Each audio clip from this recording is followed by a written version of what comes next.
Ladies and gentlemen, welcome back to the LCO. Base race? It's a base race! They're marching, they're flashing, they're gonna go for this one! I don't believe this! I do not believe this! Only aim for perfection, ain't no half-stepping. I'm gonna take you back, spitting facts, you gotta live with that. Who got it? Who won it? No problem, we mobbing. In the city, Champagne! do or die, it's either all or nothing. Best believe I'm leaving out with something. Anytime I got the crowd jumping, throwing rings, know they fist.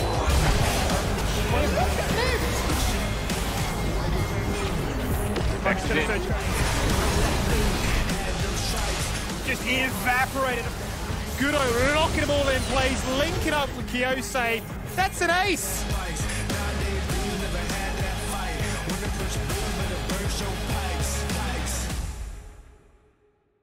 Ladies and gentlemen, welcome to the LCO delivered by Menulog. It's day 2 of the playoffs. I'm excited, Kitty's excited, Skimmy's excited, Rusty's never excited, but look, he's here and he's going to do a good job anyway. Playoffs, yesterday we had a banger best of 5 to kick things off, and I'm hoping we have the exact same experience today.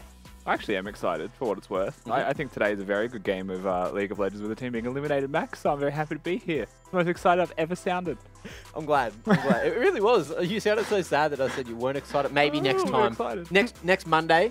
I'll explain why closer to the game, but I am excited for this best of 5. Okay, you did drop a couple of hints earlier, so keen to hear about those. However, let's quickly look back at what went down yesterday here on the LCO. We had a whole bunch of fun, a whole bunch of games, in fact, because it was that best of 5, and we went all the way to 5 games.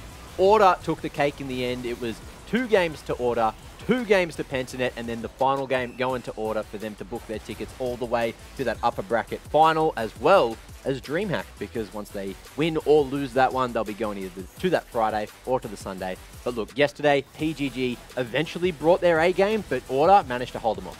Yeah, it was 2 wins to Order to start off the series. Then you thought maybe the miracle run, the reverse sweep starts to take place. Right, the next 2 games went the way of Pentanet, and in that game 5, it really was held on a bit of a knife's edge with that one clutch Draven Axe securing the Infernal Soul of all things. And yeah, I mean, for me, the biggest thing was the takeaway that both teams got to play their style of gameplay and won as a result, right? So a huge win in that regard. And, you know, we saw games go 25 minutes, we saw games go 40 minutes. So super exciting.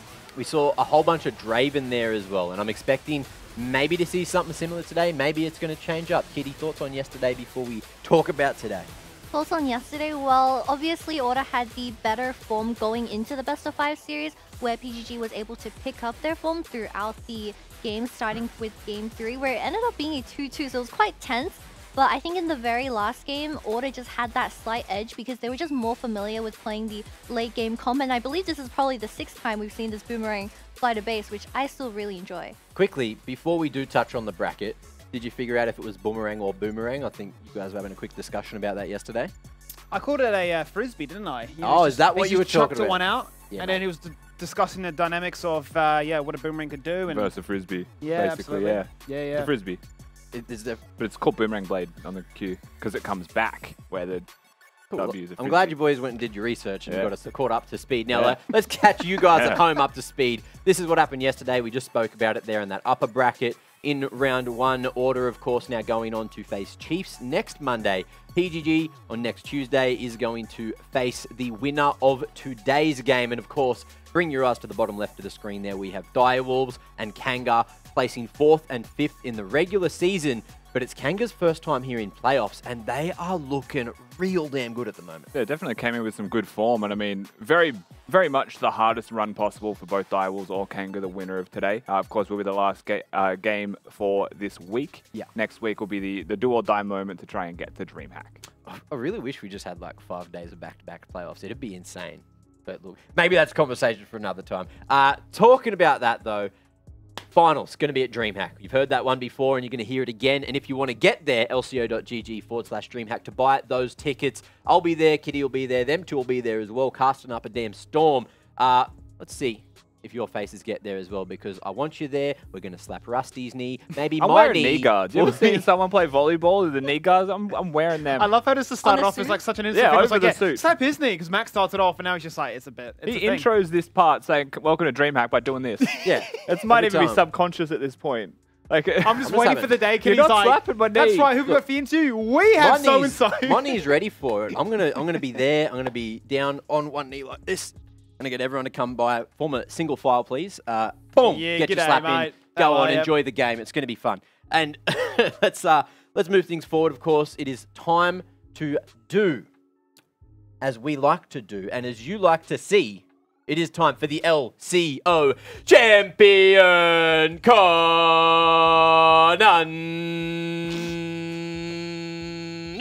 Conundrum! Is today the day luck's with you? Is it now your life could read you? Then you must play the game, cause I have to proclaim life's a game of chance. It is time for Guess That Ability. Oh, this has man. nothing to do with that. I thought I'd just show off my whiteboard spinning Wait. tricks and tactics. Thank you very much. So essentially what is going to happen is there is going to be 4 ability images put up on the screen at once. Everyone gets points, all right? If you guess the character, or champion rather, that the ability's from, you get 1 point. If you guess which button that ability's on, so Q, W, E, or R, or I guess passive could be in there too, that's another point. And then 2 points for that, if you know the ability name. So let's not waste any more time. Let's jump on into it. I'm going to be hosting today, but I will be keeping track of the points. So we know who how are we going to fit all this? No idea. It's doomed. It's I can one give looks you a like a hint. I know the one dragon. on the right. I know part of the one Oh. on the right. The other ones, though, god damn. Is that second one? Thinking, look, maybe I don't actually know the answers, so I'll just help you guys out. Is that like a I don't have room. support-esque kind of? Maybe. Oh, maybe he knows. Was that a hint when you said R? No. Or was that just the thinking like an AHR? You know, multiple different kinds there. It's not that funny. We're getting there. I'm just keeping track of how. I far you actually guys am going to are run doing. out of space here.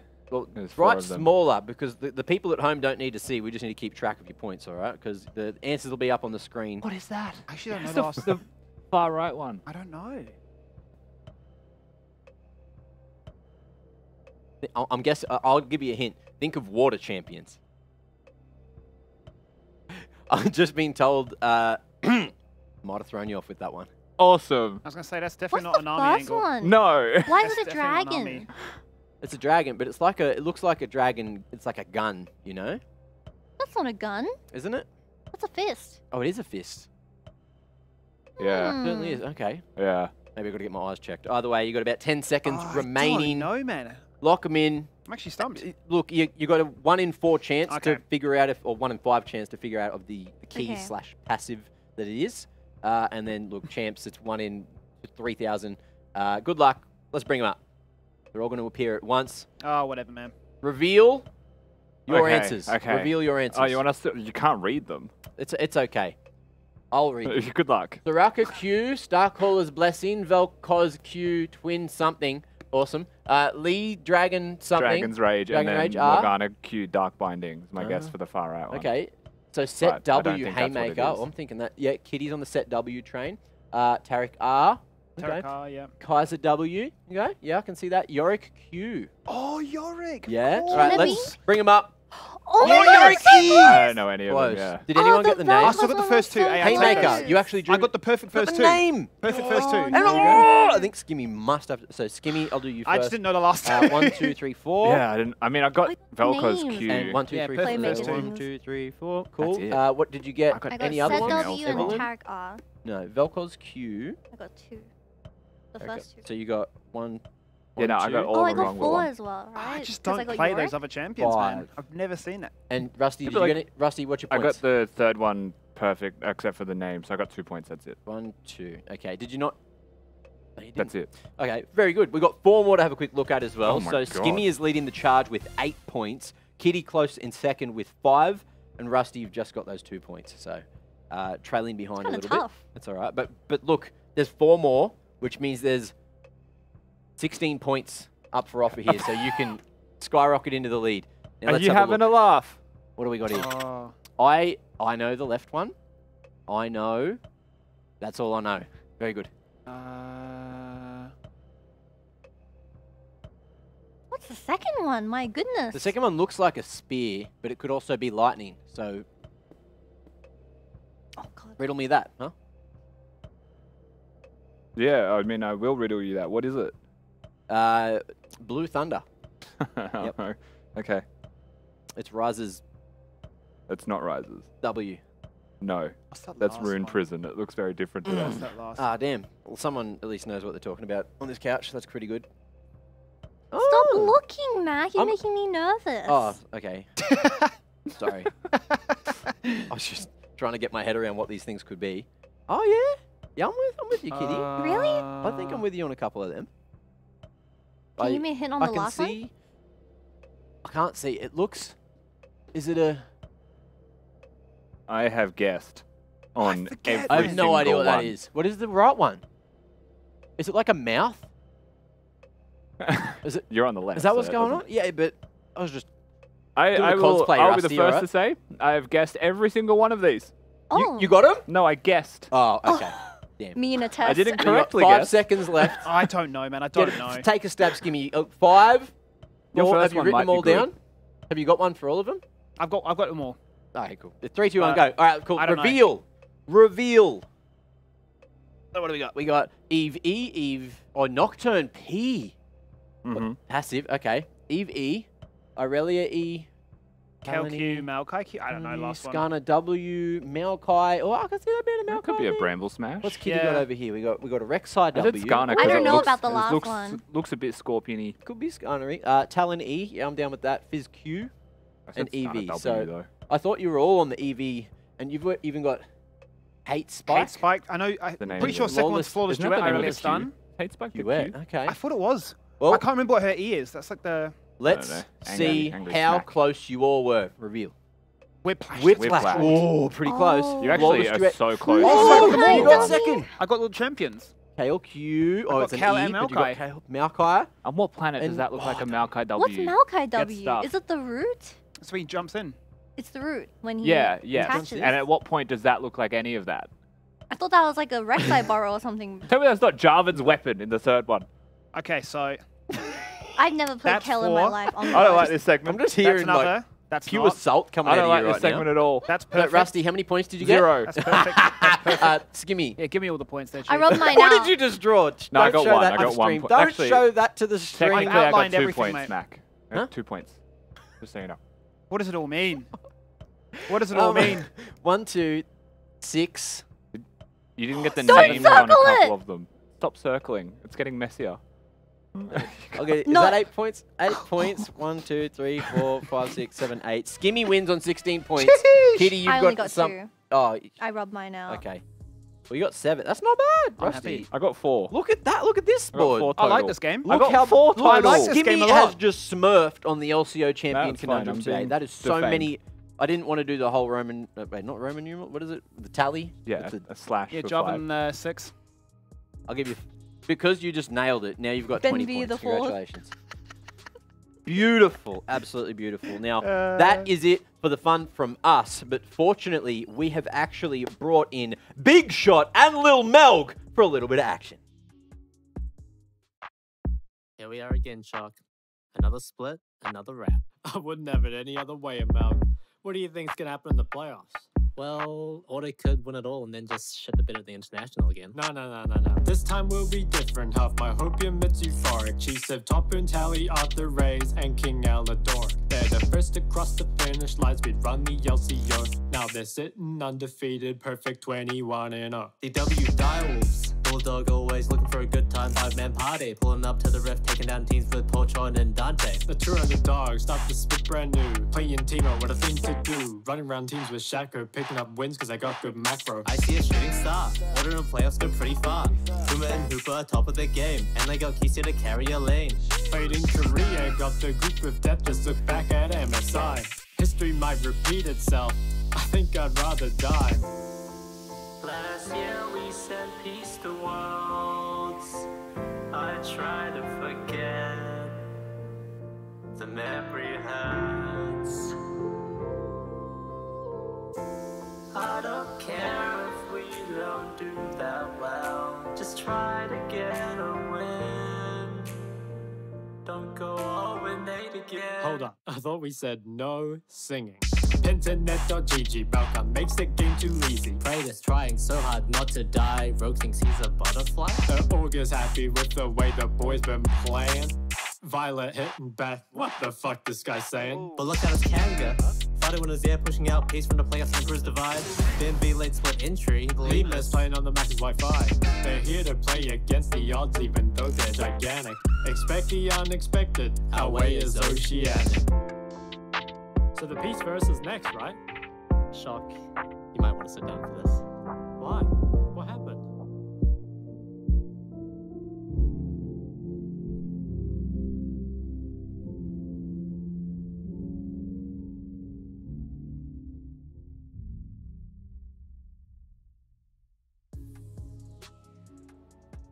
Praise be. Praise be to the Hopium.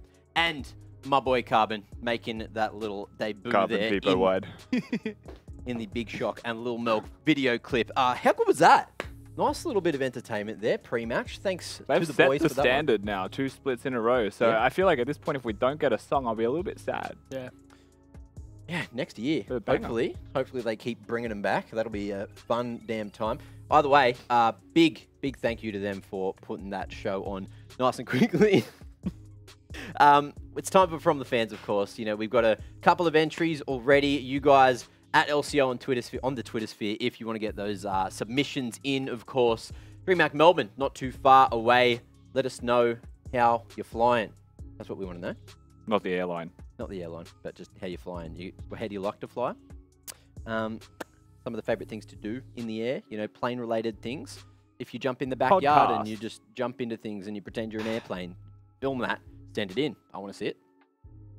Some of the favorite things for me to do on a plane is complain and be anxious. That flight I took to Auckland, Kitty was just like, "You're okay?" That's like, I hate flying. Wait, really? The turbulence. I get like sweaty palms from just sitting there, like the plane bumps once. I'm like, oh god. No, but the best, Oh, God. the best time with Skimmy was when our plane was delayed for an hour and we just sat there and we chatted for like an hour We straight. did. We just like hard stuck, just on this plane. Even couldn't the random disembark. guy next to us was like laughing. He was about- cracking up. Yeah, he was going at it. Like, get me off this plane. I feel like you just needed to get that out quickly before we do go down to DreamHack. sure, for So you're sure. like, "Cool, I'll be the that one's exact out of same the there way. as well." Next one's going to be good. We've got a couple of submissions to have a quick look at as well from you guys who've already sent them in. We got 8-Bit Guardian, binge shows / anime I've been putting off during the flight. out, Yeah, Binge. I heard, you know, there's a great show coming out on Binge real soon. Yeah, I heard that as well, Mac. Yeah. More on that That later on, Dragon. of course. Shout out to 8-Bit Guardian for that one. Let's see what else we have here. Anime has been pretty good recently. O's Carbon. Reading. Bloody nerd. Kappa. How is he a moon and submitting answers? That's crazy. Wow. That's a great question. Maybe we can get some kind of interview with him or hit him up on Discord, see how it is, you know, up on mood. Is it made of cheese? We've got one more to have a quick look at here. Corby does play holding Ivan. hands with Papa Right. Pike _ on the Twitter sphere. Go give those boys a follow because I see him in Twitch chat all the bloody time, having fun. Big supporters of the LCO and big supporters of each other on planes. Maybe you need a handhold to Skimmy. Oh, I'm just holding that hand grip for dear life. It's not going to do anything. Of course, it's not going to do anything, but it makes me feel better. Especially if I see the flight attendants not panicking, I'm like, I'm just in my own head rent free. But if they start running around, I'm like, it's the end. We're dead. We're dead. I'm We're dead. We're actually dead. dead. One turbulence. Oh my god. Yeah. I just enjoy it. It feels like a roller coaster when we're going on any turbulence. I just sort of go, ooh, isn't that fun? You live Yeah. off the high. Yeah. Yeah. Anyway, Trying I to mean, I guess we're just different That's an people. age. Now, Yeah. speaking of different people, you guys have seen Game of Thrones, right? Yes. Very good show. And they've Yes. got a prequel coming out real soon on Binge. And thanks to Binge, you know, we've got Game of Thrones House of the Dragon coming up. I believe it's releasing on the 22nd of August. So that's next Monday, which is not too far away. So new Game of Thrones series coming out. That's going to be an absolute banger. We partnered with them. And last week, if you watched the show, we got a couple of submissions and we got you guys to apply to 1v1 Kitty and 1v1 Rusty. And if you beat them, you get a chance to go forward rather and take on not Mid-Lord, Mid-Beast. Could be Mid-Lord. Nah, Mid-Beast on his Mid-Lord will stream as interview, well. yeah, So yeah. that'll be fun. Good luck to anyone that does take them on, of course. And You'll need it. make sure, you know, at the end of the show today, you hang around because Rusty's going to be hanging around and doing those 1v1s live. So that's going to be a whole bunch of fun. And to everyone that does get that chance to play, Thank you to House of the Dragon and thank you to Binge. There's 4 custom House of the Dragon keyboards that are going to be given away to individuals that perform well in the 1v1s. Not only that, but also 3-month Binge subscription to the standout performers. So make sure you guys play well this evening and have a look at these close up. Got a couple of crispy keycaps there. You got the Binge spacebar. You got a dragon on the bloody enter key. And you got a little Game of Thrones icon up on the escape key as well. Any keyboard ASMR there? Definitely going to be envious of anyone that manages to take out these 2 absolute creatures in 1v1s. Creatures is an insult. I know, you guys have been practicing. I'd rather be called a weapon. Oh. Kitty, what do you want to be called? What I want to be called? Yeah. I want to be called Kitty. Okay, well, you'll be a kitty. Damn, no counterplay to that. Wow, just outplayed, bro. Now, look, it is time, of course. We've had a lot of fun for this pre-match, pre-show, and it is time to jump on into the playoffs game. It's time to hear from the players from Kanga and Direwolves.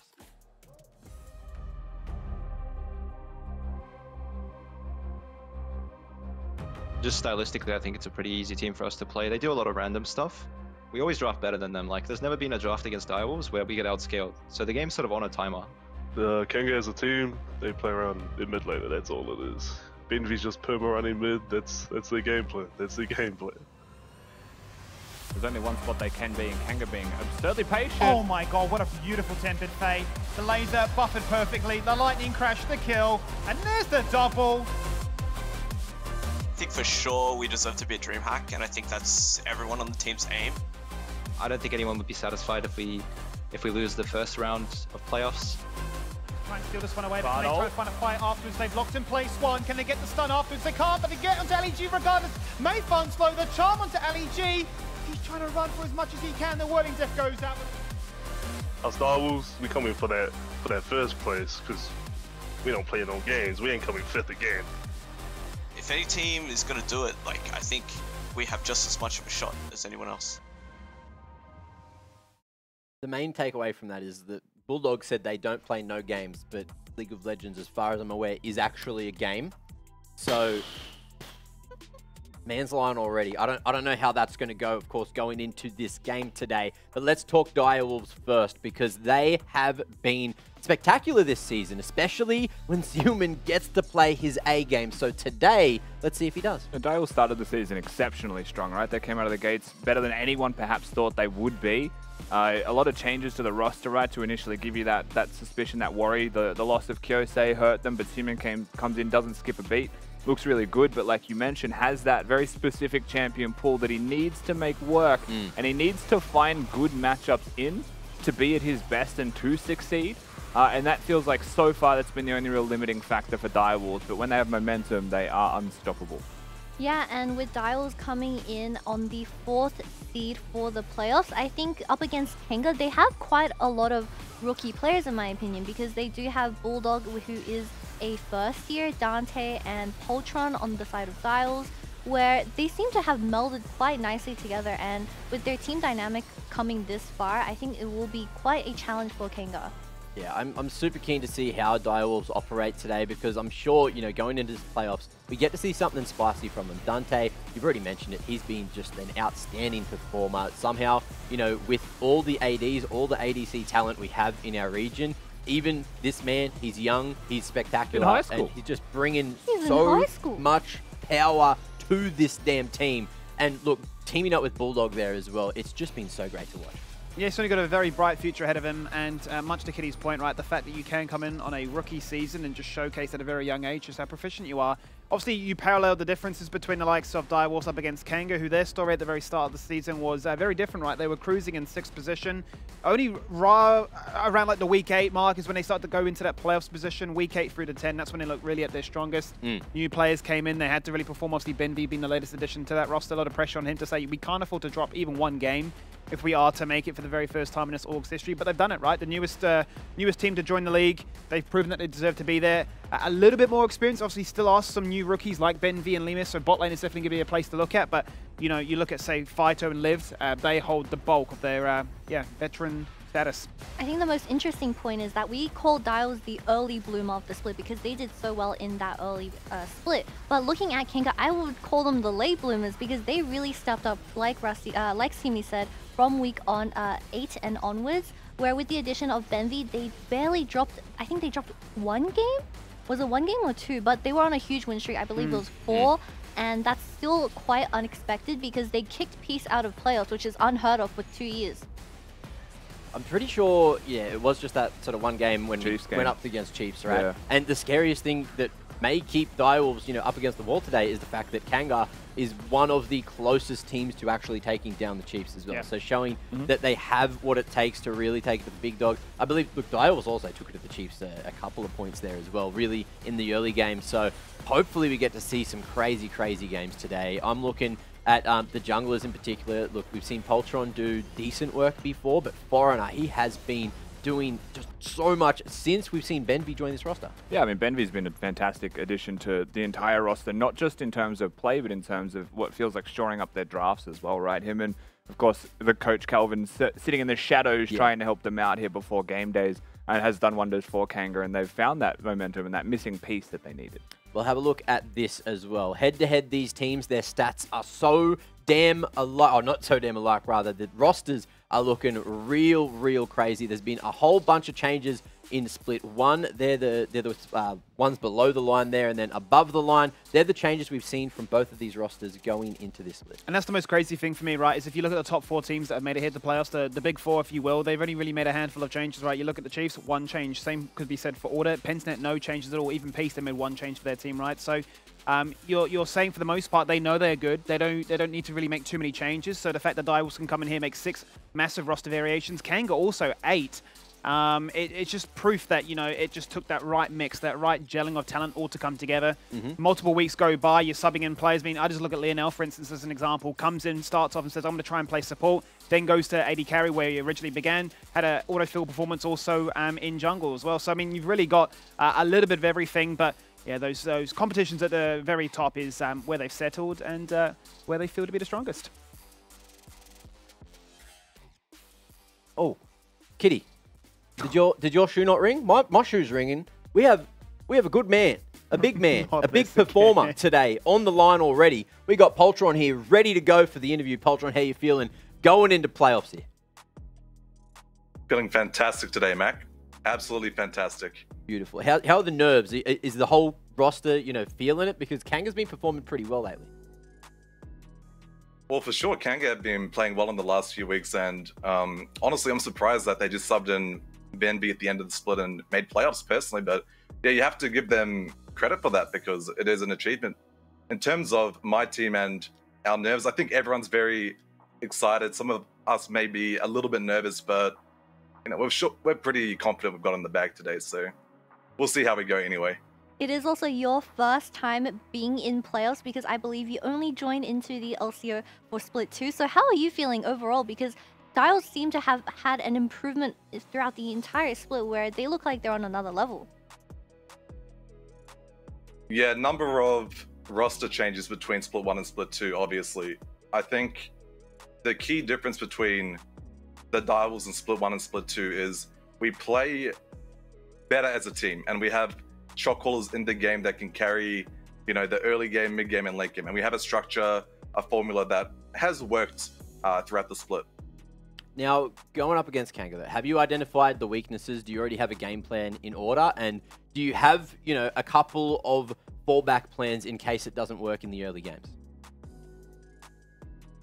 Well, in terms of Kanga, we lost our last 2 matches against them in the regular season. And I will say, I do think both of them, Kanga had the better draft, but that's not really a cop-out I'm going to use. I will say on the day, Kanga did perform better than we did.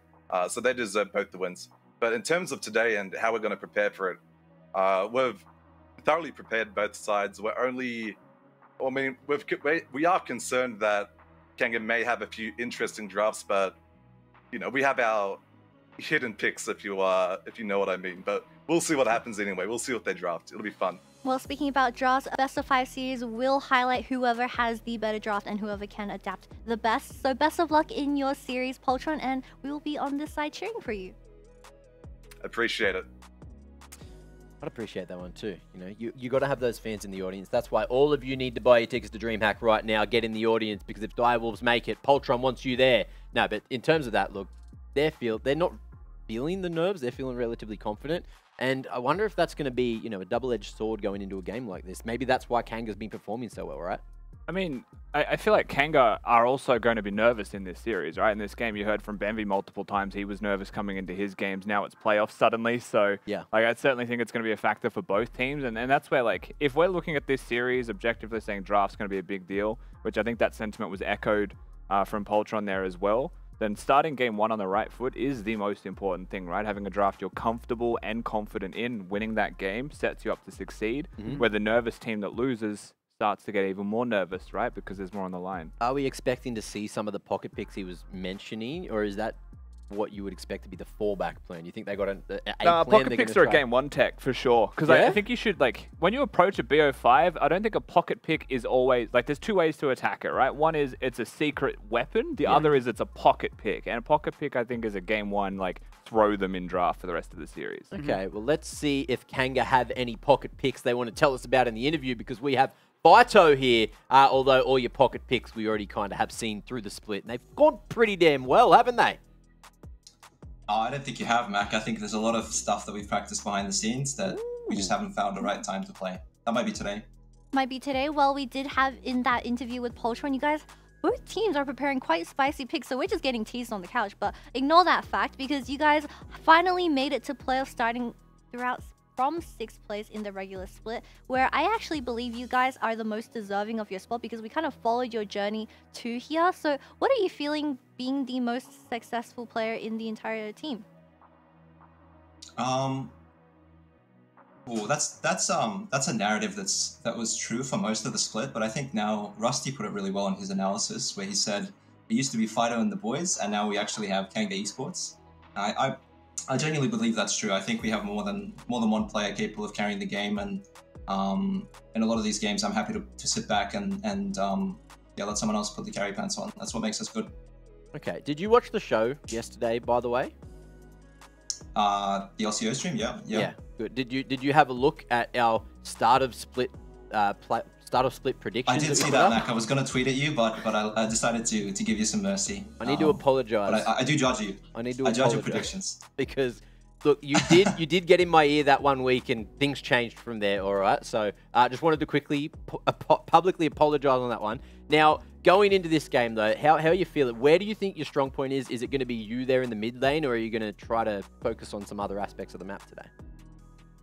We'll see. Like I said, our playbook is pretty deep, so just depending on the drafts, we'll go from there. But I think, you know, we're not here to participate in playoffs. We're not here to fight for 4th place. We're here to make LAN, and yeah, we're playing very serious. With the elimination coming in very close around the corner, I believe that you guys can make it to LAN, and hopefully we do get to see Fido at DreamHack. And best of luck. Thanks, Kitty. See you, Mac. Bye. Sorry, I just had to praise him real quick. I respect a king, by the way, that watches the broadcast and can quote any of us Just as the an king answer. staring We at another respect king. that immensely.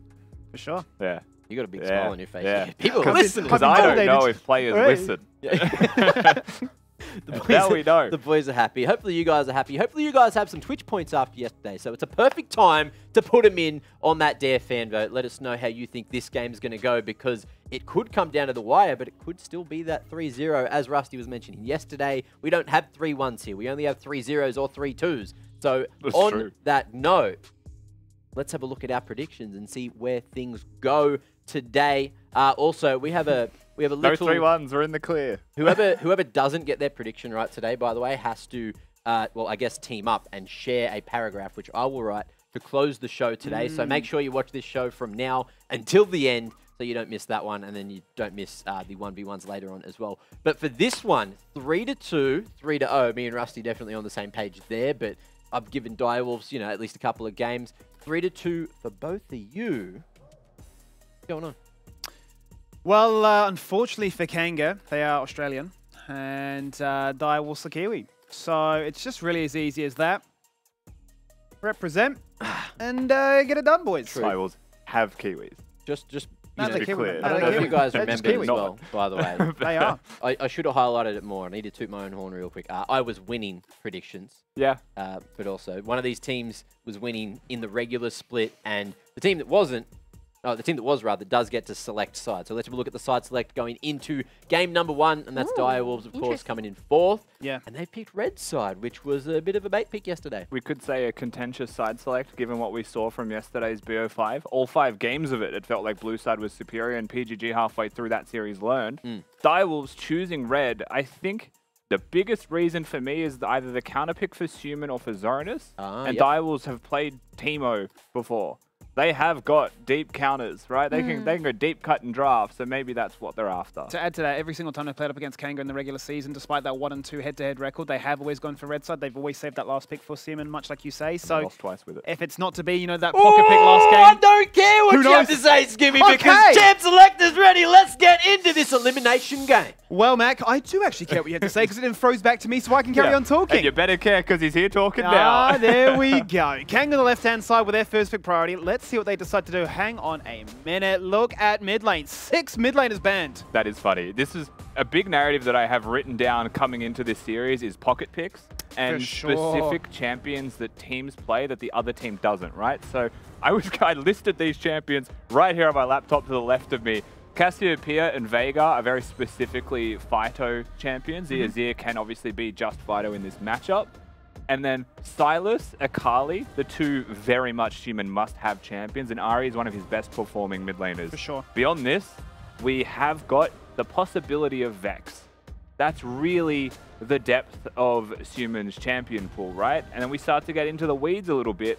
The goal for Kanga, because this has worked for them twice, is to mid-gap like you have never seen before. 10-0, I think, was the scoreline of Fido the last time these two teams faced each other. But it was like an Orianna or another control mage from Suman both times that Kanga beat them. So already trying to make him uncomfortable. That's been the worrying trend, right? If they do try and go control mage for control mage, there have been some issues there. And that was the big question in my mind, right? What would Suman play if it wasn't to be one of the champions that we've seen from his split so far? Actually, himself and Fido have had arguably the smallest champion pool out of any mid lane. It's only playing 7 to 8 different champions themselves. But if we look at the history, obviously Suman has played for about 6 years, one of the most established individuals on their team. You look at the history of what he's played, it's Caston, LeBlanc, the Zeds, what we wanted to see. And right now, Vec's going to be locked in. We know that Fido's been playing this. I lost to him twice in solo queue this week in the lead up to the LCO. I could confirm his Vex is cracked. Sure. Even though I ganked him and made him go like 0-6. And this is the other champion that I was expecting to see from Kanga. So this is actually... I mean, this is outstanding because it feels like Kanga have not just drafted, but they're very specifically drafted away from Direwolves, right? Bulldog's most played champion is that Bard. They're the only 2 Bard players. Yeah, they are the only 2 Bard players. That's also low-key why I'm excited for this best of 5. Didn't get to say it there before. he is. I dropped that one in. But Lulu was already picked, right? So what they've done is they've gone for Zeri. Instead of having a Yuumi composition, Yuumi's still up. It could be insane with this comp. They've gone for the Bard to have a much more pick-centric style, so it makes more of a support jungle play style that you look forward to with the 4-5 picks here of Kanga. And a big thing for me is the fact that we have no absence of Draven, right? It's not here. Yesterday, 100% presence. It was the champion. I don't know if Dante plays it. Quite honestly, you haven't seen it in solo queue. Haven't seen it in any of his competitive games either, but we know that Lemus is a very proficient one at that. So we were expecting, would this be just a game about hyper-scaling? Bulldog and Dante played a whole host of Aphelios with Renata. Obviously, Lulu fills the same bucket. I've got a Galio for Suman. That's not something you'd expect to say. Not at all. Ever, actually, ever. But Galio are going to be locked in here. This makes me feel like we're looking at not just Jarvan, because Jarvan's obviously been banned, but Zoranus perhaps looking at an R4 Camille, right? Camille Galio being a good combo here. It creates a lot of space in team fights. Zeri's a very slippery target to lock down. But it would mean that you'd want to be banning things like Camille already gone from Kanga, right? So they're fully aware of it with the Galio locked in. And this is where I get confused. Is your jungler Nocturne? You know, like, where are you going with this draft that complements the Galio so heavily? Because Galio really wants someone that can be in front. Could be a Xin Zhao. Xin Zhao Lulu is really good. Wukong's always up there as well, right? Wukong's Certainly got a really, really strong engage, and it does look like we are once again going towards that final pick. Making sure that Zoranus can be as strong as possible. I instantly look towards champions like Gwen or even a Lilia. He's played the Lilia up against a Gnar, up against an Ornn, which are very comfortable champions for Lived as well. Yeah, Lived most played champion so far has been the Ornn. I think it's 7 games on that pick. He's already got carry threats in both mid and AD, so there's no need to go for a 3-pronged threat, especially when you're blind picking. So to no one's surprise, he will look for a tank. But like you highlighted, Lilia definitely an option. And especially as a secondary magic damage source, right? So Galio can be a bit tankier, can be off tank. It does mean different identity for Direwolves as a whole, primarily. But I don't think Kanga have really reinvented themselves yet whatsoever. Just waiting for a jungler here to be locked in. Something that works with the Bard, can find picks. This is perfect. And this has always been Foreigner's default pick, right? If those other options have been removed from the table. That was the last champion he played in his last game of the regular season up against the Chiefs. Comfort across the board here for Kanga. You have to say that for sure, really. I mean, we even look at the highlight reel, right, of what Ben V did on this Bard with that Zeri. Final pick. You're thinking AP. You're thinking, what could it be? He is going to go for the Kennen. We are on 12-15. Energy champions did receive a slight quality of life buff, so we're expecting to see a lot more of this champion. Kennen's an interesting one, though, in this draft, because while I feel like it can work, it doesn't have a dash, right, so it can get through a Poppy. It probably does control top. I don't see Kennen beating Ornn, right? And so when you look at the Kennen pick, you have to think, how does this work for Direwolves? How does this fit into the composition? Well, the reason that I think Kennen is good is because it's an engaged champion that can work from flanks and actually gives an extra option to a Galio that can go in, right? And then you've already got a Wukong that's going in. So the way that you often look at Kennen, for everyone at home as well, is if you're the only person engaging, you get exhausted, you're irrelevant. Now he's got two other threats to dive in with him, so adds layers, and this is a big zone of control composition from Direwolves. Blue weapons for Aphelios, Lulu, of course, providing the same thing. You're looking at Direwolves and you're saying they want a team fight, they want a front to back, but they want to have Kennen on flanks. And that's when they're doing their absolute best and succeeding.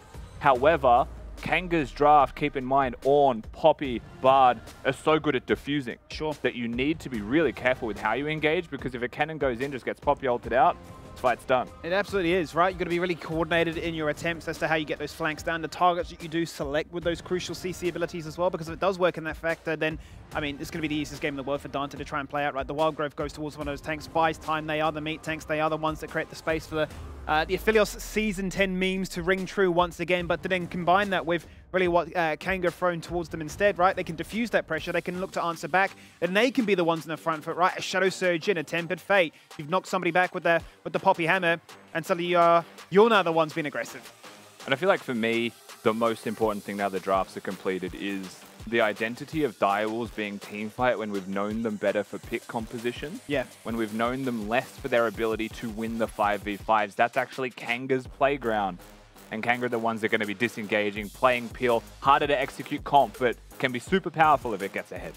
Well, let's see if it can. Let's load into the Rift for the very first time again here today. It's day 2 of the LCO playoffs. And it's a lower bracket elimination game here. One best of 5 deciding the fate of a full 10 weeks of work. A big chance here for us to see what it all does boil down to. Velexis joins me on the line as he can talk shop all things Direwolves. Mate, how are we? Yeah, pretty good, man. Yourself? Yeah, not too bad. Always excited. We had obviously a banger 5-game series last night. True. I'm hoping for the same here today. Well, talk to me a little bit about this one, right? Because this time last split, you were knocked out from this exact position. Opening round, got 3-0'd by order. So what really feels to be different this time around? I think last split, we weren't really a team. I think we were more 5 individual players that, you know, skilled in their own right. But this time around, I think we are aligned as a team in gameplay and in mind. We've truly embraced the wolf mindset as well. So we haven't eaten for 15 days, and now we're about to feast on kangaroos. So I'm pretty happy. Yeah, so, you know, that is the preparation. I suppose that leads quite nicely into my next question then. You know, because for the majority of this team, you know, they are relatively new, right? Rookie seasons across the board apart, really, from your mid laner and Suman. So what sort of preparation have the individuals done? What sort of wisdom have you been able to impart on them? I pretty much just said, look, if you had one shot or one opportunity to seize everything you ever wanted in one moment, would you capture it or just let it slip? Well, on that note, I'll leave the karaoke sessions to yourself, mate, and wish you boys the best of luck. See ya. Someone stop him. Someone stop him. As soon as it started, I knew. How close to fines are we for dad jokes? Get to the game. Game 1 of this best of 5 series. Remember, the loser is eliminated, Skimmy, completely from the LCO for this split, which means gone from the LCO for the year. Obviously a very important game to kick off this best of 5 with a couple of rookies, a couple of new players, amateurs to the playoffs. as we kick this one off, keep in mind you're seeing lived body Zoranus. Zoranus has started Cull, also has Klepto. This is the greediest top lane start you will see from someone. And in my mind, that is him saying, kind of like what I said in Champions Select, Kennen is not built to just beat to beat Ornn. He's built for the team fights. And Lived is making it known that you want to be greedy.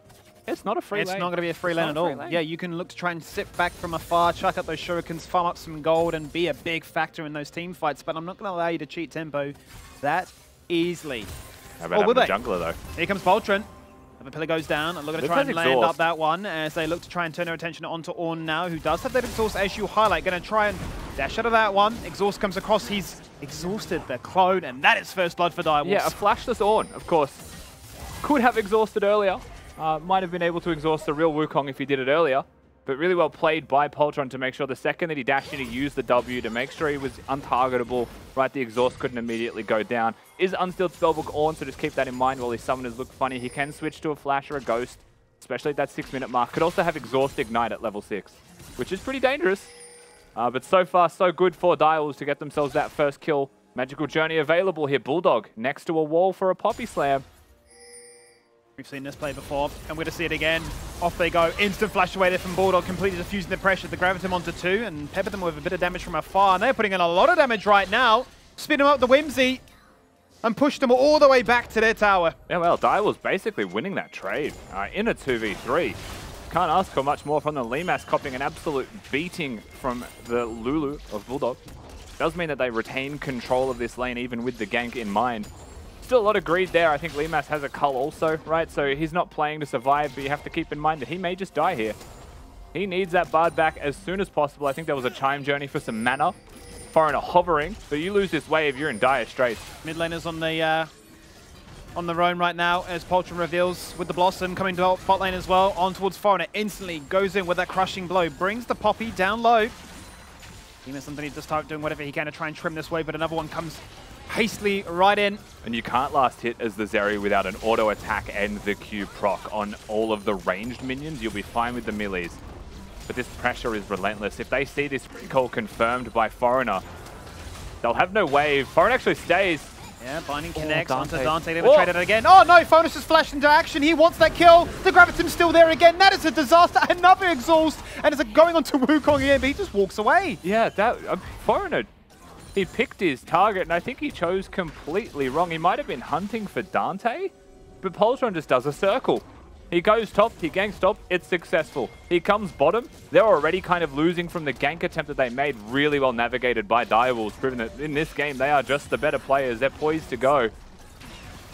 And the greed of Kanga in their items does get punished. Cull doesn't afford you 3 potions like a longsword would. And a perfect start, really, isn't it? I mean, you've just got your greedy first strike Ken in the head. He's got the minion materializer as well, right, to try and trim down those cannon waves, right? So even better for him. First item spike is there. You look at bot lane. You've been able to not only get that kill, another assist goes the way of the Wukong. You've also now picked up 2 turret plates. I mean, it's a phenomenal start here as we do go into a pools, which we can update you with when we do find further details on. But maybe that is just Direwolves strategy all along. I mean, it certainly can be just the case of let the Wukong get you to team fights. I don't think that comes as a surprise to anyone looking at Direwolves as a team, as a style. As a roster, they do have Poltron tend to just sacrifice himself to gank for lanes more often than not, which is good and bad. They've lost games through it. They've won games through it. But if you've got a greedy team fight build, you're scaling into team fights, you want 2 items on your mid laner, 3 items on your AD. They're getting there in relatively short order as a result of Poltron just ganking super nicely. Kanga are the ones that throw the first punch in draft. They're the ones who, put all of their efforts towards mids. Human is definitely not comfortable, perhaps, with this champion compared to his Ahri, his Sylas, his Akali. But he's going even, and it's the rest of the map that are failing so far from Kanga, which is a different conversation entirely to what we've seen them do in the past against Direwolves in this matchup. Certainly is, and a rare chance to see Zeri back in action, right? Permabanned in all 5 games last night. That was why we had this whole narrative around, well, Draven is the new hot talking point. Limas is a Draven player, opted against it today. Zeri still just far too strong despite continuous nerfs from patch to patch. But, yeah, the Cull has been punished. Zoranus with his Cull, living pretty. Kennen, of course, receiving a little bit of buffs on patch 12.15, which is the patch that we are on here in the LCO playoffs. It's like 10 base damage on the W, and I think maybe 1 second of cooldown off. Primarily is just a nice quality of life thing, but that starts to add up when you chip away at your opponents in lane. They pick a tank. You know, those things do become meaningful. That 1 second on W could be a better stun rotation. You know, suddenly you've got a better chance of all-ins. Benvi now active on the map. Stun not going to find him. Fido, of course, could follow up with the ultimate of his own, but Suman would be there to hard counter that with the Galio. And that is the main function, of course, here of Suman, while we say he's uncomfortable, Skimmy. As Top's ulted. Forge God goes out. And that is the exhaust on Tyrannus, who's just going to answer back with the Slicing Maelstrom. Ult for ult, Ignite as well. Yeah. Said what we spoke about, right? Exhaust Ignite with the Unsealed Spellbook. That's your one punch. It does basically mean that Zoranus is out of the lane, but keeps the flash. Just doesn't have the ultimate. Not a bad trade for Lived, all things considered. Especially with the dive threat now available. If Zoranus is finger on the trigger, he can flash react to Foreigner. We'll see how he goes. He's been caught under that, and that is just picture perfect there from Foreigner. Hex Flash working its magic. There's a... Okay, how many control words does it take to control the river? Are you having a... What on earth, man? There's so much money in the Drake pit. Okay. The Bermuda Triangle of Vision. Did they all get placed at the same time, or is someone trolling? And one of them's not Dante's. So this is mid-jungle support? There's no way an ADC bought 2 control wards in any planet. Dante's too pure for this world if he did. Either way, Drake has been secured, so you know, the investment, whilst high, I guess has paid off ultimately. The return on investment definitely lower than they would have liked. The margin's very thin. Oh, but the investment was high, but they got what they were after. No contest on the Ocean Soul. Limas just trying to survive, and Poltron getting closer to level 6 as well. He's 1 camp away from it. Gromp about to spawn, but wants to prioritize that red buff. Can go red buff to top side as well. Foreigner having just been up there. Poltron may be a little bit worried and might want to sweep, but there's no ward. No wards, nothing to worry about. He's going to opt to go for that red buff instead, whereas Foreigner is keen to go for this. Actually, we're going to get a replay as to how these wards were planted. All right, one get. Oh, bang. That's teamwork. That is synergy. It's just a triple bang right there. That one trinket just got 3 control wards. Map control in shambles for Direwolf. Giga Chad. That's so funny. You will not be seeing what we're doing. Darkness. Who needs Nocturne? Nice Nocturne ban. Herald secured though, Skimmy. We saw it started before we got the replay of how those wards happened. We also know that Poltron was topside, sees him at the last moment, but it was a too little too late scenario. Benvi just going to be a greedy boy, get some extra Spell Thieves procs off before he dips out to collect Chimes as a living.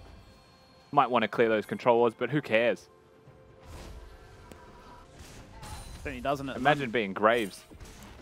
Oh, walk up to that, you've been hard counted. For sure, yeah. Defeated by a ward. There's no shot Graves walks to that season and says, I'm going to kill these. You probably just look at it and say, nah. Ping your team, please clear this for me. I'm sick that day.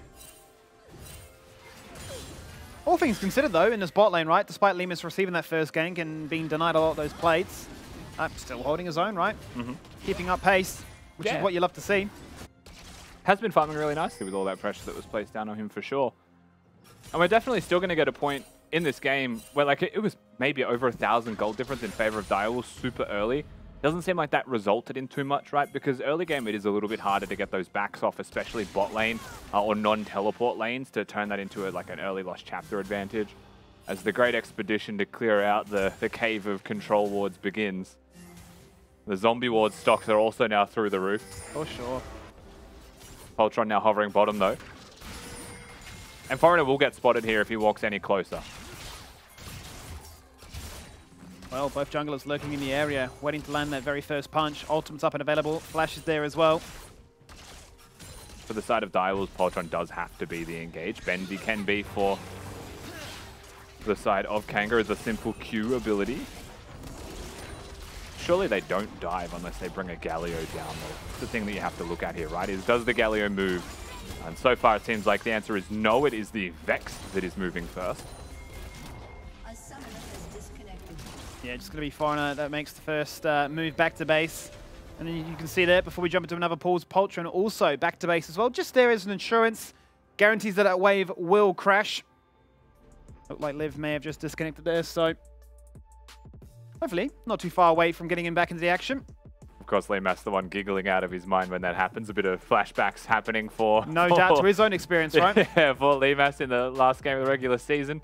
Had a roughie, but hopefully Liv gets back as soon as possible. It always disrupts the flow when you come into a BO5 series, right? If game number 1 is just rife with pauses, it can feel more tiresome. Especially right? at game 1, right? Yeah, because this is when your brain's running at its highest, right? You're lost in thought at every moment. You don't want to start the series down. A long, protracted, pause-filled game can just make it that little bit more tiresome.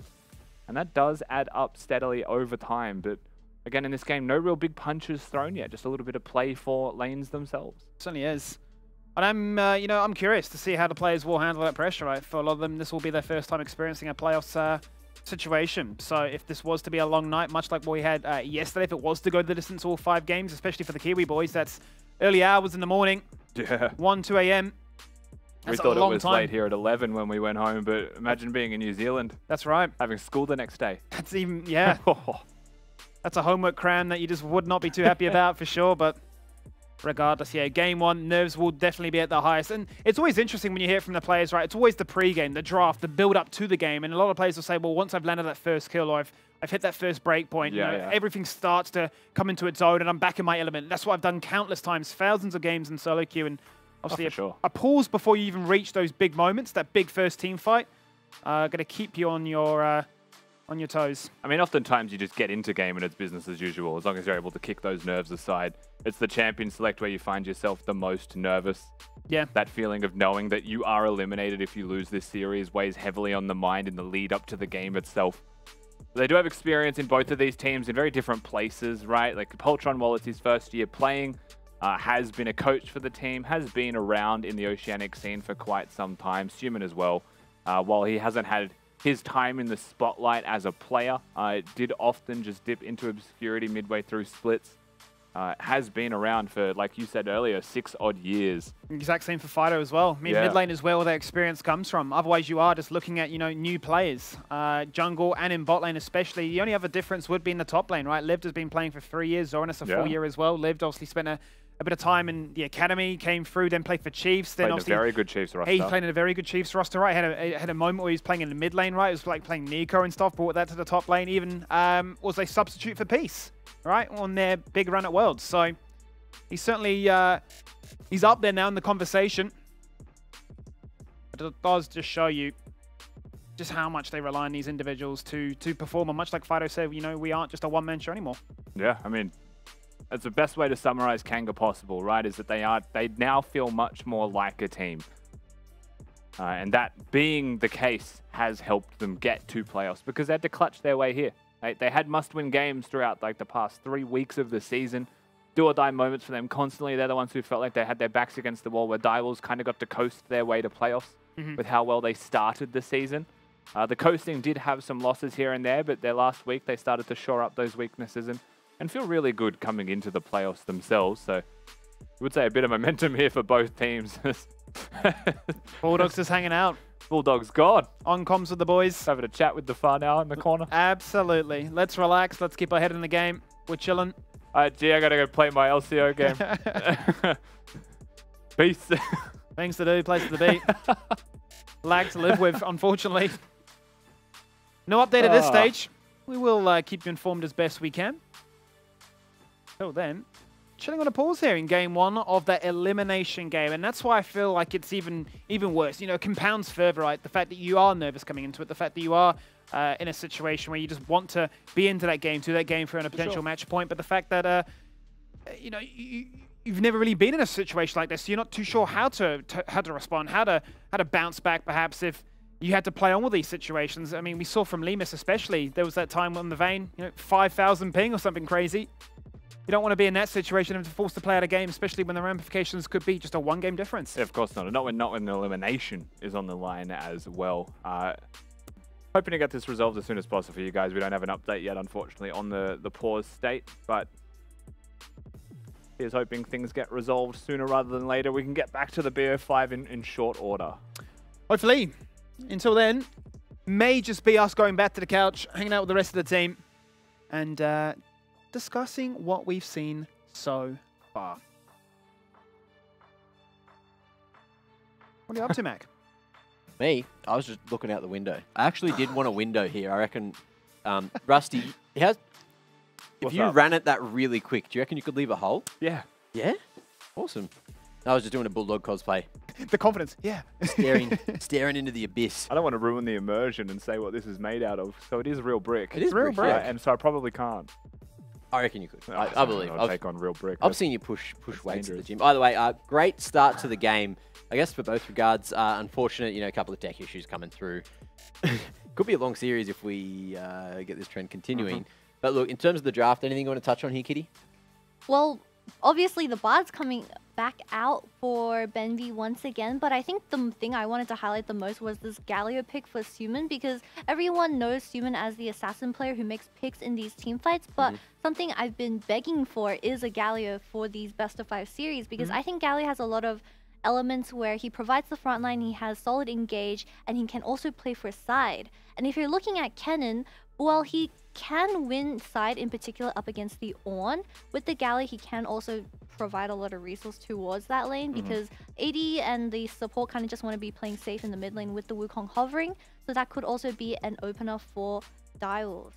What do you think, though, about the Galio third into Camille just being banned away and then having to play Galio into 2 tanks topside? Obvious, and something that I mentioned to Mac was that the top 3 champions for Dials, they kind of lack damage. Because they have AP in mid and AP in top, what if they build Magic Resist, which they have 2 tanks coming out of Kanga, then the Wukong has to be ahead, or else that top 3v3 just won't do any damage, and Dials would probably lose that, but hopefully that doesn't happen because I bet on Dials. Yeah, it's just like for me, for Direwolves, it just looks like a Dante just needs to be ahead and stay ahead angle, or things could get a little bit too dangerous. And the other thing we touched on as well is we've seen a lot of Poppy in the LCO when it became meta, but the best Poppy probably was Foreigner. He seemed to make it work really well, had like real good gank setup every time we got to see him get that one. I didn't see much of it last week because, of course, Hex Flash was disabled, so a lot of people decided not to go for the Poppy, couldn't get those extra ganks off. But Foreigner, he has impressed us before, and I just want to see what he is going to be able to do throughout this sort of mid to early game, which we're still sort of stuck in, so he has a chance to shine. Yeah, I mean, the thing with the Poppy as well, right, is that its damage starts to drop off, so it is like an early impact champion, and then it becomes utility. But the lanes that he's impacting right now haven't been going too successfully so far. I think suffice to say, he got that one good Hex Flash up into top lane. But that's the big thing for me, right? The big concern is like magic resistance Merc Treads as an item in this game is overpowered. Just because there's the 2 solo laners can build Merc Treads, and the stuns that come out of the opposing solo laners of a Galio and a Kennen is all of their utility. So it is so easy to itemize. And I'm sure something that Twitch chat has also picked up on is that this series starting off does not have either a Sivir or a Draven, which was very high priority in the PGG vs Order best of 5 for last night. So I'm quite surprised that Direwolves responded to the Zeri first pick with an Aphelios. I think it could have been replaced with a Sivir, and they would have had just Sivir in patch 12.5 is pretty illegal to let through, where I think this Aphelios can easily be replaced with something like the Sivir or a Twitch. The other things that, will just keep you guys up to date with what's happening in Twitch chat, because that's very important. Yeah, absolutely. We got a raid from Super Hysterics, invested. so shout out to big bloody Jake for that one. Yeah. And not only that, but also there's a lot of fun going on. There's a lot of people picking up on some crazy karaoke going on in coach interviews. That was a great one coming through there, wasn't it? He's getting way more comfortable in these interviews because bannable. It started off like very like, hey, how are you? And now it's just like, yeah, g'day, mate. So I'm just going to sing you a song, and you're just going to have to deal with it. Yeah, it's fun though. I picked up on it instantly. I was like, yes, boy, let's go. It's like you were like, hey, I see what you're doing, crazy boy. Look, so a bunch of fun going on in the audience. I guess Twitch chat is the audience for now. Make sure you get those tickets to DreamHack as well, because when we're live... I have a confession. Yeah? I kind of miss Twitch chat. What, just being in You were there? speaking to me about this last night. Yeah, because He misses like Twitch now chat. that we're live in studio, I haven't once interacted with chat because we haven't been able to, right? Where we were at home, I could like sneak onto the second screen during breaks and stuff. Can't do that here. Yeah, it's true. So I actually do miss having that conversation like with people that are watching the games that we're watching as well. I do kind of miss that a little bit, as annoying as they can be. You do have your laptop there. You could just have it open. I'm not going to do that, though. Hey, guys. Like, literally just a little hey, guys. Like I can open it right now and just write, hey, guys. You can do that. All well, right, it's a perfect time to do it He's as well here because at the we're same about to time. leave Wow. you. Ladies and gentlemen, I'm not game casting is till I write live. Technology pauses. They're all Dunskies.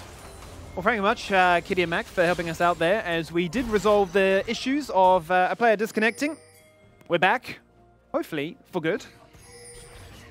And we can continue the festivities of a Game 1. Hopefully no more internet issues. Kanga have been rife with them. And we definitely just want them to have the best experience possible, as well as their opponents here in Direwolves. A seamless best of 5 from here on out. Fingers crossed, touch wood. Big thing that I wanted to highlight before we got into the break, Skimmy, as a result of that pause, is actually the itemization choice of Liv. First item and a theme is chains. Yeah, very Not something that you often see. I've seen it very sporadically from top laners. I do feel like at every possible moment, Anathema's chains has value into your opponent directly, so you would assume, and it is, the cannon that has been selected, increases your CC duration against it, but also reduces their damage onto you. Yep. But Cannon's a team fight tank, and so I wonder if what's going to happen is it just starts on Cannon because you've got it for your first item, and then you transition that to the Aphelios at 3 items, right? And you just focus him when it comes to team fights. And it'd also be a really nice way to, one, build magic resistance as your itemization, and then use the chains on the physical damage dealer to reduce his overall damage to increase the value of your MR overall anyway. Might be the way that you play this out, but it has also delayed Merc Treads, and Fido also went Sork Shoes because he's the Vex, so no Merc Treads there for him. A couple of things that we spoke about during that pause that aren't actually evidenced in this game. Yeah, and then, I mean, it makes sense, right, for Fido being the major source of their AP damage. He needs to land that big amount of burst, justify the pick being as annoying as it can be. Foreigner does have those Merc Treads, and he does have the first move on this hero. Going to instantly summon him at mid. That's not going to be deterred. It is going to get the headbutt off. The TP comes out here. There's the Moonlight Vigil. Graviton locks him in place. Down goes the hero's entrance. Knocked up, really nothing. Just there to give Poltron a bit of mitigation. A Whimsy onto the Ornn, and, well, I mean, ults and cooldowns are being used, but nothing's happening. Foreigner then jumps on in and looks for the knockback onto Walter Aphelios. Dante is just dead. Slicing Maelstrom tries to create space, tries to zone back the aggressive party, but they jump through their magical journey. Where are you going, Benvi? We'll use that as a tag team. Thank you for coming along for the ride. And now 4 Wolves look to chase down a Kangaroo. Benvi actually gets his teammate killed by using the magical journey to get himself out to safety. Zarina says, thank you for the journey. I will take that 300 gold into the pockets. They'll get the Drake as well.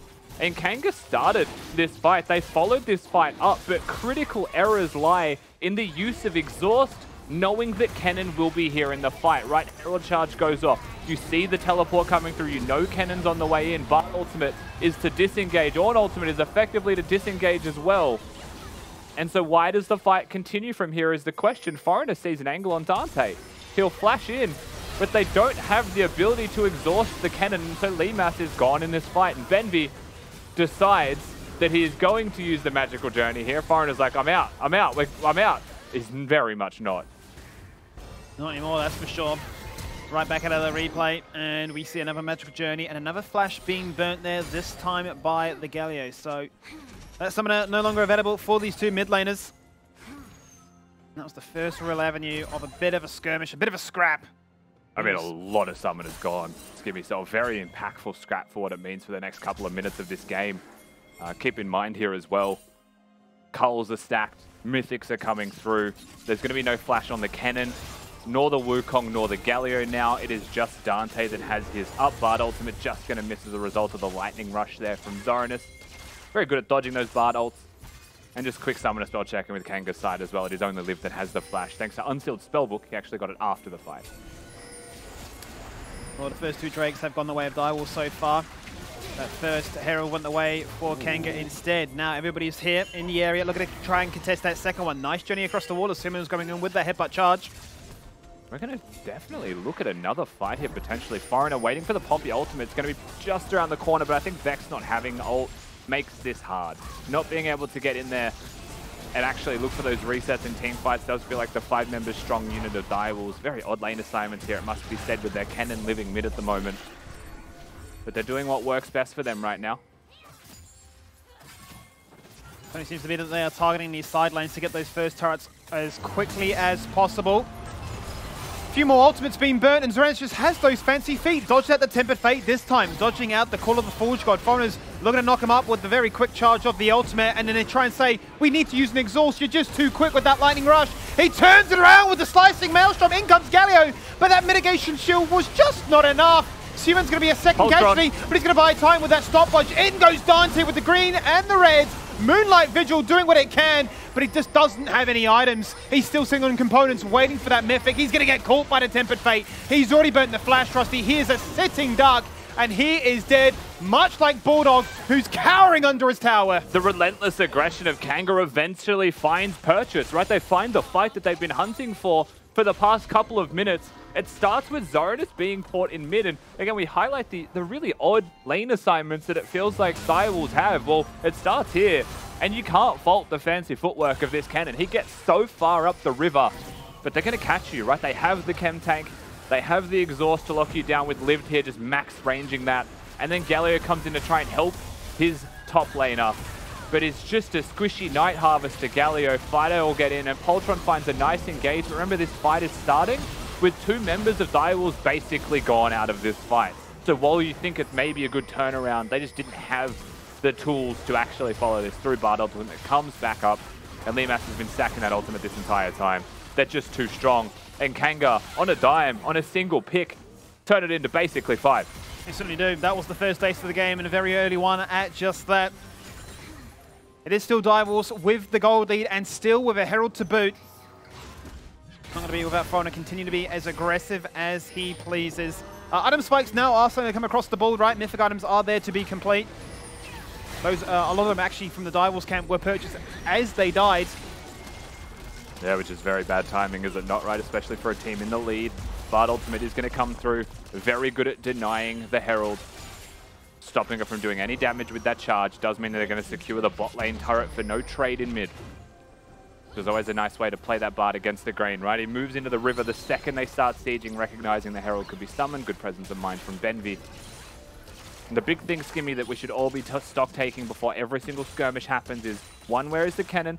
2, is there an exhaust? Because that is the only way that you deal with cannon come team fight, especially with a big area of control team fighting composition, including the Wukong and the Galio ult. Yeah, and you mentioned before, right, the fact that it's a Night Harvester version of this Galio, so he is all about that damage. He wants that big punch. He wants to back up and flourish and look to accentuate the damage profile in that AoE-centric style from the Wukong, from the cannon. It's not Everfrost. It's not going to be as tanky as it would be otherwise. But they want to be the ones on the front foot, laying that first punch. Human's punched his camera. He hasn't. Lived grouping mid here as well, looking for the outer turret. Just going to be there as a body on the floor to make sure that it is secure, that they have supremacy in terms of numbers. And now they move towards bottom. Zoranis with an exceptionally wide flank on this Drake. If they chase Human, they won't know the cannon is here. You can see he's trying to play his angles, but Lived is definitely doing due diligence in keeping this cannon away. But Human should just be able to ult out. Should be. Tempered Fate locks in place 2 on the Drake. This would be Direwolves fighting to try and get their soul point. A fight is going to break out. Limas looking to try and skirt the edges of that aggro. Cannon spotted. Not going to get taunted. Poltron has to distort across the wall. There is another magical journey. 2 pop through it. 3 pop through it, actually. Poltron turns around and says that's just too easy. That's a wombo combo. Cyclone grand entrance. Eat your heart out. Foreigner's going to try and knock back 1, but Dante's found that shutdown. He has removed Vex, who burnt the flash, who hit the ignite, but just didn't have it in them. And now Direwolves with a 1-team fight can also get their 3rd Drake. Kanga just willingly jump into the belly of the beast. They take the team fight very disadvantageous terms as well. Considering that the Galio and the cannon were so far removed from the skirmish, they wanted to play for a pick. And instead, they go for the full-blown team fight, Skimmy, and they embrace the wombo that just knocks them down. The fact that this fight happens by everyone going through the magical journey is just baffling. There's no way you need to go this hard. Fido, the only person who stays strong at his resolve, but he has to go into the fight anyway because he's a Vex, and he's not going to be able to because Dante and Bulldog just dismantle him piece by piece. Very odd skirmish. And it was such a weird wraparound, right? Because there was a big mini game of try and catch out where is this cannon. He's just gone all the way through from that tri-bush, wraps around right back to where that team fight was. And you're thinking, well, if you're going to try and catch out this Wukong on vision, I've got good news for you. It's not actually just a lonely Wukong. There's multiple members ready to back him up. This time a nice short pause. Hopefully that is the last of any. I've said that a few times already, but hopefully, fingers crossed, third time is the charm. Look, the thing is as well with both of these teams is in terms of difficulty of execution, it is much harder to play Kanga's comp, I feel like, than it is to play Direwolves, who don't have to necessarily target their abilities. But Ultimate can work for both teams. Ornn needs a lot of setup time. Poppy is about disengage with that ultimate, right? You have to use it correctly, and Zeri needs time to ramp up to stack. Fighter needs those kills to be successful to get resets. Direwolves just pick a circle. They pick a battle line on the map. They say, this is where we fight, and if they cross that line, they go all in. Very simple to play, right? Big cannon ults is going to stun people. Galio is going to follow up. So when you take these fights as Kanga, you need to make sure you're doing it correctly. Or those mistakes, like you just saw, get punished. They certainly will. And the punishment, at least from what we can see here, is still a fragile 1,000 gold lead. Nothing really too big to harp on about at this stage. We will see where that wealth is distributed. It is still Lemus at the top of the table. Despite that initial gank towards him, he didn't die. He did cash in that cult, and he has been farming up an absolute treat. But it's not to be outdone by the likes of Zernus and Dante that have been doing just as good in their own right as well. Interesting thing as well is with all the pressure that's gone out down onto this cannon, he has fallen behind a fair bit in farm. And in terms of top laners that need resources, Zernus needs much more than Liv.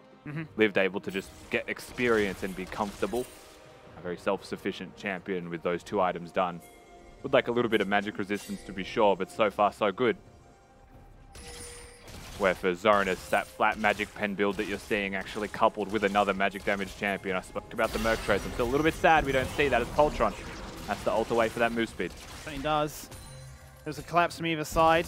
From the Wukong and the Galio, ready to try and pinch onto that bush where Kanga were hiding out, waiting for their next victim. Just gonna miss. Zernus grouped. Kanga know that as well, so they're going to be much more vigilant. Fido with no teleport is top lane, so this is not a fight that they should be forcing until their mid laner gets here. We're on. There is the taunt.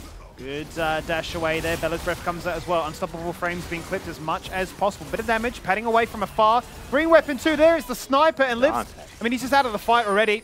Has to go back to base. Doesn't have a teleport, Rusty. Dante just a beast on this Aphelios. You can see how well rehearsed he is with the weapon interactions. Not the real Poltron going to get caught there. And still Kanga trying to make this play, make this pressure exist without their top laner here. No teleport on Liv. Has to walk the long, hard road back towards mid, down the lane itself, but he's just going to group again. And if this is time spent where a cannon and an Ornn are grouping, this is favorable for Kanga in that top lane 1v1. Zernus is going to have none of that, however, but ult hit. Oh, he's just caught him out. He's gone golden for a second. Temper Fate, instant flash out. Otherwise, that headbutt was on for a big chain of CC. Can't afford that one to happen, as Zernus has retreated to the top side, pushed out one wave, and he himself is now going back to base. Wouldn't be too surprised now if we are looking at those stopwatches to come across the board, because that next big team fight in 90 seconds, that would be sole point and put Direwolves in a really strong win condition. Okay, this might be the first time in a while that anyone's gone bottom. like we just haven't seen anyone go bottom. But surely at this point, Human will go down there to collect that wave. Ghost Flash right now, summoners for this Galio. Back to the base summoners for Lived in top lane. The Unsealed Spellbook cycling their way through Skimmy. As we do look at the Soul in a minute, we have to look at the item spikes in the lead up to that. And it does feel like both teams are very well equipped with their 2 full items done, building towards their third. With the exception presently of Fido, who hasn't finished his second item, as he's gone for a couple of extras, such as the stopwatch and the Dark Seal. He would like to finish that second one, if possible, before the Drake spawn. Wave bottom might be enough. This time Benvi won't have vision as to where Seaman is, so won't take that classic dash across the wall. They can just go back to base and look to achieve as much itemization, power spikes as possible. Verdant Barrier now there as well for the Galio. Another Tempered Fate. That big TP from the back line. Dante's in so much trouble. Instant Gale Force out of harm's way. Galio comes down, creates space and divides the fight. Is that hammer going to be dropped? Who's it going to knock back? Absolutely no one. Poltron's been split. He's got a flash too. He's been exhausted. This time that is the real one. And that's the Shadow Surge to try and kill Sniper, but Lemus is the one to pick it up. He's got the reset. He's going to jump on in early onto one so far. Instant Wild Growth onto that Galio. Another Exhaust. far too many of them. Dante, with the red and white, you just don't want to fight, especially if he can step up against you. Zoranus he doesn't have the summoners, he does still the flash. has ult. So if this fight continues, Zoranus now has seen both exhausts used. You would be putting yourself in the pit. Kanga don't want to bottleneck themselves, but Direwolf's still going. And that's the big thing for me, right, is you do still have those flash. There it is! In with a slicing maelstrom, locked them all down. That's 3 members paralyzed. They can't do much about that. Limas going. Now, with the green and the blue, but Limas says, watch this. It's a bit of a Zeri moment. AD carries trading out fights. And here goes the face check. What are you doing? You have no vision. You have no right. And Foreigner can just barely survive. I mean, you're right. He has no right to face check that bush. He doesn't know what's awaiting him. Just feeling himself. Limas goes a little bit too far. Dante and Suman are going to look to take this Drake. They do have Poltron in the pocket with the smite ready, so this is actually going to be the Cloud Soul confirmed. And Kanga, instead of just calling it a fight, saying we won this trade, look at the damage that he did. Instead of just accepting that reality, they continue to press just a little bit further. Phyto flashes on the second part of this, and Zoranus gets the ult that he wanted. Didn't quite have the follow-up there because he had no Wukong, right? Human didn't have the ultimate, but he achieved his purpose. So did Limas here. Fight's done. And just bang, Night Harvester Galio. You don't often see it. The cleanse was good, but what kind of difference does it make when Dante's free hitting you? It certainly is. Once again, in a very similar situation to the early game of this one. No summoners available. Only a single flash off this Bard. Going into a very fast Direwolves team now. You know, those Tempered Fates to try and catch at these individuals is going to be much, much harder. Certainly is, and only gets harder as time passes. Voltron with a very wide potential flank there. Magical Journey should be enough to get them out safely. Only objective up right now on the map that matters is the Baron. So both teams will try and establish their area of control on the top side of the map. And you thought there was no one farming bot lane before. Welcome to the next 5 minutes of gameplay until an Elder spawns. Oh no, Simon. He's going to go golden. He's baited out the Shadow Surge. Temper Fate does land. That's going to knock out Wild Growth Lulu for the meantime. Cyclone looking for the knock-up, looking for Dante, completely untouched so far. They can't touch him, and that means that's another Slicing Maelstrom. That is another AoE-centric team fight when Aphelios can stand back and deliver. He is the postman giving you pain. And just an Ornn and a Bard left standing. Direwolves seem like they've got enough power, enough control in this game. They pick the easy-to-execute composition. They execute every single time, and it does look easy with how they handle Kanga. Big ult coming out consistently from Zoranus. Maybe hasn't resulted in the kills, but you know who's been picking those ones up? There's no way. There's no way. No way in this world. You don't even want to hype it up. It's impossible. And then he just does it. No. Rusty. How? Bard gap. I'm stunned. Envy secures Baron. I've done laps around the studio. I am stunned. You actually did go for a walk. Watch the fight one more time. Dante untouched through most of this, but it is Zoranus once again that hits another fantastic ult. Vex ult gone, Bard ult gone. Don't need to overchase this. You don't. Liv tries to play towards keeping the team at bay, but doesn't aim for Zoranus. Plays for the rest of the team fight. Suddenly it's gone. This is so messy from Kanga. It really is. They feel disconnected. It doesn't feel like their target selection is right, and then along came a little old Bard. No smite, no problem, says Kanga. I got this. Watch me. Benvi gets it done for the boys. What?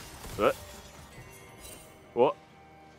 Yeah, even the observers feeling the emotion that we felt. There is no way in this world that you get that one. But he did. He's found a moment to celebrate, to keep this game as close as possible in a Game 1 situation, despite the issues that have presented it with those pauses. Even if we are losing these team fights, even if that ease of execution isn't in our favor, we aren't going to give Direwolves every buff this game has. Baron buff only on 2 people, must be said, right? Bard and the Ornn. But Ornn can group up. He's just going to sit there and craft some items in their face. The disrespect does mean that they're going to be able to siege these turrets in relative short order, right? Ornn's not going to be split pushing anytime soon. Mid lane next port of call. Top also has an outer turret that can be taken for free at any time, and the wave should start building for them here. Still down in gold, still down in Cloud Soul. Nice to be a cannon with a Cloud Soul. Oh, it certainly is. I mean, just think about how quick you are when you do hit that ult switch. It's all you need and more.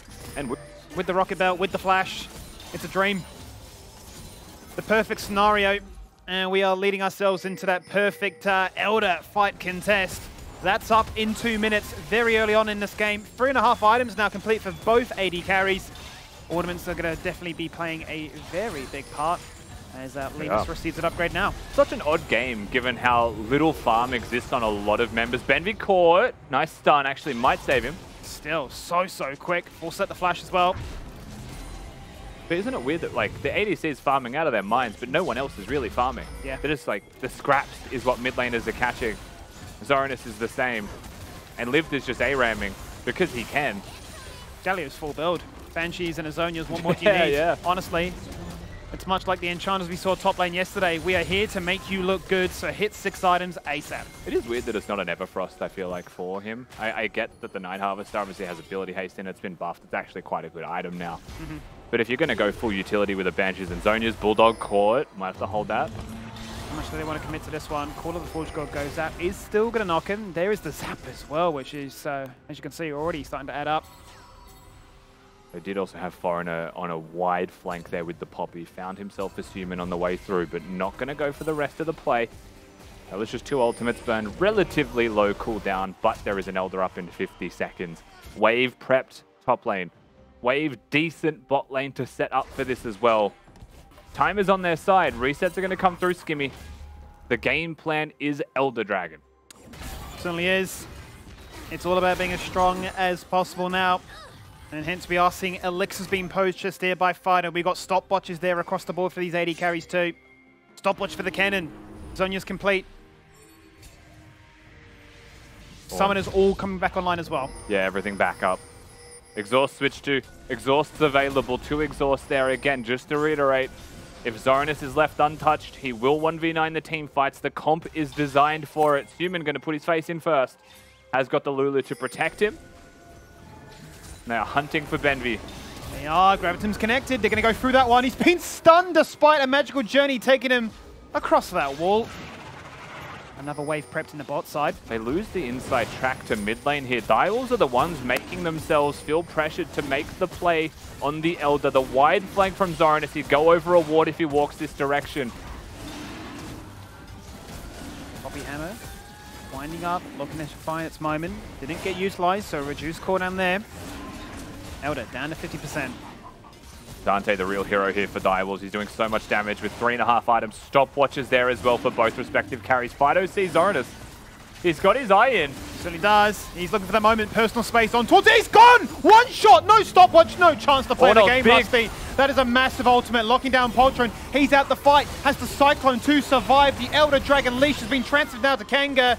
They turn their attention onto Galio. The Drake resets. They've got the shutdown. They've got 2 massive kills. And this might be that pivotal moment where the game switches to Kanga. Fido very close to having another kill potentially. The reset's still there on the ultimate. He's going to use it. He finds Bulldog. He certainly has. And once again, 1 shot to the target. This time cannot fight it onto Dante, who Gale forces away to safety. Look at Poltron. Can he get in? Would he dare try? I think he would dare try. No. Oh. He tried his hardest. He really did. He tried to emulate the success of that Benvi Baron snipe as well. But it's just one Aphelios alive. Respectable effort. You've got to do that as a jungler. Most of your team dead. You've had Baron stolen from under your grasp as well. But it's not going to happen another time. Watch this one more time. Fido, the patience. Knows where he is. Bides his time. Guarantees the fear with the W. Doesn't want to bother missing and full combos him. Fight's done. Zoranus is the team fight. And it's completely gone. Dante gets zoned out by both the Bard and the Aphelios. And there's more than enough damage to follow through here to win the entirety of this skirmish from here on out. Reset's really nice from the Vex. That's how you win those team fights. They have no magic damage otherwise.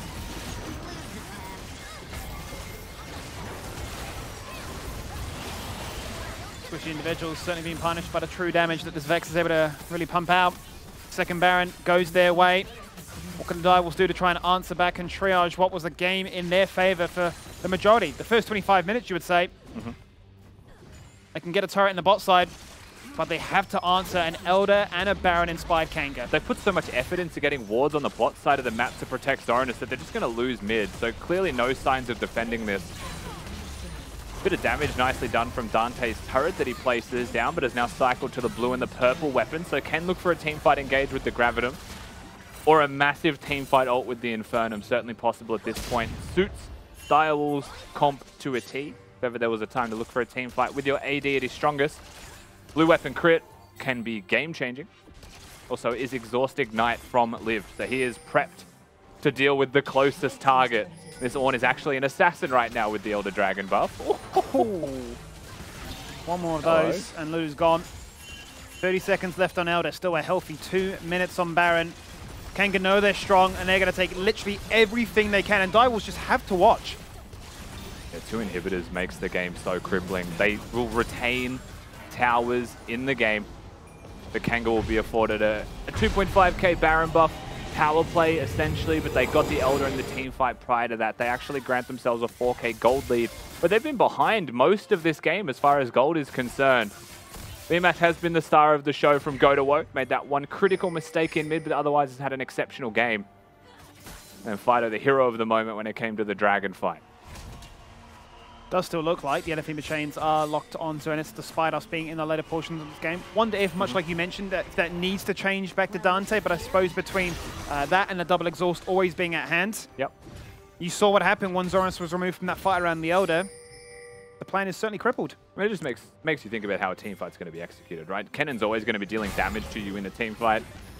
Big AoE champion. Kanga actually needs to be super careful here. Direwolves going. Poltron's in. He's got the Cloud Soul. He's ready to rock and roll. He's been feared for the meantime and is just one shot. Great temper fet in the backside of that one from Benvi, trying to prevent the rest of the team. Lived with a massive wraparound. There's a big pinch on Dante, who's been exhausted right now. Gale forces out of that headbutt stun inside the wall. Lima still on a double kill right now, flashing forward aggressively. Lightning Crash active. He's going to try and be as damage heavy as possible.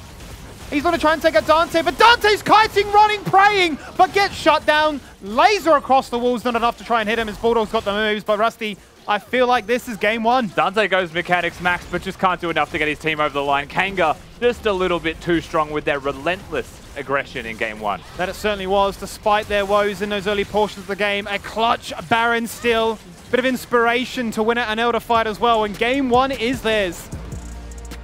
It's funny, it does feel like a little bit of daylight robbery coming out of Kanga with how that game started, with how it kicked off.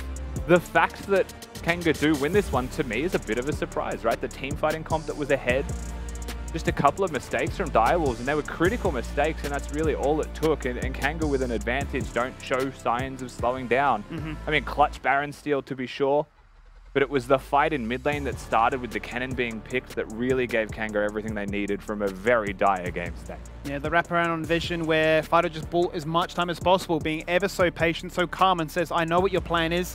I don't need to reveal myself. Guarantees the fear as we saw. And yeah, it was just doing that one-shot damage. It was beautiful to see, Mac. There was just so much going on that game. And King Benvi with that steal was just the craziest moment in there as well. No one saw it coming. Except for maybe Rusty, because he is, of course, the Bard, you know, biggest fan, Os. Didn't expect it would happen. It was there, but you never expect it to happen. Very true. Especially when, what was it, 5 people hitting the Baron at the same time? They didn't have a jungler. So. Well, everyone but the smite. Benvi was hanging around like a bad smell and managed to come away with a Baron buff and a bad smell, so that's like pretty most good Bard too. players. Yeah. A couple of stabs in the dark there. Now look, I can say that. Big game, Kanga 1 and zip. So Direwolves, they're going to have to try to turn things around from here. At the same time, the game was so close all the way through, even all the way to that fight at the Elder Drake as well. You just saw the angle where maybe that smite steal comes back the other way because they couldn't quite figure out exactly where Poltron was. They knew that he was hanging around. They knew that he existed, but he was low. And just barely not able to flip that one in Direwolves' favor. If they did, maybe Direwolves could have came back to the game.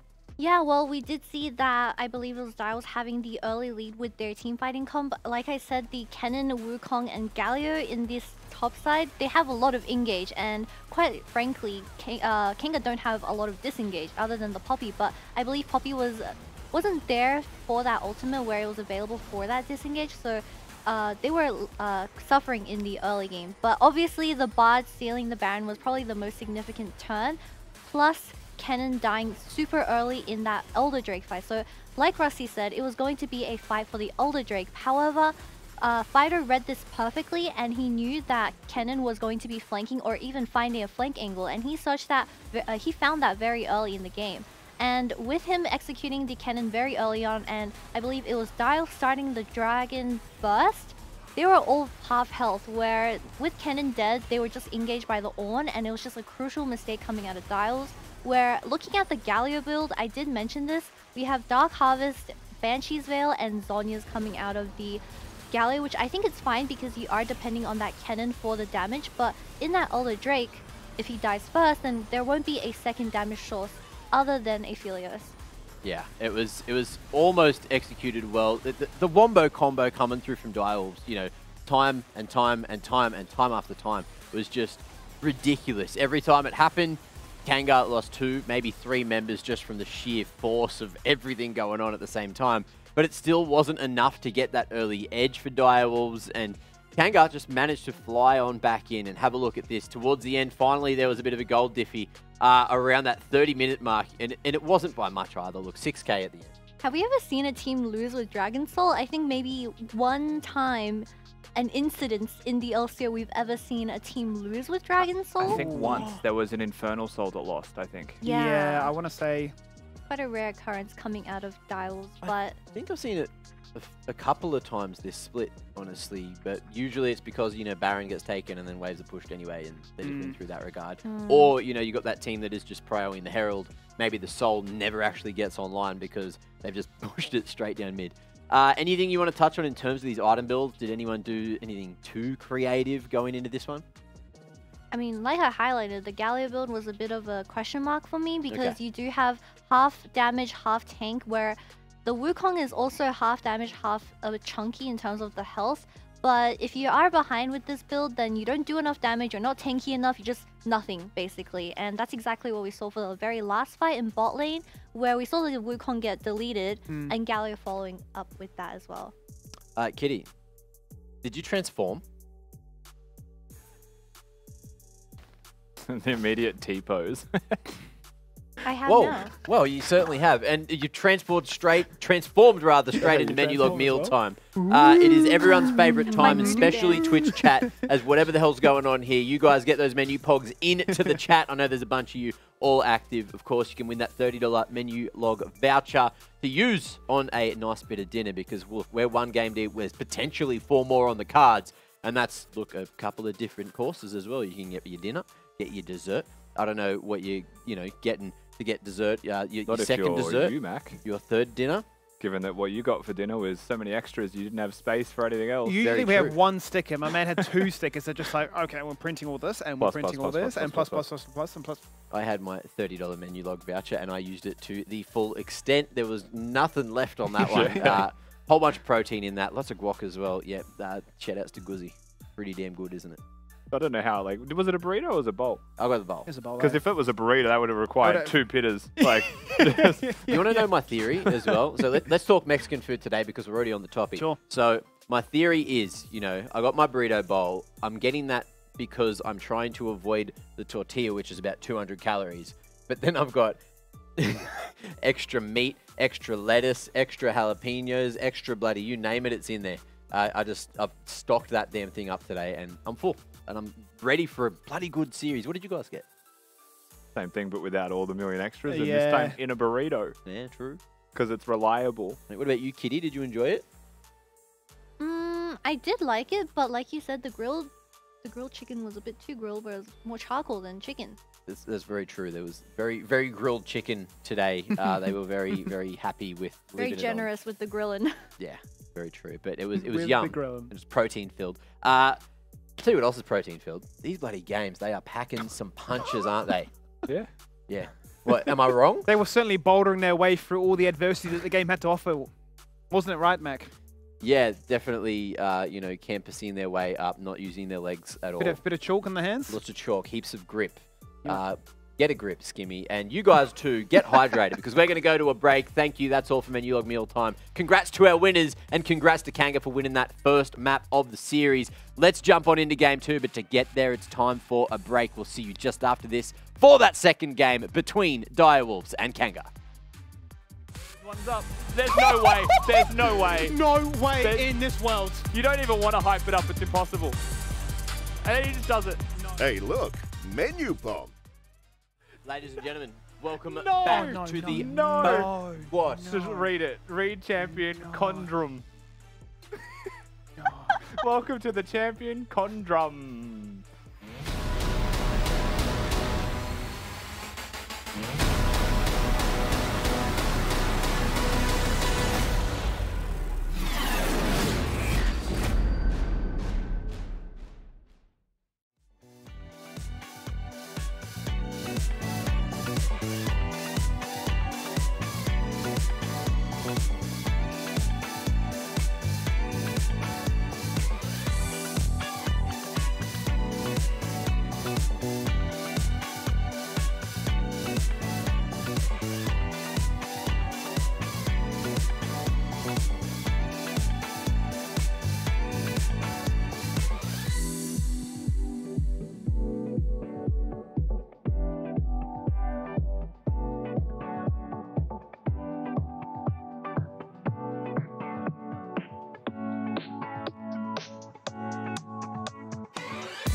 Ladies and gentlemen, welcome back to the LCO, delivered by Menulog. I'm Tibbers, and I'm having a good time. Ha ha ha! Fooled you all. It's me. It's actually Mac. But look, here's a Tibbers for you guys to just relax with. Time for me to have a dare, guys. Gonna get in the Breatho. Oh yeah. Skimmy, none for you. Oh, sorry, mate. Not today. All right, you've got to earn your keep. Maybe later you can have yourself a dare. Too much energy for me, yeah. Yeah, you popped off in that first game, man. I know. I was like, shit, it's game 1. I can't let you have one of these. This is all for me, all right? I'd never have enough energy. Isn't that right, Rusty? You can definitely have too much energy. You specifically. Do you know, I think that Mac is a golden retriever. If I was to name us all as a dog If we were type, pets, I think for sure. that you're definitely on that pathway as well. I'm very close to it. Very close to it. Why do you think that? Oh, it's just golden retriever. And it's an energy thing. I'm gonna have to ask the missus on that one, because when I said I'm a golden retriever, she's like, no, you're not. You're like a beagle. Really? Yeah. I've never owned a beagle. So The energy, but the annoying side of it. Oh, yeah? Oh, so you missed that's what a partner would say, though, for sure. That's what I got. That's what I got. Kitty, what are you? You I'm a not- cat or are you not a dog? I'm not very knowledgeable on dog breeds, that's if the I'm same. going to be honest. So I need to be diagnosed by Yeah, Rusty I mean, here. I genuinely couldn't think of a dog breed that I would say you were. I settled with a cat. Ooh. I was thinking about this earlier today. And I don't think thinking- it's a bad thing. I mean, like, I think I'm like a cav rat, like just real quiet, just yeah, chill. yeah. Am I quiet Yeah. though? Well, cats aren't always In quiet. comparison to like all of us, 100%. You're not a dog that makes a yap noise. You're a small dog that barks. You know what I mean? Like, it's a I'm a different chihuahua. category of dog. No, because they're yap.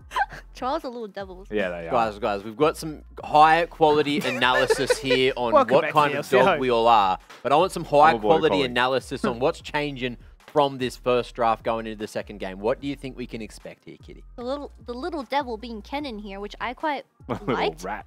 The little rat being Kennen here. True. It was a really good counter pick into On. I little think picker. he always gets lane priority, which usually you want to aim for those early Rift-Herald fights because that's when you gather all these CC players. But I think just that mistake at the Elder Drake and Baron, I think losing Baron was actually quite tough as well.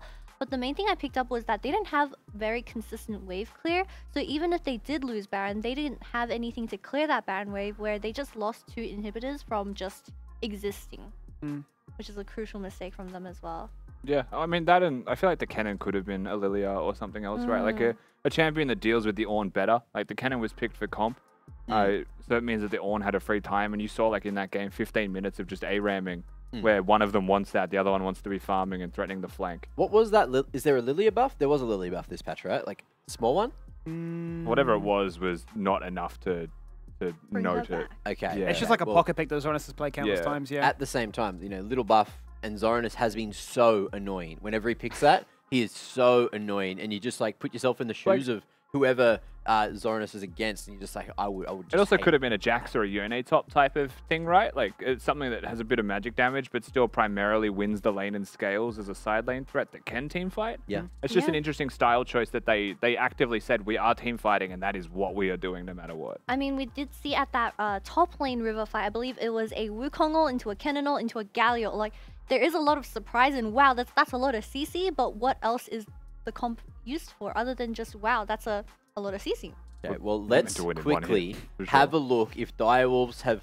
I don't know if we'd call it a mistake, but they get to choose side again because they lost. So let's see what they have selected going into game 2. Interesting. And back to the red side. Ooh. They're not doubling down. I don't think they'd be upset like with their draft from game 1. I don't Okay. think that was enough of a cause for concern to want to switch to blue side. I do know that from what I've seen and what I've heard, and I've spoken to a couple of people now from other regions, blue side seems to be just the be-all end-all. It is the primary side select in the LPL as well. Very rarely will people pick red side in contrast to blue, and that's existed all split. So the choice of red, like we said in that first game, it is about getting those counter picks. Yeah. And that's why I brought up the cannon though, right? If you're going red side, your 5th pick is a cannon. That's not a counter pick, that's a comp pick. And so you could do that on blue anyway, right? That's very true. You certainly could. Now let's have a look at the Dare fan vote. You guys get those Twitch points in. I'm pretty sure It was like 50-50 last game, eh? 50-50. Yeah, it's So really close. Whoever won, you got heaps more to put in, so just put it all in right now, right here, please. Thank you very much on whichever team you think is going to win, so we can see how the vote has skewed from that first game. And in terms of our predictions... You were all 3-2, right? You were all 3-2? Yeah, 3-2. I was only 3-0. Yeah. So you could be on the money and we're still alive. maybe leapfrog me. We're all still alive. We're all still alive for now, yeah. Yeah. This is life or death. This as is Rusty. life or death. Yeah. Yeah. It's a Looking good game. real serious. We do need to knock Mac off his perch. Hey, I'm enjoying my perch. The one game wonder. I've never been up on this perch before. It's pretty good. It is like nice, the isn't view it? up here is like pretty good. You know, you got roofs, you got floors. It can corrupt you bad. though. You start picking favorites. It's true. True. Although how do I stay here? By picking favorites rather than just going for the underdogs. So who knows if that'll change. I guess, look, this game, I don't know, who is the underdog? That's the real thing. Like in terms of the scoreboard, it's Kanga. But in terms of performance, I'd almost say Direwolves right now is that underdog. And let's see if they're going to be able to bounce back going into Game 2 because Champ Select's ready. Exactly. Let's see what it can do in Game 2, if there will be any major adaptations, or if they will say, look, the draft wasn't the issue, it was just the performance itself. Looking at the bans, identical to Game 1. Kanga actually first picking the Trundle is interesting, right? Because like the whole draft of last game for Kanga felt fine. I do wonder why the Trundle is their early champion of choice. The bans haven't particularly changed. Direwolves in their 1-2, I believe, responded with a Philios Lulu or something of the like straight out of the gates. Wukong's still going to be up and available for them as well. So again, I don't think the Direwolves were upset with their draft. I feel like they will have felt like they failed in execution, and that is totally fine. And their first 3 could not be faulted. I think Dante had a very good game on Aphelios. Now, that can be any champion still. Siva, like was mentioned by a kitty, surprised that it hasn't been picked. It's up. It's always going to be available. That would be an interesting adaptation, trying to give Suman a champion in his first 3. I would like that a lot. Really make sure that he has some kind of champion or matchup that he's most comfortable with, because he needs that if Direwolves want to succeed. They certainly do. One thing that's interesting for me is just the lack of Renato anymore, right? It was such a go-to champion for such a long time. Pair that with Kalista, Philios, Twitch, whatever it may be, and that would give you the get-go. But it just feels like with the presence towards Lulu, there's a clear emphasis now on Direwolves saying we need to shut down a key target with a polymorph, but also we need to give as much effective HP to a bruiser like a Jarvan jumping in. Here's the thing, right? I think Trundle beats Jarvan, and I think that Zeri can dash out of a Jarvan ultimate. And there is no flexibility here for Direwolves. The only interesting adaptation is that Fido has gone for the Rise in his first 3, so he is now killable. In saying that, Rise is a very good diffusal pick.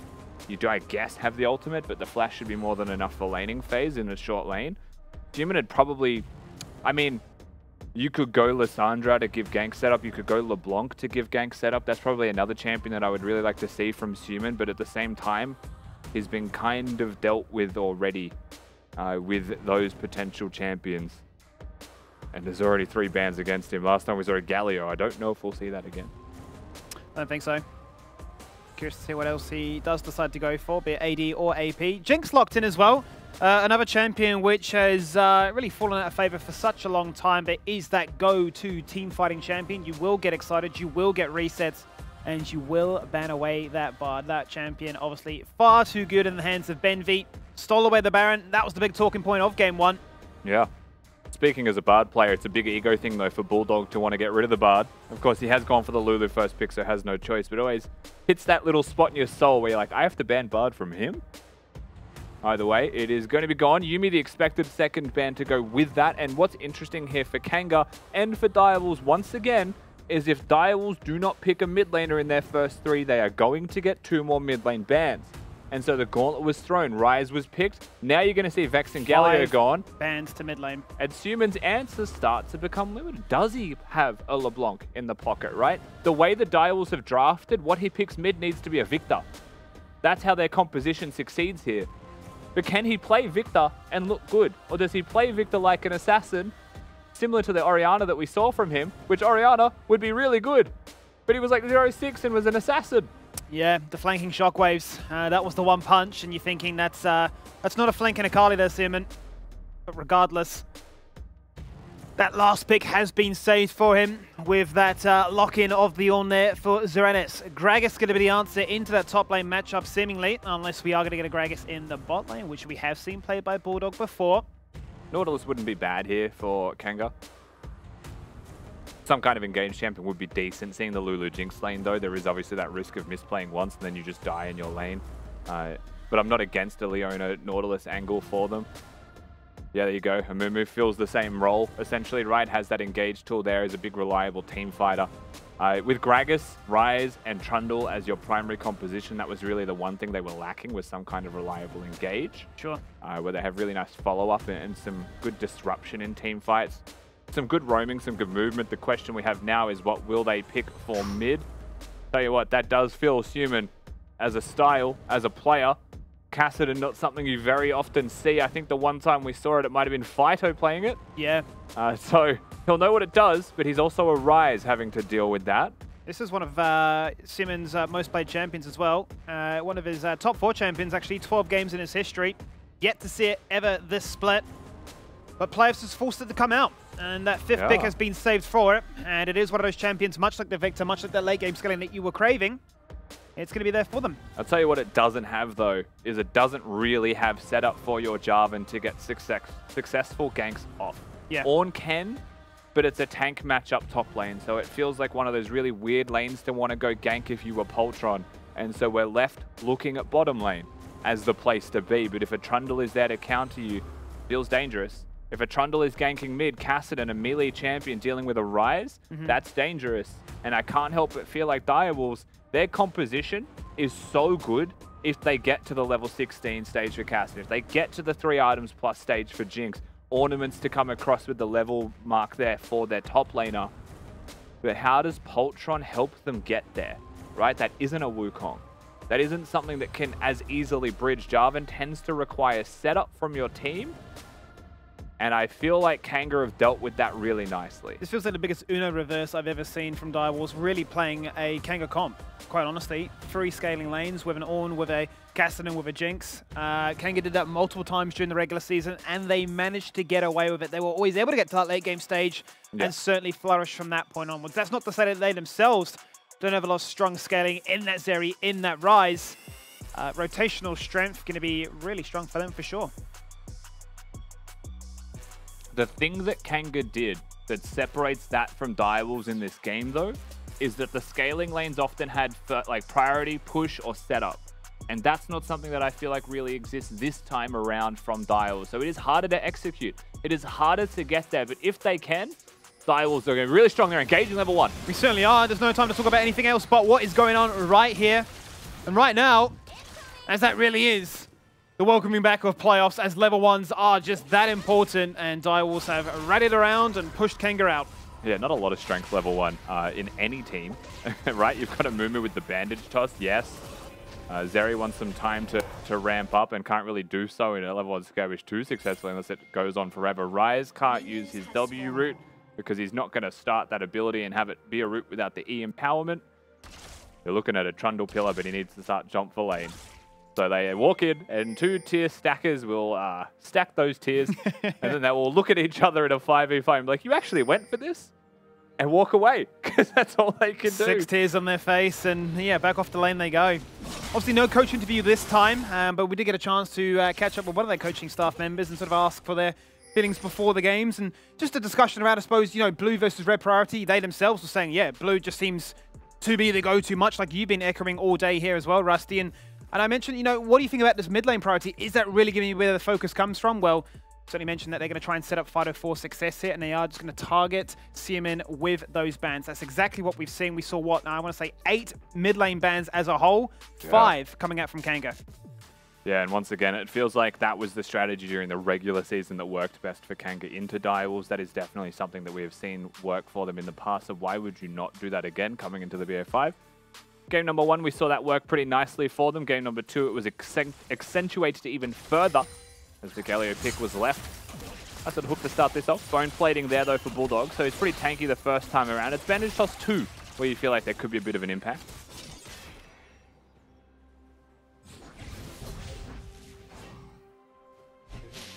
Keep our eyes on this mid lane. An age-old matchup. That is a max range Bandage Toss.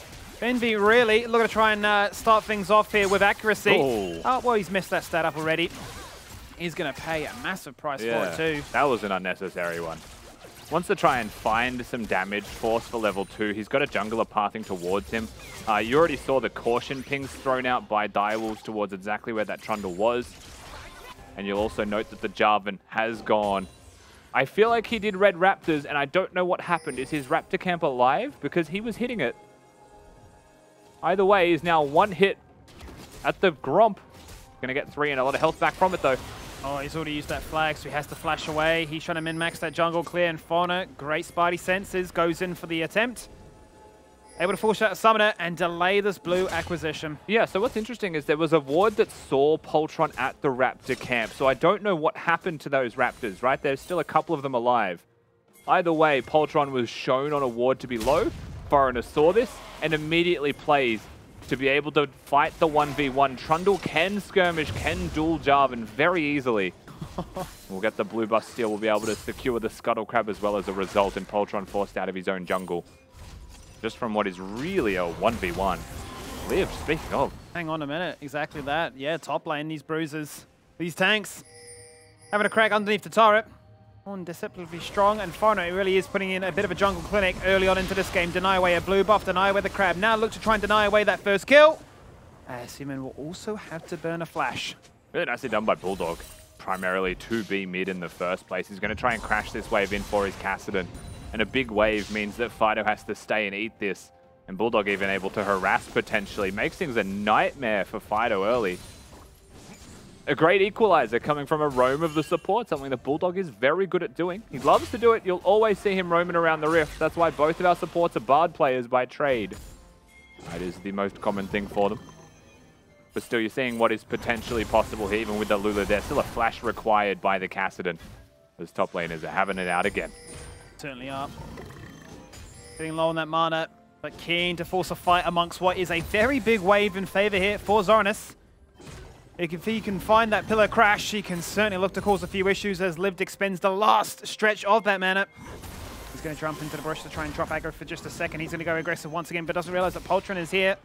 Just outside of range. Has Biscuits, so we'll be able to have enough mana, but he's not being hovered here and has lost most of his health trying to hold that wave off and harass. Zoranus definitely looking like he needs to reset. The fact that he's staying, it's been shown. Good flash.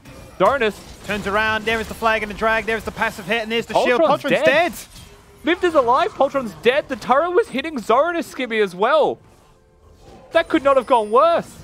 That is pure disaster. Lived would, I mean, he'll be laughing at that one. There was no one in which I should have survived, but you've granted me the easiest first blood of my life. And it's the turret aggro, I feel like, where the bit of confusion will start there for Zoranus. What exactly hit to make that happen? And then when it did happen, no matter how much time I buy for Poltron, I'm not a very strong jungler right now, still level 3, and Foreigner sees him die. Walks into the bottom side of the map. Doesn't have the first move of his bot lane just yet. Does have Benvi. But he's going to respect for the moment that both members of Direwolves could be here. Still in the driver's seat. And off they go. It just doesn't really matter what these supports play. If it's not Bard, they will still retain those tendencies. Always keen to find a scrap. And they are making sure that this jungler in the Jarvan is going to be hard stuck level 3 for such an eternity. Can't clear a camp. Can't do much about it. Has to flag and drag out to safety. Bulldog is now compromised as a result. He has to burn a flash too. I mean, the pressure from a Trundle and a Mumu, I mean, it's becoming suffocating. Yeah, it is suffocating, and it really bleeds into the lanes as well, right? Suman playing melee into ranged matchups. Now going to get 3-man Dove, has no flash. W hits this, follow-ups there. Yep, there is the Banish Loss once again. They just serve it on a silver platter for the Rise. He didn't have ultimate. He couldn't crash the wave. And now he's going to lose so much underneath this turret. Foreigner not even really getting involved into the play. No assist, just stands by, gets experience. Dante, Bulldog, they don't know Foreigner's here. They step up. They're certainly going to run the risk of being ganked. If they face check him, it would be even worse. His goal is the Scuttle Crab, but definitely just here to make sure the Limas is fine. Such a great start from Kanga. I mean, that's a big, big turnaround from game 1, right? It really is continuing the great work they found in the latter stages of that game as well, to say we're going to start off on the right foot, we're going to punish you. And if you are going to draft about scaling, we're not going to give you that free ticket, much like you tried to find with cold starts and first strikes. Yeah, and for me, and I know that the game's not over and this Kassadin can still go insane, is now level 6, right, and is scaling into it. I am still just left wondering why not pick Vex in your first 3, right? You've already seen the enemy mid laner. Why not respond with a mid laner into bans? But not to be seen. They hold the pick. They reserve the option for Suman to play this Kassadin. Unfortunately, we are into another pause.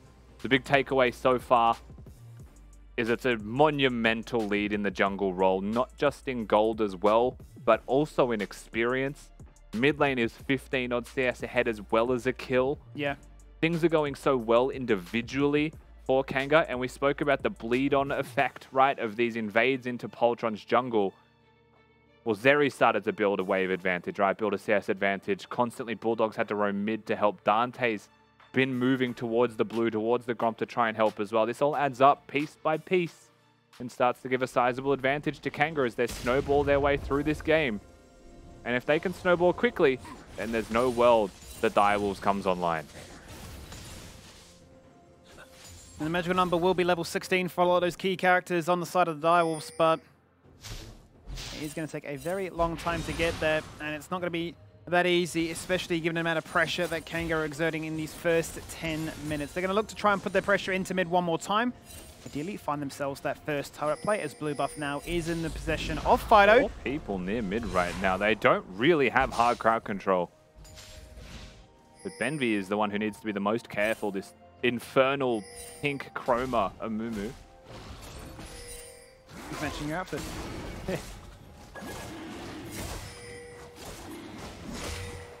Onto the Infernal Drake then, instead, as the junglers look to try and find level 6, Lemus. A bit aggressive now into Dante, takes him down to 50%. The only retaliation he gets is a turret shot. They're going for Lemus. He's running away again. There is the flag and drag flash and gambles correctly. Lightning Crash to turn it around. There is the bandage toss and Poltron is just dead. Can they find one? Can they get anything? Yes, they can with the Super Mega Death Rocket. There's the Realm Warp. That is a double kill. I mean, that's just Kanga running this map.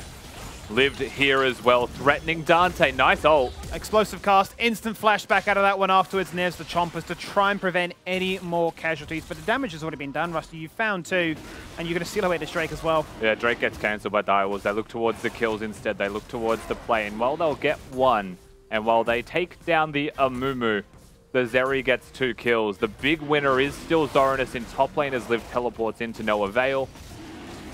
But regardless, they've got a lot of control on the map everywhere else, and Zoranus on this tank Ornn, can he make a difference? Even with 3 plates in mind, is to be seen. He goes to pick up some more strength in this one as Suman is low on mana. Thankfully for him, there's a minion blocking that bandage toss in, and still no level 6 for the Curse of the Sad Mummy. Yeah, it was actually just greedy from Fido, right? Wants to get that extra wave before he bases. Still had the teleport there. And you're seeing the makings of it, right? Things that Suman can do starts to ramp with time on his side, but pressure not on his side. There is a very scary Zeri about to run rampant on this rift with that first mythic completion. Well on the way. But he is well on the way. Whole starts of he's 80 carries, so once you catch that one in, it could just be a very similar story to him having the most gold again. Following up an absolute treat. This time hasn't been targeted. This time starts off on that right foot with a massive, massive lead. It begs into question then, if this series is all about Zeri and last night's was all about Draven, maybe the Zeri bans do just need to come out. First Herald going to be summoned, and no surprises, straight into that bottom lane. The turret prepped beautifully. The turret plate's gone. That Herald could die. First turret gone in an instance just like that. There is the pillar. Oh, and there is the bandage toss. Benvi jumps in, ignite, zap, and that's a kill. That's a cataclysm for insurance. Lemus, I mean, it's a Zeri. He can just dash out, but just holds his own. Just got the kill. Benvi, I'm not even sure he thought he was going to hit that. It's one of those Nautilus hooks you throw where like, I regret my decision. Dante, no flash, needs to be very respectful of a Rise and a Trundle. Nemas is going to be protected to disengage. Again, I don't think that Kanga mind losing their support. Benvi, of course, could have altered, right? He could have done something more, but didn't have the team there. Once the bandage toss connected, he realized he was in the most wrong possible place as the rest of his team was out. And is punished nicely by Direwolves. Good opportunity for them to try and claw back into this one, right? Because down 2k at the moment. Let's check in with the overall gold as a result. No surprise then. Yes, Lemus is at the very top with 5k to his name. Benvi has called out Ornn, who is now running as quickly as he can to this Herald Pit, and he can flash out the safety. He's scored it away in good fashion by Kassadin as well. But we're breaking into the side lanes as Kanga deploy their bot lane mid. And that is the mythic item completed. Sunfire Ornn running around the rift. Trying to get some control wards down now. What he will get, Skimmy, is a complete control ward placed. It wasn't actually seen by the Amumu. So that one does get to live for free. But having the flash out hurts the man who's meant to be strong. He teleports in as a result and is actually now down a teleport. Well, he is up 3 plates. It's not the unsealed spell book like Liv played last game, right? Is the graft, so wants to be a little bit tanky in that regard. There also is the full tank Gragas, speaking of. Yep. Not going to have the ability power Night Harvester iteration that we've seen from the series yesterday between PGG and Order. Main assignment's flipped here. So this is actually, if the game just plays at a really slow pace like this, Direwolves are happy because their Kassadin gets to freely farm in a side lane. They have the Jinx posted in mid lane with a Lulu and a Jarvan to protect. This is best case scenario is that existing but slow. If Kanga get to pick at this, prod at this, 1-3-1 is probably the hardest lane assignments to maintain successfully because it requires incredible map movement and any mistake could result in a death, especially in a losing game state trying to hold a 1-3-1 assignment. This is where the game could be made or broken. Ultron in the grand scheme of things is still very far behind compared to that of Foreigner, who had his number from the very get-go in this game with the magical footwear, has that Divine Sunder nice and early as well. Has continued to be a nuisance, planting very deep vision and constantly hovering lanes to look to go for those ganks. Also, has a lot of skirmishing power at this stage too. Also, the Kassadin can beat Gragas in a 1v1, right? So that is actually a really big important point for Direwolves as a win condition. If they're able to keep that lane assignment working. Ooh. Teasing at the idea of who's going to make their first move. Was anybody going to go for a panic flash? The potential of an explosive cask or a flash ult?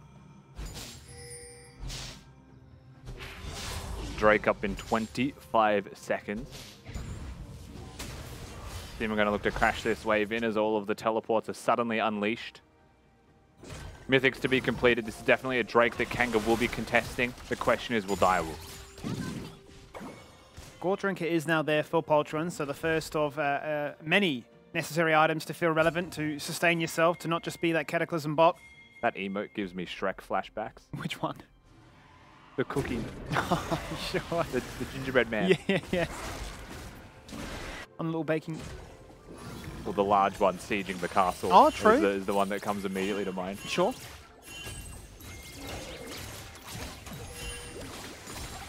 I remember watching Shrek 1 all the way back in, what, year 4? Such a long, long time ago. Let's not discuss how long ago it was. Yeah, It hurts I feel so old when we talk about that, don't I? Doing a movie review. What did this movie mean to you? I don't know. I'm like 8. It was funny.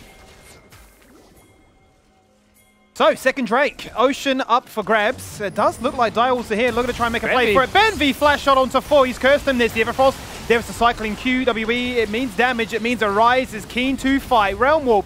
And they're going to try and cut off the avenue of escape here for Direwolves, but they don't need to escape because they've got them locked in their sights. They've taken down 2. They're going to look to try and take down 3. And that is a self-cast by Bulldog as a Lulu on himself, running away just to try and distract them from the Kassadin. Dodging left, dodging right. Now it's just a case of who picks up that killing blow. And it's going to be Fido. I mean, they thought they picked Venvi, and they did. They found the Amumu, but he also found a 5-man ultimate, just locked them all down and just set up those pins, and Kanga come through and knock him down in short order. Poltron is so squishy right now that it felt like he was just fodder to the hands of Kanga. You see this fight kick off, it is of course only 4 people, but the second the Ornn horn is sounded, Amumu does what you do but faster. And that's the reality of it, right? Ornn requires setup, Ornn is slow, Lulu is slow, doesn't have hard engage. Jarvan, if he goes forwards and they have a flash or a dash ability, they're out. And so they just try and make the play, and it's very easy for Kanga to respond. Foreigner's flash is a bit adventurous given that Bulldog's given the movement speed to Suman. Not sure if he saw that animation. Good little dodge here from Bulldog, but I mean, he's just dead. Nowhere to actually go. Kanga with a pretty comprehensive team fight victory here. And something that Dai will start. Yeah, and something that Dai was looking to try and contest for that second dragon, but never really got a chance, right? They tried to step up, and Benvi said, nah, not happening, not on my watch. And proving just how invaluable this Amumu support pick has been. 3 kills apiece for the 2-star carries of the Kanga squad. Rise and Zeri well and truly online. 2 items complete, and some now for this Rise. Lemus must be sitting on a fair chunk of change too. And I will bring this point back all the way to draft because it is something that sits with me. Again, the Kassadin is level 11. He's well and truly on his way, but Ornn and Kassadin are not really gankable lanes if Kanga are being able to match you, right? Their jungler finds where you are at all times. And so it's been a hard game for Poltron. That's really been accentuated further. Also, Trundle has a really good matchup into him in the 1v1. Turret taken mid, engage happening. Once again, another big ultimate there from the Amumu. Instant flash out of that one from Lemus. So he has no summoners, but an explosive cart splits apart the fight. Dante says, okay, well, I'll just get excited then. I'll take you down, and that's a shutdown that I so desperately needed. Now forced to run away. Zoranus is the next one in their sights. He's a tank, but he has just been chomped on down. That's cycling through the abilities one more time from this Rise, and that is another kill. Locked on down. That's the ultimate. That's the fadeaway from Dante. And that's Liv rocking up and saying, I found you. You can't have much more fun anymore. Seaman now going to try and showcase just how strong a Kassadin can be at level 11. There's the Glitter Lance. There's the slow. No mana left on the cast. But there is the stopwatch. As you say, Kassadin has no mana, but now it all comes back. Is it a little bit too late though, Rusty? Does he have the lower reduced cooldown or the lower mana on the Riftwalk? He's blinked into a wall, and that is enough. And Bulldog just going to limp away, no mana to his name, has the Hex Gate, so we'll be able to get to safety. Not sure how Dante died. I think maybe he was watching where the ult was going because he still has flash up and he died to a Gragas. We'll watch this fight one more time. Benvi, the sacrificial lamb of the Kanga roster here, finds an angle but doesn't have a Zeri that should be fighting in reality, right? Low health, low mana before the fight starts. And so Dante's just able to turn and burn him. They do really nicely to get that kill. But Fido is an absolute monster at this stage of the game. And Lived is just going to be relentless with his crowd control usage. They'll lock down Zoranus. Kassadin gets into the fight quite late, but does get into the fight. It was a teleport. It's a TP. It was a really nice teleport at that as well, has to be said. Liv does well. Fido also with the perfect timing on the Zhonya's Hourglass. Actually really clutch here. Sees the animation of the Kassadin. Now Kassadin, while out of mana, can press W and get everything back, but can't really get to safety here. Fido denies side A. Lived is going to hit him at side B and then just dodges the Everfrost, but that's not enough to get you over a wall. Didn't cover anywhere near enough ground for them to feel safe about that situation, but they are wrapping around trying to catch out this Trundle, a very tanky target who has been caught out. However, Subjugate's going to try and buy as much time as possible, but that even then was not enough. Once again excited, Realm Walk goes out and Fido's gone the smallest journey away. But that was all it took to try and prevent Direwolves from finding much more than just that one pill. You really are starting to see Direwolves get active though, right? Like you're starting to see some kills. You're starting to see the makings of a snowball, particularly through Dante. But Suman also getting those levels as he goes back towards bottom. Very hard to kill the Kassadin so far. Rise is not designed to kill him. Gragas, not designed to kill him. This game certainly still has a lot of life left in it. It's such a fun conversation when you talk about scaling composition. What is the magical number as to how far do you need to fall behind before you really fall out into obscurity? 4K separates these teams at the moment. Obviously, those ornaments are going to help as well. Level 13 not too far away, and that's when the party really starts to begin. But also, yeah, as you're looking at those major level spikes too, level 12, level 11. Isn't that funny as well that there's a shutdown on the Gragas that has 100 CS at 20 minutes? My guy is not farming. He's absolutely not farming. I mean, I'm not sure if that's going to be a Warmogs or a Knight's Vow that he's building next, but that's a support Gragas top lane. Lived is currently playing this series as a support, but still has that shutdown. Meanwhile, 50 CS ahead. Zoran is teaching us to count with his scoreline. Not going to have a shutdown by any means. 1, 2, 3. That's it. There it is. And for what it's worth, I do feel like both Dante and Lemus have had a really good series so far. Engage again. Once again, it is Benvi that starts this fight up. Instantly, Bulldog is dead. He couldn't even use his ult, couldn't flash away. Poltron jumps in with the Cataclysm. Swings the Gore Drinker, goes golden for a second. Dante is out of the fight. He can't hit anybody. He is running because he knows this fight is already lost. That's the next Drake. Yeah, just immediately gone is Bulldog, right? Benvi finding the angle, this time with the team in his pocket. Lemas, I mean, he's hunting. He may consider going for a dive here. You've seen Lemas get aggressive before. Presented the opportunity, no one would be surprised to see him dive, but the Drake is theirs. The objective is secured. It is going to be a soul point for sure. That would just be a little 1% extra if he went for it.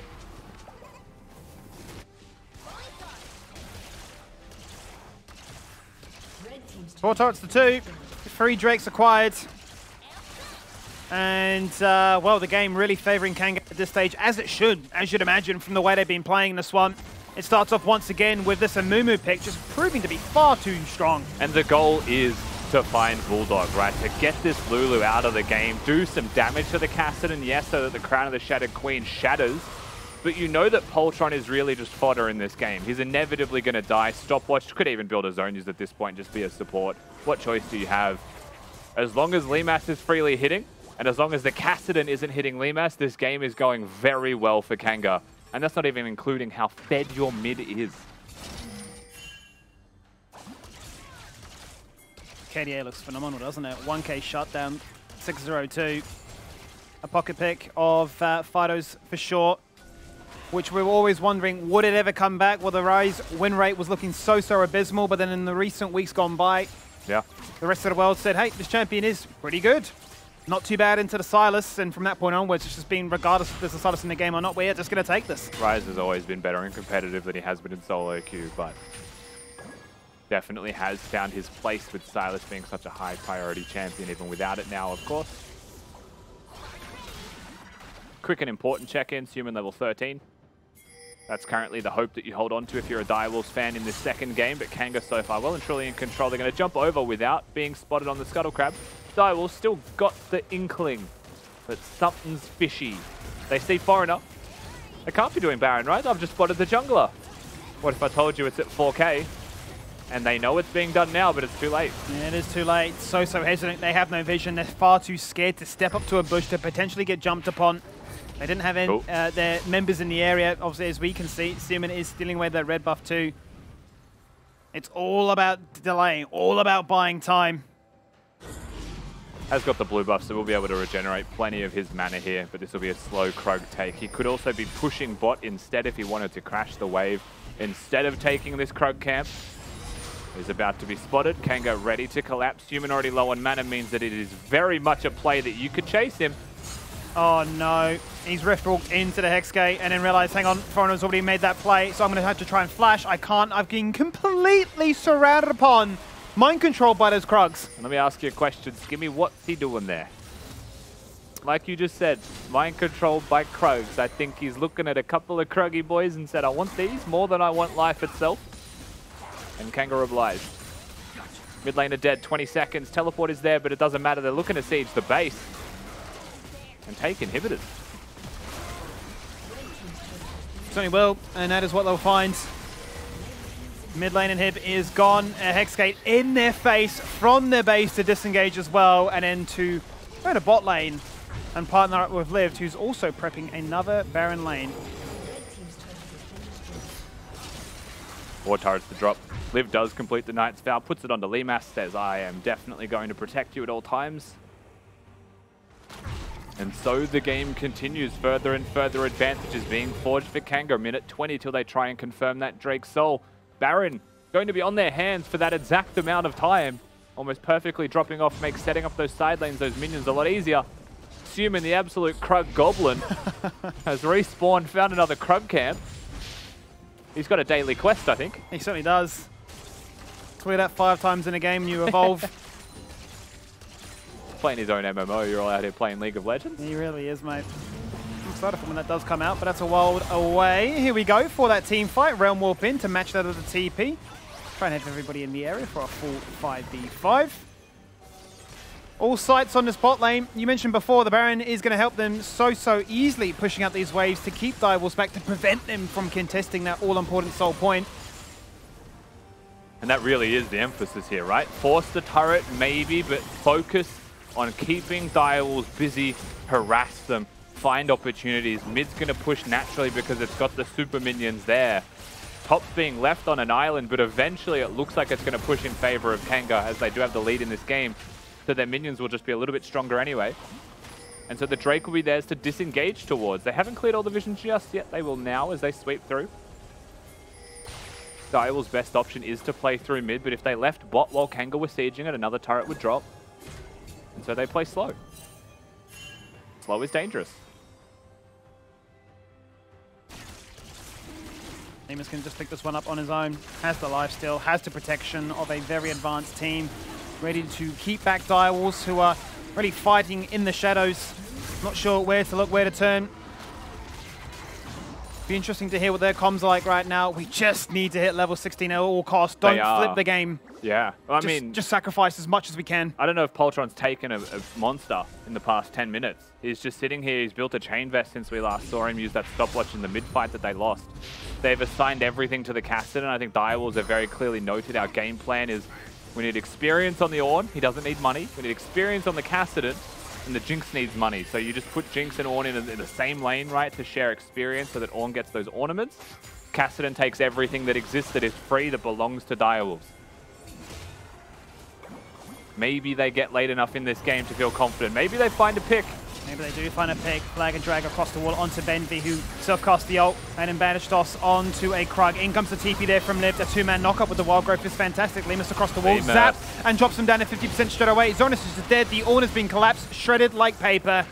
Trumping across the wall, a zap or miss, but there's a Realm Warp to really prevent these members from really getting away. A flash across the wall, a double flash to follow, a Hex Tech Soul that zaps you down, and a support Gragas that still lives, Rusty! Oh no. Suman is flashing, hunting, praying, and dreaming. He cannot find it, and this is looking like game 2 done. Yeah, Poltron, Bulldog, they're only people left standing. They're basically 2 supports.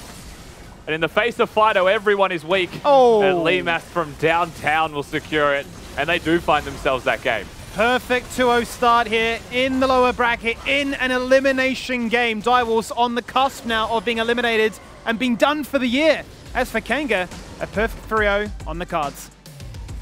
Game 1, definitely a very exciting game between both teams, right? Came down to the wire. There was a lot of big team fights, a lot of big moments, but game number 2 felt like a completely different beast. It was quite simply find Poltron with 1 ward, invade his jungle, and just keep him at bay. And if the Jarvan can't gank, if he has no influence on the map, then how do we scale? Yeah. Is the question, right? And they just slowly, steadily found leads.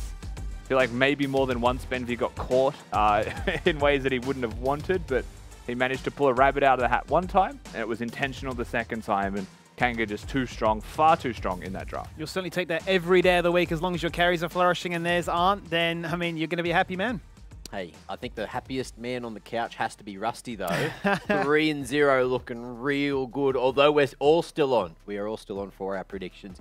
Great game coming through there, though, from Kanga. A masterclass into how exactly they need to, well, I guess just draft, right? I felt like the draft coming through from Direwolves there, that you could see the angles it worked, but you could see the angles where it just was not working. And I think, Kitty, you've got a little bit to say about that one. Yeah, I've quite the strong opinion looking at Dials' draft because we have the, I believe it was Jinx and Lulu 1 and 2 pick with a Jarvan following close up. And it was the Ornn and Cassidy being the counter picks of Red side, where if we look at the draft, Ornn, he kind of goes even in the early game. I guess he gets pushed in by Gragas depending on the lane state. Cassidy does not get lane parity in that mid lane because you just get automatically pushed by the Ryze.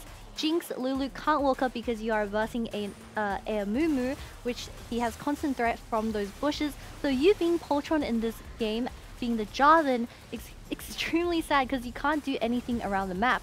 And we have 3 late game scaling champions where they don't have any early game security, so these early dragon fights are just a no-go, where if you give away so many early objectives in these fights, then when do you really start scaling? Because you're just going to be infinitely behind and it snowballs from there. It's just like all the pieces of the puzzle didn't feel like, even from the draft, that it just was going to be able to be finished unless something went horribly wrong for Kanga, right? And the other discussion I want to start to have now is like, who are we looking at for the potential their MVP candidates already, right? Because we didn't really discuss that in the first game, but in this game, I feel like there's, you know, a chance to stand out a little bit more. I mean, it's just like at this stage, there's been a lot of really good performers overall. Fido's had really good games, but Lemas, I think, has been the most consistently good. Yeah. Out of everybody on the side of Kanga for their 2-0 start. Definitely would be praising him the most. And I do think that coming into this third game as well, Zeri's going to be something that has to be seriously looked at. And if you're going to be locking in champions like the Jarvan, you're better off trying to force some kind of ADC pick that is more comfortable for you. And I can't help but feel like Direwolves picking red side is still just drafting themselves into the bin. And they need to really reassess how they're attacking these draft phases. And I know that I'm harping on draft a lot, and I've said it a lot during the game, but it's pretty evidenced in how these games have played out as to why. And talking about draft, I did want to mention that they took the same approach from game 1 where they banned out 3 of Sumon's champions and 3 of Fighter's champions, where they're letting the Zeri open for every first pick away to Kanga, and they're responding to not even a hard counter pick with the Jinx and Lulu being locked in. So I'm really wondering if maybe you can free up one champion in that early ban phase and give it to the Zeri, which is, I think, necessary. Why do you ban Veigar? I don't think Veigar is worthy of a ban. I don't think it's a human ban. Target, Fido, that's all I can think of. Yeah, and Siva, Get a 700 gold shutdown on Rise, you know what I mean? Like, no it's done. That strat is done. Yeah, I guess you just throw that one in the bin right now. Quick shout out as well to Lived, who had a stunning game, especially, you know, fending off that 2-man dive really early on, maintaining his presence in lane and just not, you know, falling behind. We spoke to him in interviews recently, and he said he's felt like he hasn't been performing up to his standard, but look, coming into playoffs, he's showing us what he's made of. Yeah, even being a supportive Gragas at that, like all he had to do was try and survive. And it's like those little pebbles that start to add up though, right? The invade into Poltron puts him behind in a bit of items, and suddenly the dive top lane's a bit more difficult to execute. Like those things add up a fair amount incrementally, and that's what Rest in peace, Kanga are doing well.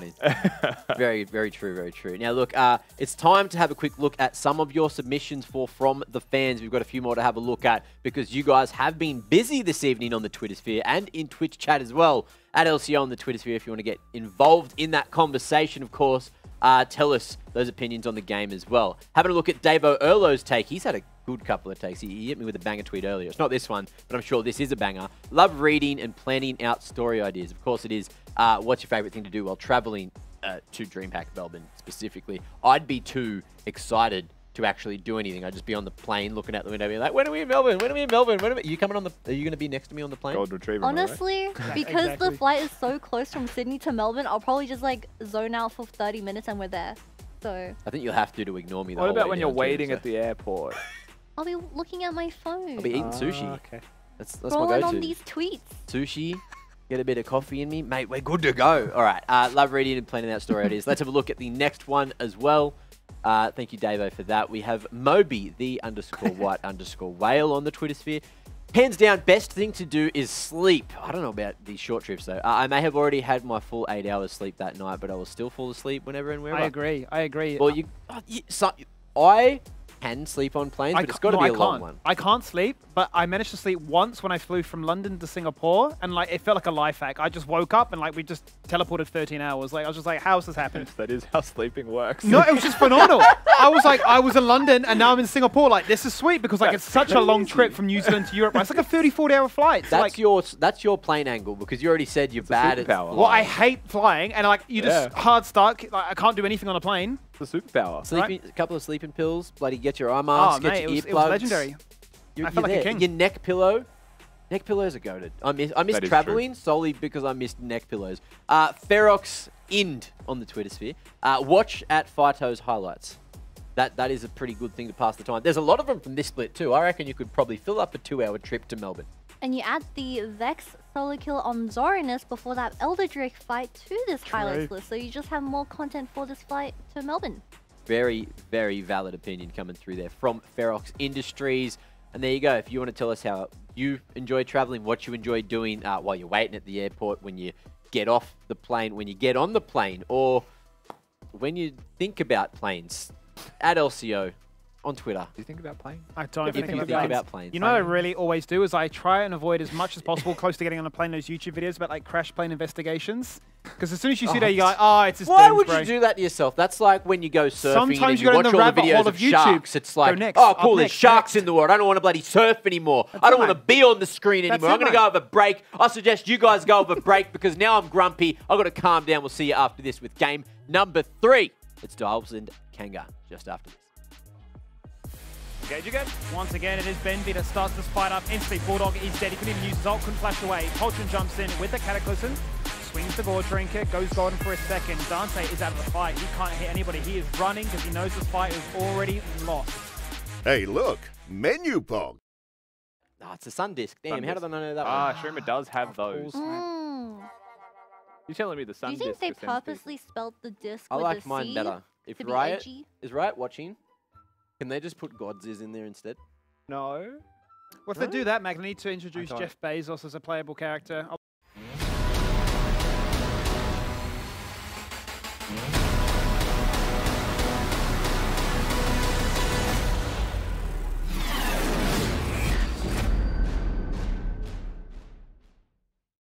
They've been the team to beat, their team to watch all split long. 21 flawless games back to back. They are record setters.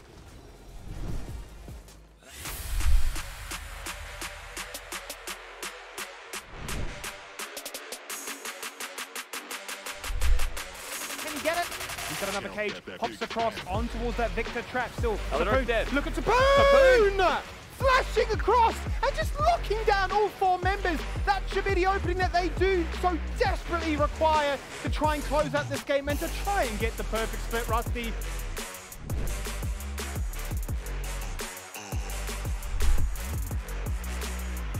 Appy, surely, you just keep beating the minion. Lisa has to tank both turrets. They're going to teleport to the minion. They're looking ahead. The savior of peace. It's 1 melee minion.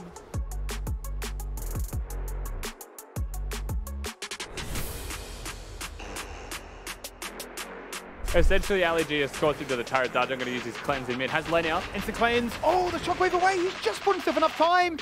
And he can't find Lee for Ryufu. He's in so much trouble. And he's going to fall on down for this one. Darshan! He's flashed out of range. He was sub 10 HP. And that is picture perfect.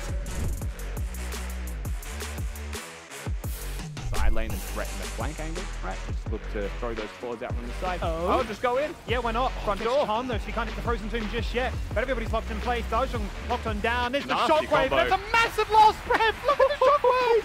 Oh, you just love to see a big combo come to life. And that is a perfect ace. Hostile takeover once again comes across, only hits onto 2 members. The fight breaks out. Liv looking for that initial target. It's going to come down to a smite steal right now. Arthur, can he look to try and steal this one away? Jumps in and steals the Elder Rusty. Chiefs are just from a different cloth. They are unbelievable with the ace. Kanga choose to take the flip. Chiefs say thank you very much. Don't mind if I do. They will take the team fight. That perfect split is theirs.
Ladies and gentlemen, welcome back to the LCO, delivered by Menulog. We are 2 games deep and about to jump on into Game 3. And it could be this 3-zip because Kanga are performing out of their minds at the moment. It's outrageous to think that Direwolves may have come into playoffs and may not win a game here. But we are here to discuss what needs to change, what we want to see going into Game 3, so we can go all the way and get real deep into the series. Yeah, we were in a very similar situation with the PGG vs. Order game series last night, where I believe it was PGG that was also down 2 games at the very start. However, they are sort of a veteran team where their players, they kept the morale going and they were able to bring it to a 2-2. However, looking at the player cams from the game 2, being rookies or majority of rookies on dials, I don't know if they have the ability to bring that mental state back to where they want to be. Do you remember what we said that PGG need to do though to start getting those wins yesterday? Do you remember what, like the #1 thing that we were saying all day? Do that. What? Do your The hair colour into blue. a ponytail. Yes. Is Yes. what's Put your hair in a blue. ponytail. No, blue side. Blue Now, I don't know if Direwolves will do this because they seem to be hard set in wanting to have the counter for 5th pick, right? This Hey, can I talk? Yeah. Oh, thanks, Rusty. This reminds me so much of Split 1 playoffs where Peace refused. Yeah. Absolutely refused to go blue side. Yesterday we saw PGG did, not do that. They got to blue side and managed to get a couple of wins. But are we going to see history repeat itself? Let's find out because side select is ready. That's my point, though, Mac. Because Rusty, you just got your predictions correct. Congratulations. You say will history repeat itself on multiple fronts for everything that you mentioned, but like Dai was in this exact position last split, right, and they got thrown by order. So if they don't adapt, which is the key in a best-of-5 playoff game, you've just had 2 playoff performances knocked out in the first round. And it looks like that is, history writing itself here. Fair adaptation for Direwolves is they don't need to change sides. They can still pick a mid laner in their first 3. I think that the biggest mistake that they will make coming into this game, if they don't have some kind of crazy pick prepared, is that they make 5 bans happen for Human before they pick for Human. So if you pick in first 3, you might have a better champion of choice, or you leave open things like the Veigar and you just go Zed, right? Like he's an assassin player. Just give him an assassin that he wants to play that they're never going to ban. And try and find something there. It's hard to do that 0-2 down because that feels like you're really throwing everything at mid at level 6. But like that's a viable strat that I think they could consider. Either way, they should pick their mid in their first 3 or it gets really rough. Well, I think that Twitch chat should tell them how to play, tell them what they're doing wrong, but also while they're doing that, because you've already been doing that, you naughty people in Twitch chat. Twitch your tweet points, press that button. Tweet. Do the button and tweet, and twitch your points onto the Dare fan vote, because we want to know what you think is going to go down this game. A lot of people putting on those points last game, but making a whole bunch of bank on the Twitcher sphere. Bash with your phone. Bang, bang. I don't even know what's going on over here. We'll put our Twitch points in. We're showing them where to go. Yeah, well, you better bloody do that because the game is ready. We're jumping on into game 3. Let's get into it. Let's get into it. Red side 3 times in a row. There has to be something spicy here because quite honestly, this could be the last game that Direwolves play, right? So you have to put everything on the line. Adaptations have been made. Veigar's being left up. They have banned away to Zeri. It would seem crazy if they didn't. Yeah, the one champion that we said should be perhaps not banned in place of the Zeri. Kitty brought this up as well. Zeri needs to be banned. We said Veigar is probably the one that can be taken out of that list. Veigar is going to be taken out of that list. Zeri is going to be banned. And now looking at the first pick again, the Trundle is expected. We know that it's actually pretty good into the Jarvan. And Dai also said, well, I'm sick of that. Why would I pick Jarvan when I can pick Kindred into the Trundle and have a favorable matchup for myself? Mind you, the Jinx has been picked first. So you're actually still expecting the Lulu. Actually, in fact, I would say the Lulu stocks are now through the roof because you've got 2 scaling hyper carry without a doubt, yeah. As your 1-2. 280 carries. So hello. It's all about that one. 2 Lucian Nami teams. Kanga the first to really bring that one back into the meta when it fell out for a fair bit of time.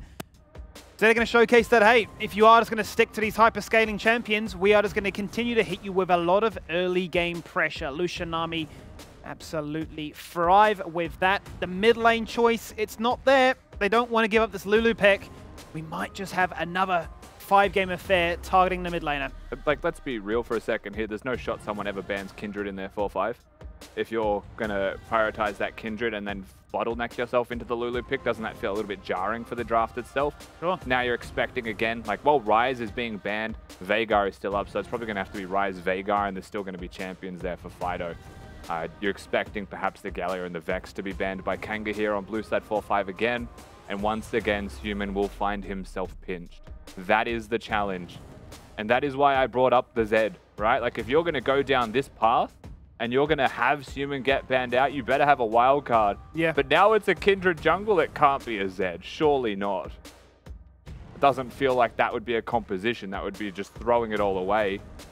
And here we are. Is it an Orianna? That makes sense, right? That's a utility mid laner that works with a Kindred. But his Orianna left a lot to be desired the last time we saw it. Perhaps it's improved. What I want, and I will say this champion, just to throw it out there into the universe, Lissandra. Just pick Liss.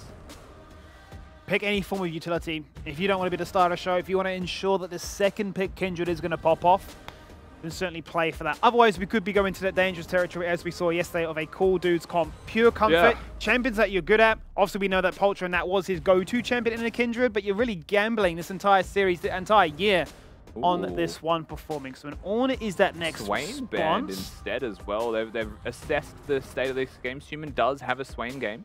He can play that champion. Vex is still going to be up here though. However, I think it is fair to say that Vex has a harder time dealing with a Lulu, dealing with a Kindred. Can still absolutely deal with them when it comes to those late game team fights. Very dive heavy comp at the moment for Kanga. A bit more range there for Direwolves. Gragas, the staple that you saw top lane last game. Going to see again. The question is, what does Fido play? And it will be blind. Wondering what he decides to go for here. Try and close this out in a clean sweep, 3-0 fashion. Is going to go for that Vex. It wasn't banned away. All eyes turn towards Seaman. You've been targeted all series long here.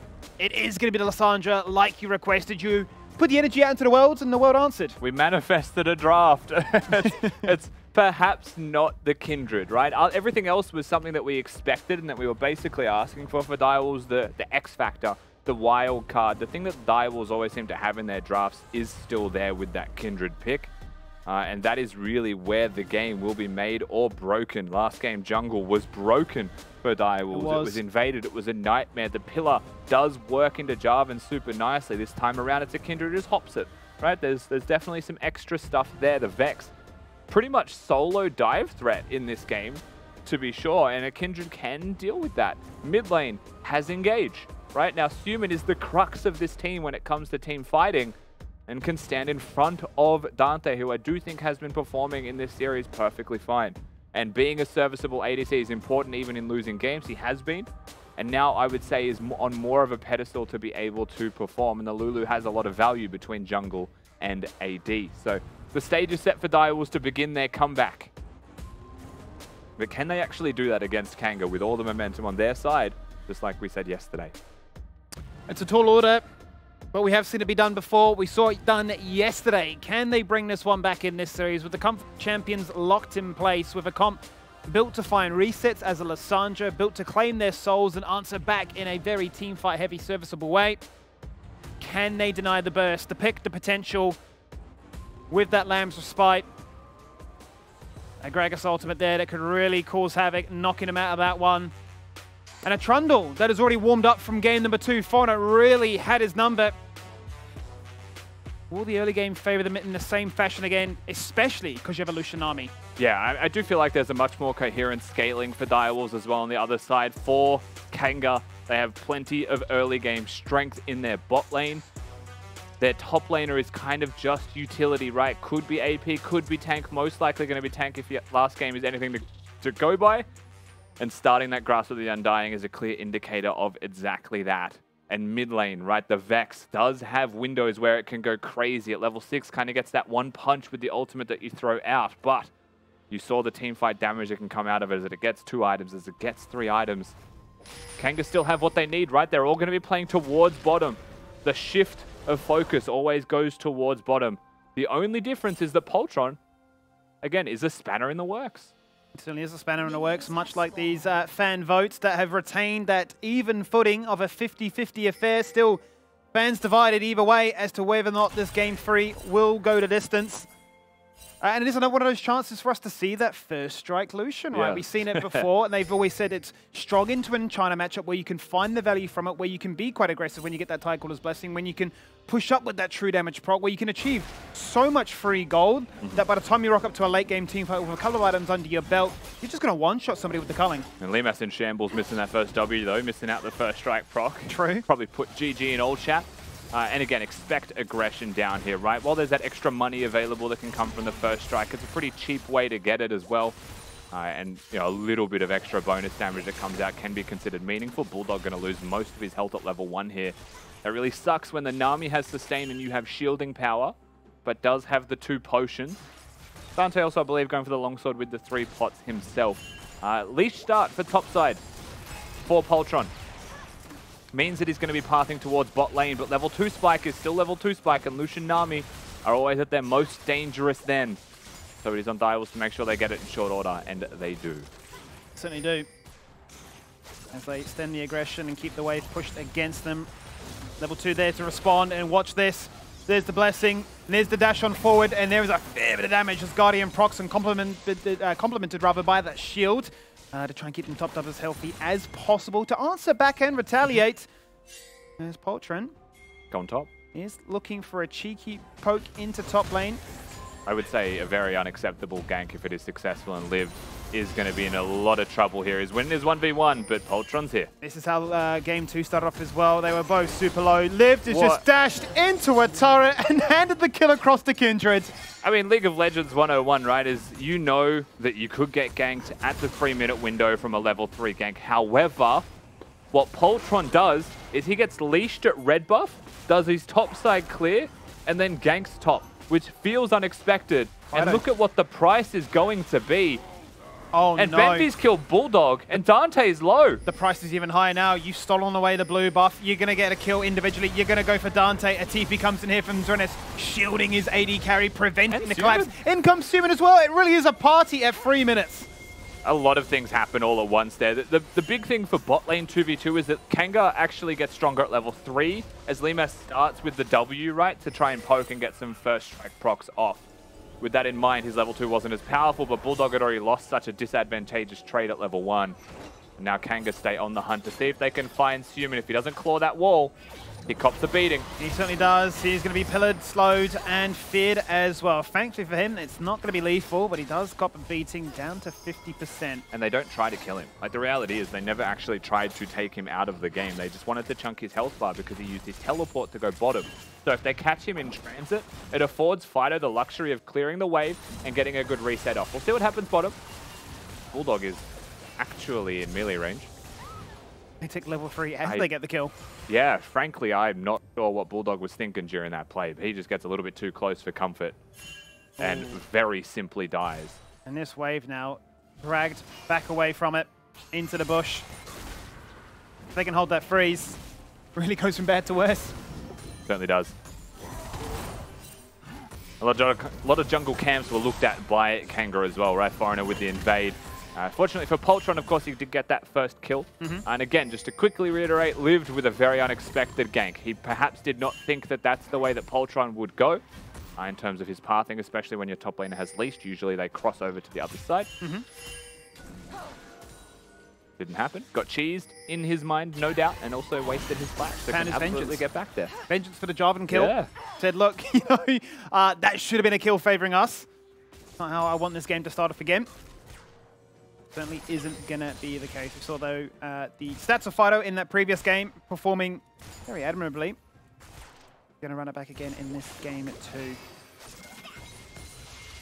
This wave in a bit of a situation, much like the Lissandra. Claw goes out, Fido just out of range, but is going to be able to hit that fear at the very end. Once again, dropping it extra low. Poltron rocks up to the fight, and well, he's going to try and put a bit of harass into Foreigner, but it's going to be easier said than done to get that kill, to claim that mark. Yeah, he's going to have to go straight back to the jungle to get some mana regeneration for himself because he expended most of that just trying to help Suman out. Foreigner going to have a look at his popcorn chickens.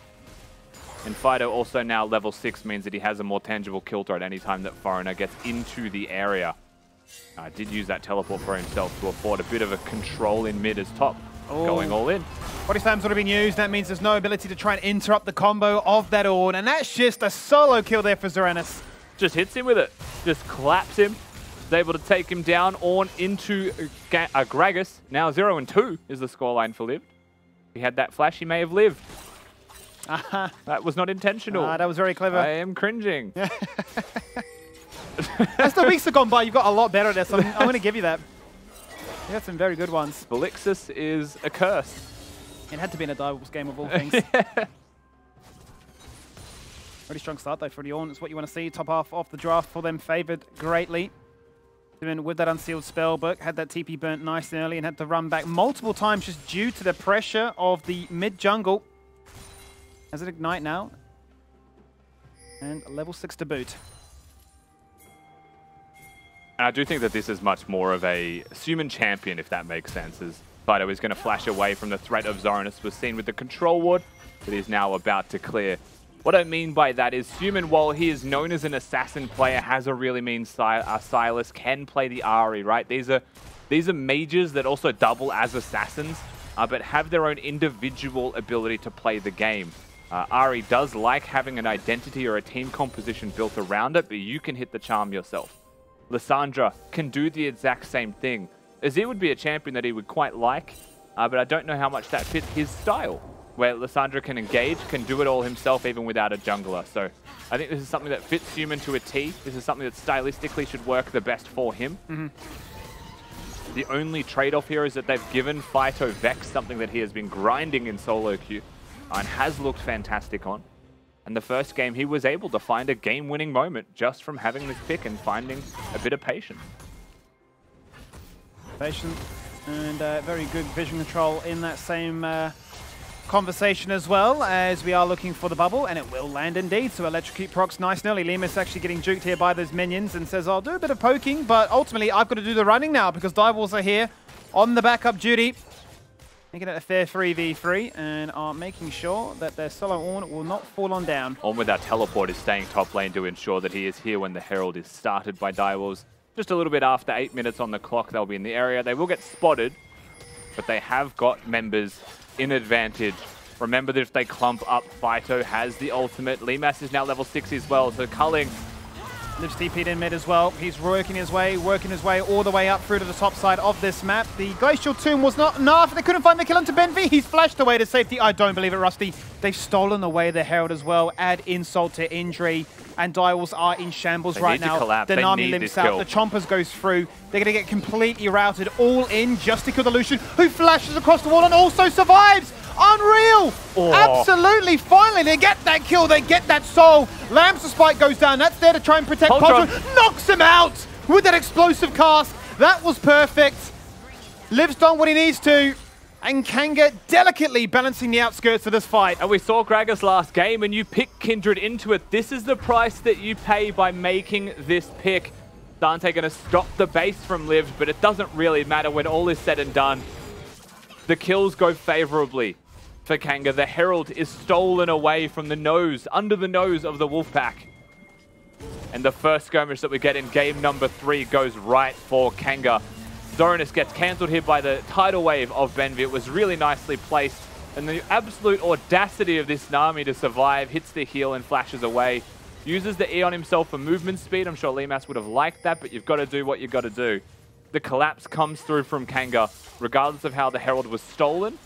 The game plan here is to try and kill them. We're going to hold that because it seems like we could be back with some action. Shadow Surge missed. That was really the key moment for why that didn't go even better for Kanga. Came in with a claw to disengage away. Poltron now with 3 marks already. 1 more to hit that moment where Kindred really does now start to come online. No summoners, Skimmy, for basically everybody. Foreigner very much caught. In they jump. Foreigner is dead. There it is. 4 stacks complete. This time no smite steal contest. This time playing for that Drake. They jump in. They look for the kill into Vex. They look for that soul. They can't find it. There is the root. There is the damage. And there is Dante getting excited. He doesn't want 1. He wants 2 and he'll get that. Does go down, but a double kill for him. Yes, the kill goes to Fido. But I feel like health advantage, numbers advantage basically secures the Drake. That's a really big moment for Direwolves. And the heroics of both Bulldog and Dante to find that angle, push their limits, and make the trade is what comes in clutch. Not going to go for the objective, though. Perhaps not confident now the Foreigner is back. The trade went for that long. So, blue buff picked up there by Simon as he goes back to base to get that first mythic item complete.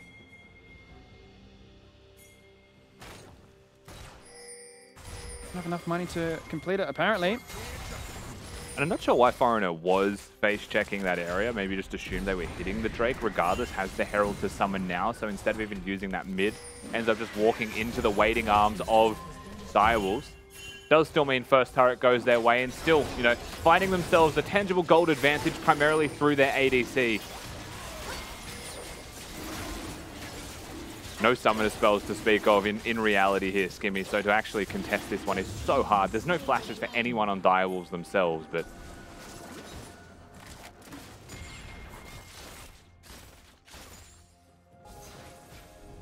yeah, much calmer affair. Just decided to go for the Drake instead. And Kanga show restraint, show respect. Let them pick that one up for free. Back to laning phase as we go. The only mythic item complete now is to be that of the Lucian with the Gale Force. Would expect to see him go for the rapid fire cannon as well, have all the range in the world, go for that one-shot build that we've seen. Also with the Nami there, right, you'll start to see some cullings in mid lane. The full combo comes out of the Lucian. It's basically a one-hit combo with an insane amount of mobility that happens with you being off screen at the start of it almost. So much distance and damage that you can actually put out. Foreigner, looking for this red buff, is about to find himself a whole lot of dials. It's a bait. Yeah, Pochon trying to feign that he's here on his own. Instant Lamb's Respite, baits out the Call of the Forge God, knocks up two. Everybody inside, everybody getting a heal. Dies as he comes straight out of that one. Tidal Wave knocks up only one onto Bulldog. Everybody inside, Direwolves do whatever they can. Seaman, self-cast with the Frozen Tomb, completely outplays Fido. Says, you want me? You're going to have to do far more than that to take me down. The Subjugate is just not enough, Rusty. And the Jinx now has 3 kills. Really nicely done by the side of Direwolves to make sure they were baiting their jungler. And what Poltron does inevitably fall, and it was more than one person that does drop. They bide their time, they create space, they had the advantage even in terms of numbers. Dante needs to be careful mid, given that there is now a hover from this Gragas. And Poltron with no ult is susceptible. You can see Liv there teasing at the idea of a flash cast or even a flash and a body slam underneath this turret. The Lucian army would have been there, ready to go with the big damage. Wasn't to be the case. What was interesting though, yeah, how Poltron just went, I'm just going to resign myself. I'm jumping in, I'm going to pretend, oh no, look at me, I'm just a lonely jungler on my own. Hopefully we can come out ahead on this one. That was really nicely done by him. Also was at the same timing as completing those mythics, right? So that it was just Limas that had his mythic completed, and that was true. But at the time of that fight, there was a Sunfire and a Kraken Slayer done. So they were definitely at a point where they could do some serious damage. Now there's going to be 2 Kraken Slayers and an Everfrost completed. Starting to build up all of those mythics. And quite simply, Fido, and we said this from draft, being the one person that really dives in their team is going to be the highest risk. And going for that Ludens is fine. But he needs those Zonias. Like, he really needs tools to survive once he goes forwards. To be able to get those resets, but more so to create space where he is forward moving, that the Lucian can actually still deal damage. And that was the real L in that skirmish. Awkward terrain for a Lucian without culling to manage. For sure.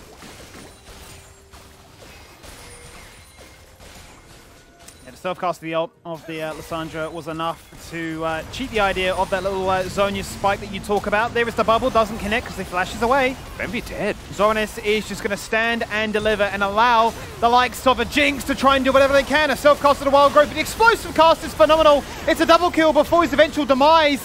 More flashes being burnt, but more resets being found. You've killed one AD carry, but we've got a backup. There's the ace. And a triple kill for Poltron at that, 6-13 in kills, and suddenly it feels like the Direwolves have found themselves in this series.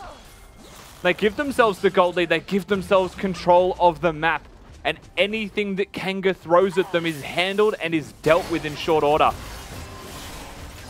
Not out of the woods yet, it is only 1 to 2,000 gold in advantage, but that team fight should give a lot of hope to the Wolfpack, to all of their fans for what they can do in this series.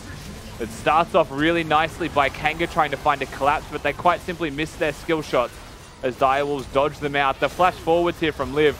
Lulu still had ult. Limas has to throw himself at the fight for it to stick. And I don't even think Fido got the resets because he missed the primary target. And the fight was done. All 5 kills picked up by either the Jinx or by that Kindred.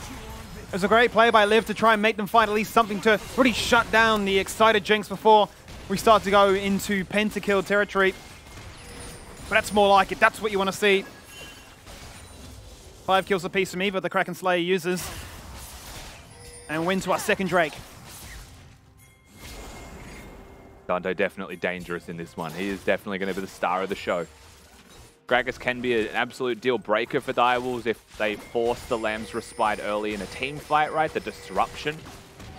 And Suman able to lock down Limas, effectively forcing the cleanse to be used from the ADC of Kanga, is certainly a factor when it comes to those fights. Jinx starts to outrange him if that first punch of Kanga fails.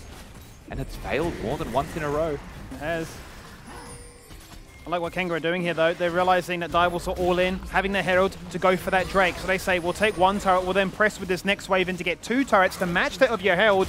And if you continue to stay here and make that telegraph play, we're going to even force you to go back to base to defend your inhibitor. Multiple members here from Kanga now to try and respond. Multiple members of Direwolves here, though, to try and convert this. The culling comes through, but really it's just soaked up by Shelly.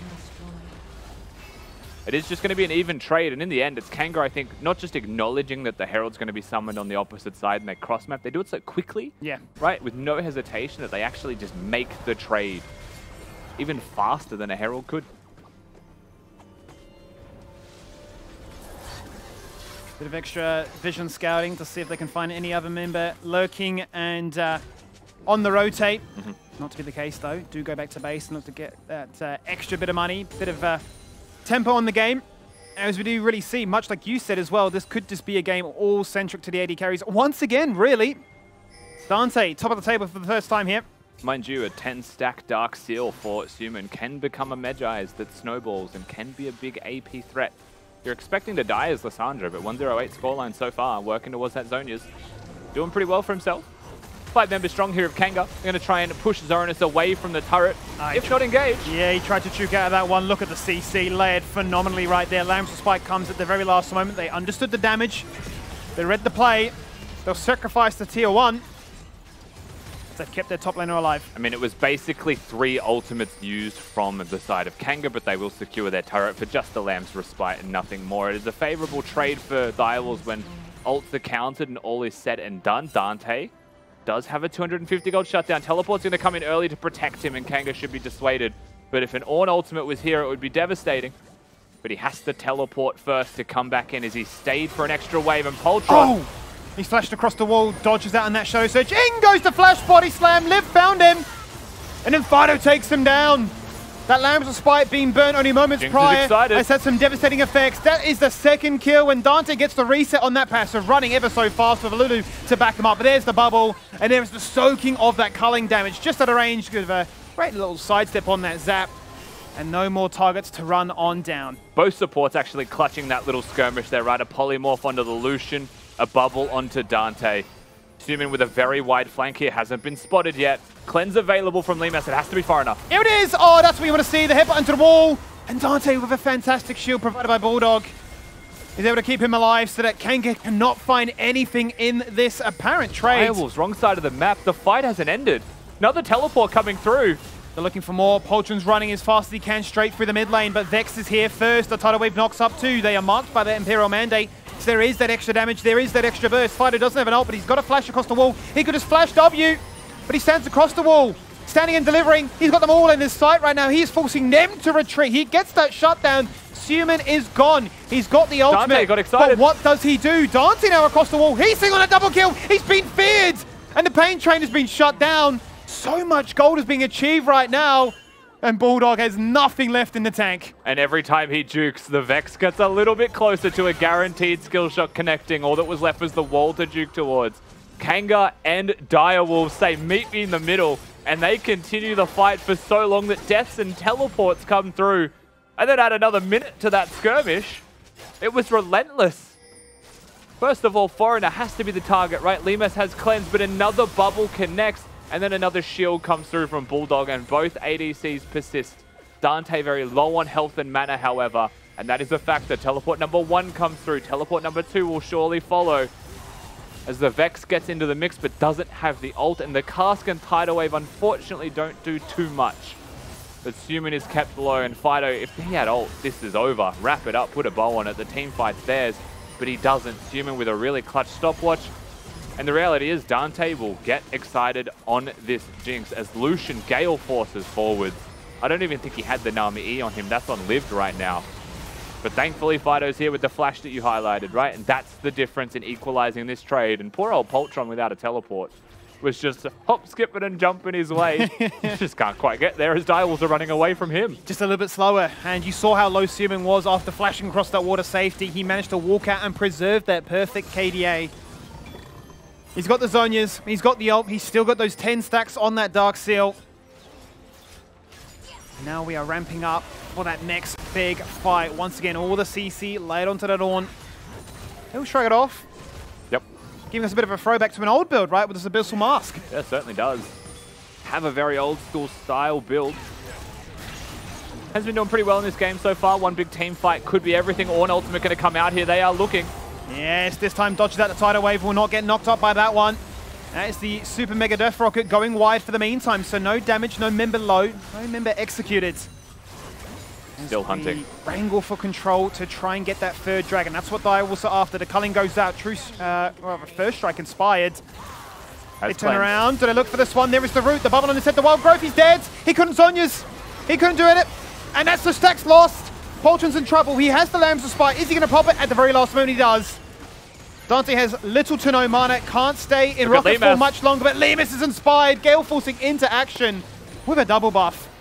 And finds that kill. And constantly fighting. Just tooth and nail this game. Skirmishes consistently happening. Someone trying to find a team fight. The other team disengaging, and it ebbs and flows. And just like Nami does as well, she's really clutched this. That was not intentional, but that's where I wanted to go, so my brain gave me that one. Free setup. He's clutched this game so much. Yeah, right? sure. Like the use of the bubbles has actually just low-key done so much work for Kanga and their ability to persist in these skirmishes.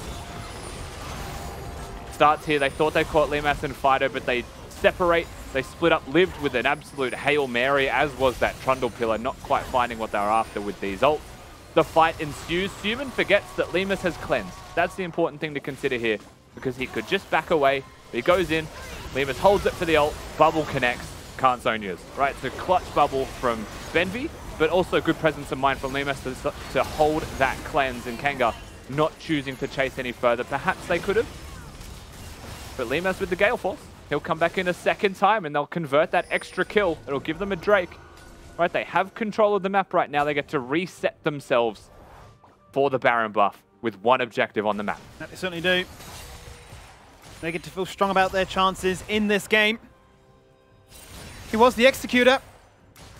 And there are executing targets in those bounties between both these AD carries.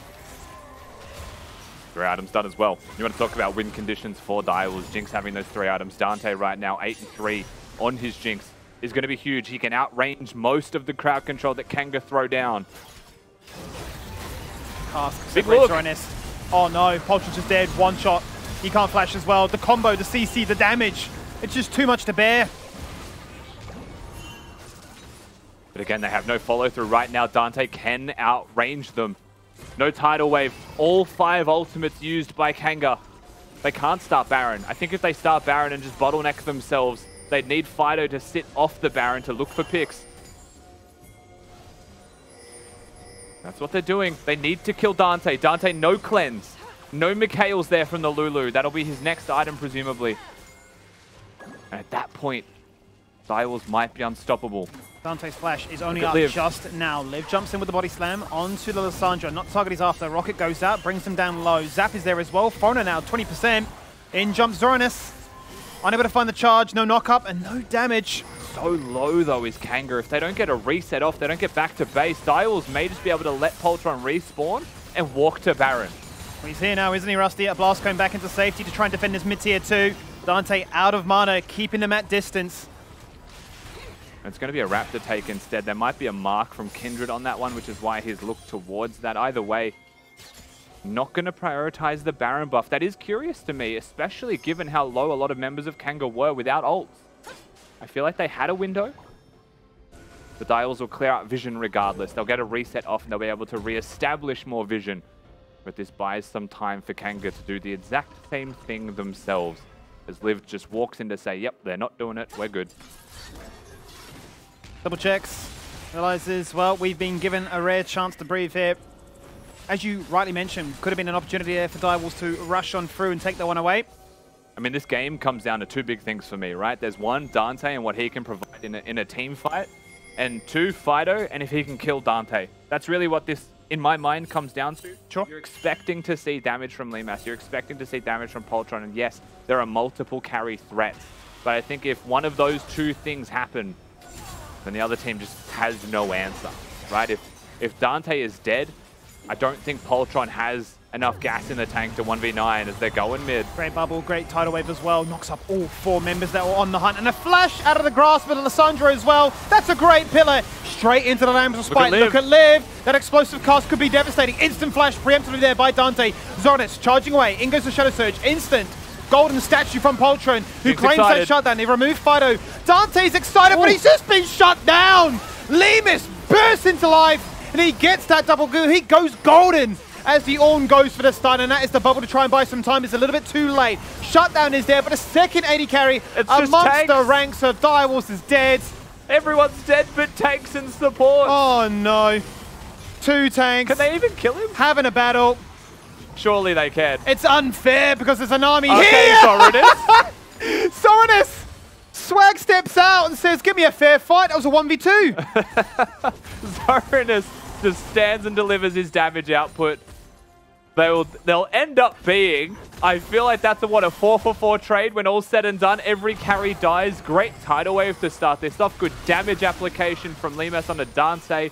Make sure this fight starts correctly, and a very early Lamb's Respite and Shadow Surge to get in. Fido gets the resets, Dante flashes, but the stopwatch from Poltron doesn't allow any more. Dante gets excited and you're thinking this is it, but Liv finds the angle even without the flash on this Gragas to actually crowd control. Stopwatch again, great from Limas, but how do you stop raid boss Zoranus as he finds the last remaining carry on their team? And now, I mean, this speaks for itself. Liv tries his best. He's got Benvi in the pocket, but a Q misses. And quite simply just get Ornned. Absolutely brittled. Brittled and burned. Ooh. Oh, look at that damage. And that's the thing, right? Like, at every point in this game, Limas is a threat. He hasn't even got boots yet for what it's worth. Yeah, I feel like he sold them for a full item, no? Yeah. Did he had full boots? Or was it magical footwear? Tier 1 boots. No, no magical, just the regular boots. Yeah, he sold his brown bags to finish an item. He also had a stopwatch that he would have sold after the activation as well, so he was greedy for this rapid fire. But that is 4 items, and it matches Dante, but Dante also has boots and an ornament upgrade on that Kraken Slayer. And a Guardian Angel, which could be massive right now. Oh, that's a fantastic cancel. Nah. Explosive Cask was adventurous, to say the least. The play was already over once that buffer was complete. Again, remember that if Kanga mess up the engage, Direwolves can run away with this game. It is not over yet. Pretty much dead even battlefield. Ornn ult out. Quarter to Forge God goes out, knocks up 2, but they're trying to buy space and buy time. Dante untouched right now, coming on through. Zoranus is already low. And the Zap is out of range. 3 Drakes to the name. We are playing for that Baron. I think Limas actually looks for a culling here onto Dante Bulldog. Bulldog gets 1 hit by it if Benvi is hovering him using the High Caller's Blessing. Constantly have to respect. Whenever you put yourself in mid lane, you're setting yourself up to die to the Lucian. And now it is Kanga's turn as ultimates get used by Direwolves. We're just throwing pot shots. Just flinging it at the wall, seeing if it sticks. If something sticks, then you can run away with it. But the last skirmish was a 4-for-4. And Direwolves tooth and nail to stay in this series and not get eliminated from the LCO. You really do be feeling like who can handle the pressure better at this stage, right? Who can make that first move and who can handle the pressure that has been provided to them. That last fight certainly evidenced just that. Everybody going at it. Everybody ramping up for, you know what, side lanes don't exist anymore. Mid lane is all we care about.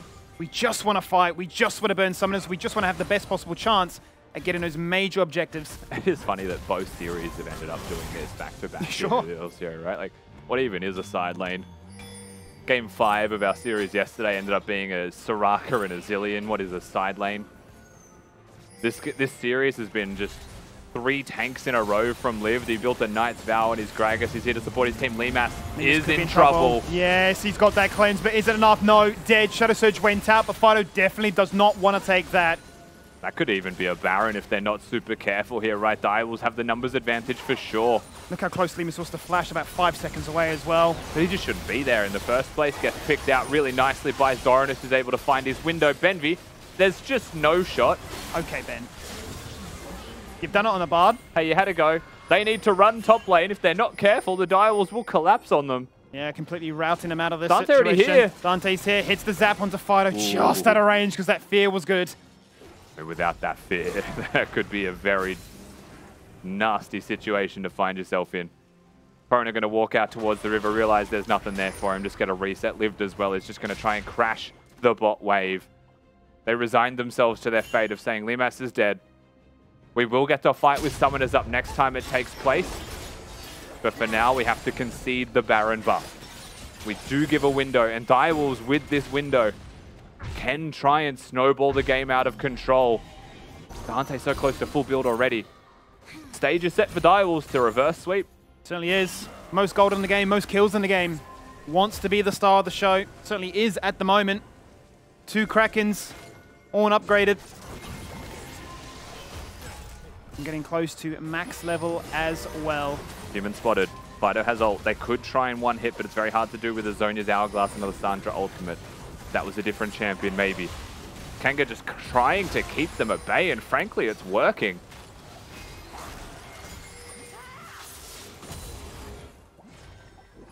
Waiting for the Ornult to just come out when they find themselves at a numbers advantage, but so far, we're not seeing a thing. No. So patient. Opposite side lanes are favoring each other team. They don't Dante exist. did just finish a full item, I believe, from just a crit cloak. He did, yeah. That's a factor. If ever there was a time to be aggressive, it'd be now. This is for the soul point as well, up in 15 seconds.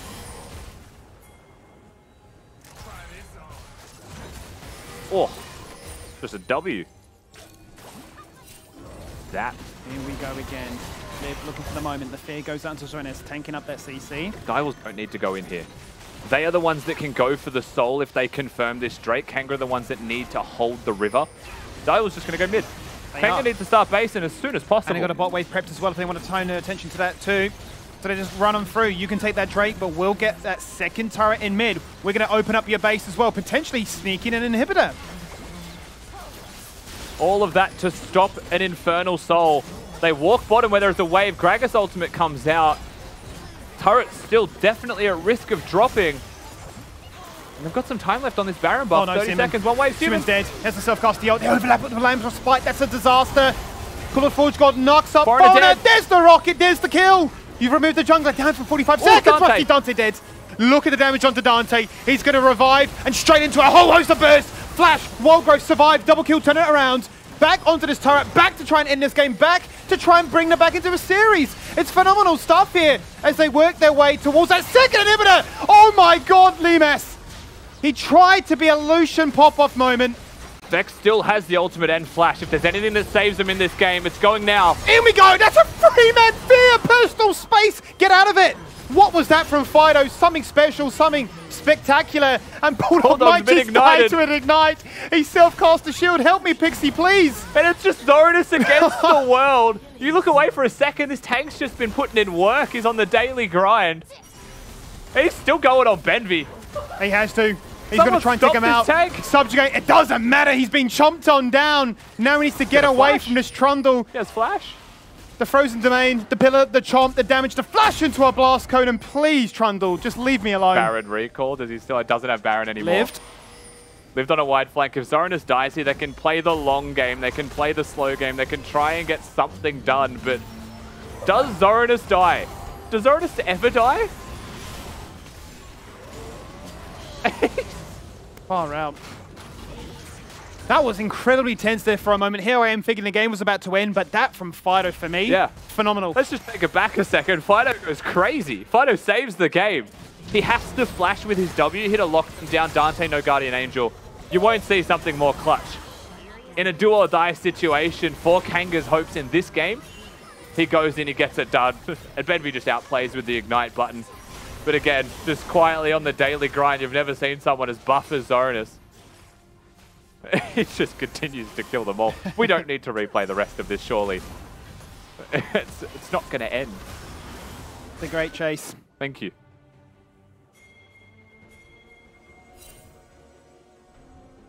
$50 kills. So much action here in 36 minutes of gameplay. So close for Direwolves to ending that game, having taken 2 inhibitors. Guardian Angel becomes a rapid fire cannon here as well. So items have been sold. That means there's armor lost. Limas, you saw how much damage he can actually put down if the Nami empowers him and hits Dante. That is a one-hittable ADC at all times, but it is a low-range that has to get that done and rely on mobility. One mistake and Kanga lose. And Dial's a little bit more freedom to play the game. And you're seeing that reflected right now, playing those side lanes. Liv, no teleport, desperate to just clear some waves, goes bottom. Just to buy them a bit of time. Yeah, really trying to delay the inevitable of multiple waves crashing at once. Super inspired minions would really be a nuisance.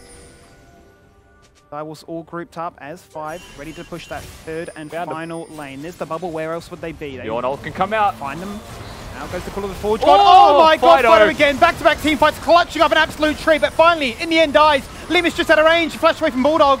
Wild Growth in his head, the Culling's not done much right now. Tycoon's blessing is there, he's got the movement speed. The cast has split apart the Direwolves. Zoranus amongst the filth is tanking up a storm. I've seen this before. Dante across the wall. Golden stop, which is phenomenal there from Liv, denying his demise.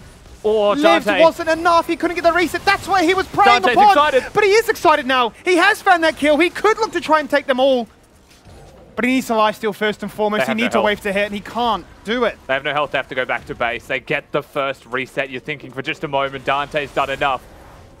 Not going to die there, Foreigner. Recalls will be confirmed. Baron is up.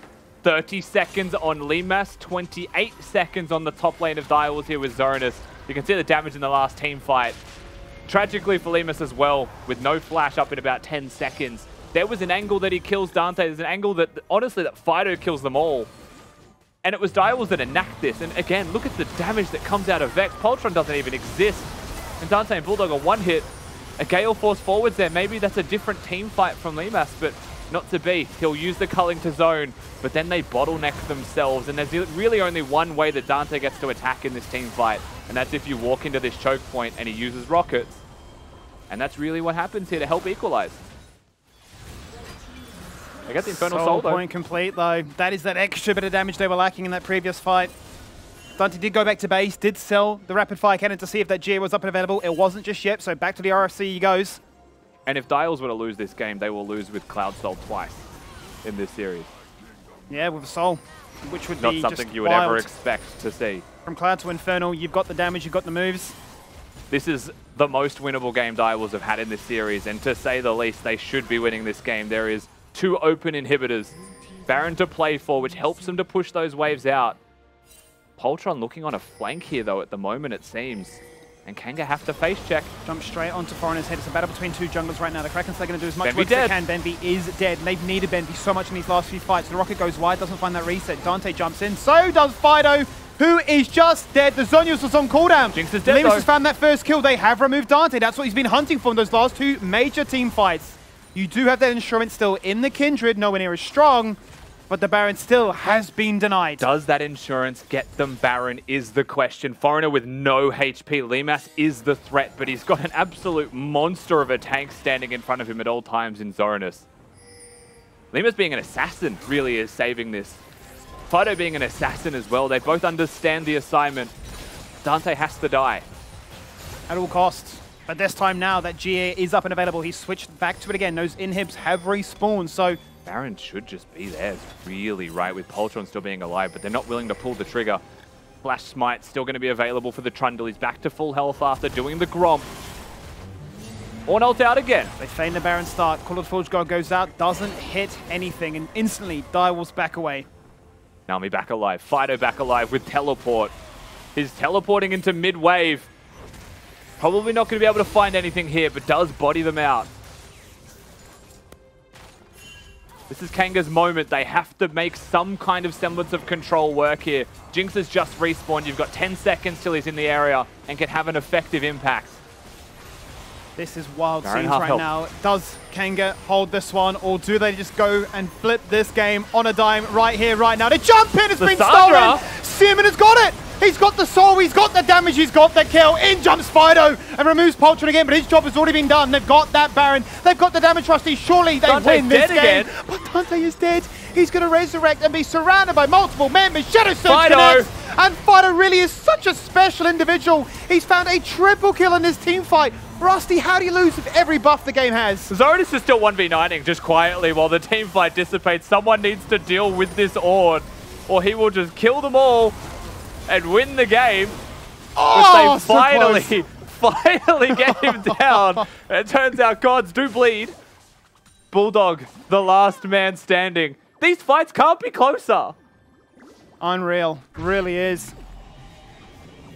One Baron buff remains. The fact it went to a Lissandra of all people. Had unsealed Spellbook Smite and didn't even use it. Yeah. And still got the steal. Like, there's a Kindred that could use the ultimate to buy time on it, but it doesn't feel right. The fact that Lemus dies so early, you're thinking, well, this is it.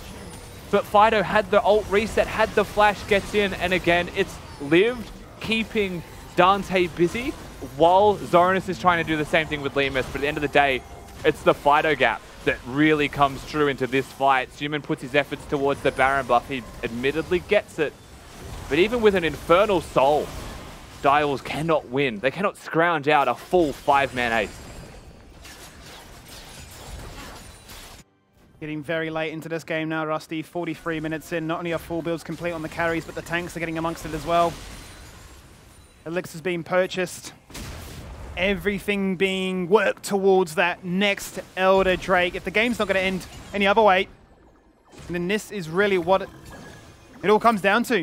And again, remember that at any point, if Direwolves win a team fight, they can end the game. There are open inhibitors. They just need to play through mid lane. They currently have Baron for 1 more minute.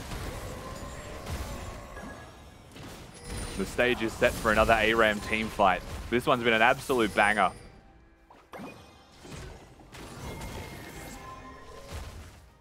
Narrative certainly is fit for a GG 3-0 sweep, or the beginnings of a potential reverse sweep here. Kanga's first time in playoffs, and they are making it look ever so good so far. Poltron has to self-cast the ult, has to turn their attention onto another target. In they jump, on towards Fido. Can they get that kill? The culling is there as an insurance policy they're trying to turn. They do find that kill. Dante gets it, he gets that shutdown. Dante's still alive, and that's the crucial thing to look out for, right? These AD carries are still there, they can do a lot of work. And with Suman dead, I don't think that matters for Direwolves. They're able to just walk down mid lane. You're looking at 2 inhibitors here as a minimum. Kanga may still have the legs to defend the Nexus itself, but I don't think they can deal with Dante, with Bulldog still here to protect him. In fact, Direwolves, they want to end. They can look for the end, absolutely, on towards those Nexus turrets, maybe even ignore the team fight right now, but Kanga, they have to go in, they jump at the Poltron straight away, on towards the Nexus itself. Phono, you can go golden, but I'm looking for these kills, I'm looking for the end, I'm looking for the game. That's what I care about, that's what I need, that's what I'll get. Direwolves will not get 3-0'd. They will bring the game back, they will have a series on our hands. An absolute barn burner for Game 3 in this best of 5. Direwolves are not going to allow it to be a 3-0. They will make it go the distance, and they say this is not something that we come into unprepared. We were the favourites, we were seeded up, and a 3-0 is unacceptable.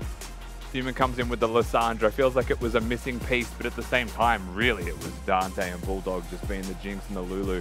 That hyper-aggressive ADC duo stepping up when needed the most. So he did, and well, far out, Mac. I mean, that was the game that went the distance, that had it all. I mean, the Jinx was close to 20 kills. That was entertainment I got goosebumps. So many kills, so many fights that went on for so bloody long because Zoranus was just this big old bloody beefcake that no one could get rid of. Ridiculous scenes. He definitely had a big hand in that win, but look, Dante felt like he really couldn't get a lot going in a lot of those earlier team fights, but right at the end, he did what he needed to, and he got Direwolves over the line for 1 game, and now, Rusty, you're the first to be wrong. Just need to point that one out real quick. Yeah. But look, you still get the team right. Still could get the team right 100%. I have actually prepared and finished the spicy speeches we will be doing whoever loses their predictions today. So, awesome. you know, stay around for that. At the same time, though, stay around for this next bloody game, because if we get another one of these, oh, what more could you ask for on a bloody Tuesday night? I know, right? We have Dante absolutely going sicko mode on this Jinx, because in this late game where you are reaching the 40-minute mark, I believe that Jinx is just so much better than Lucian in these team fights. It's a lot easier to execute because you just want to kite, but being Limas in this situation, you need to look for angles where you can actually eat in, because Lucian, if you don't really go forward, then you're not that useful going backwards. But I think this overall comp coming out of Dials is just a lot more unified, because we have the mid lane Suman picking Lissandra, and we have the Kindred coming in where he got a triple kill in the mid game, which really put him ahead. But you know, it was still really close because Fido is just refusing to lose on this Vex, and it was probably the most insane Vex gameplay we've ever seen in the LCO, where it was just nuts. But I think this Gragas actually did its part because it did ulti the Kindred out of the Kindred ult, which was really significant in that one specific team fight, where I think during the drafting phase, you know, this was kind of illegal because they did pick Kindred in the first half of the draft phase where they responded with a Gragas. So even though it did do successfully, I think this shouldn't be ignored in terms of that. I'm pretty sure this would have been pretty close to, you know, the kill record for the LCO. I think the last one may have been 80-something in one of those Gravitas and Mammoth games.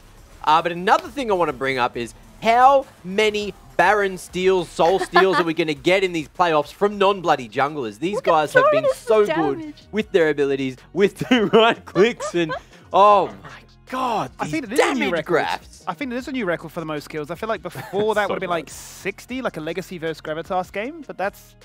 Yeah, it's broken the record for sure. I think we'll get that one checked. It was a very long game, 44 minutes, and I thought there was maybe another fight or two to be had before this one was over. But look, crazy performances there.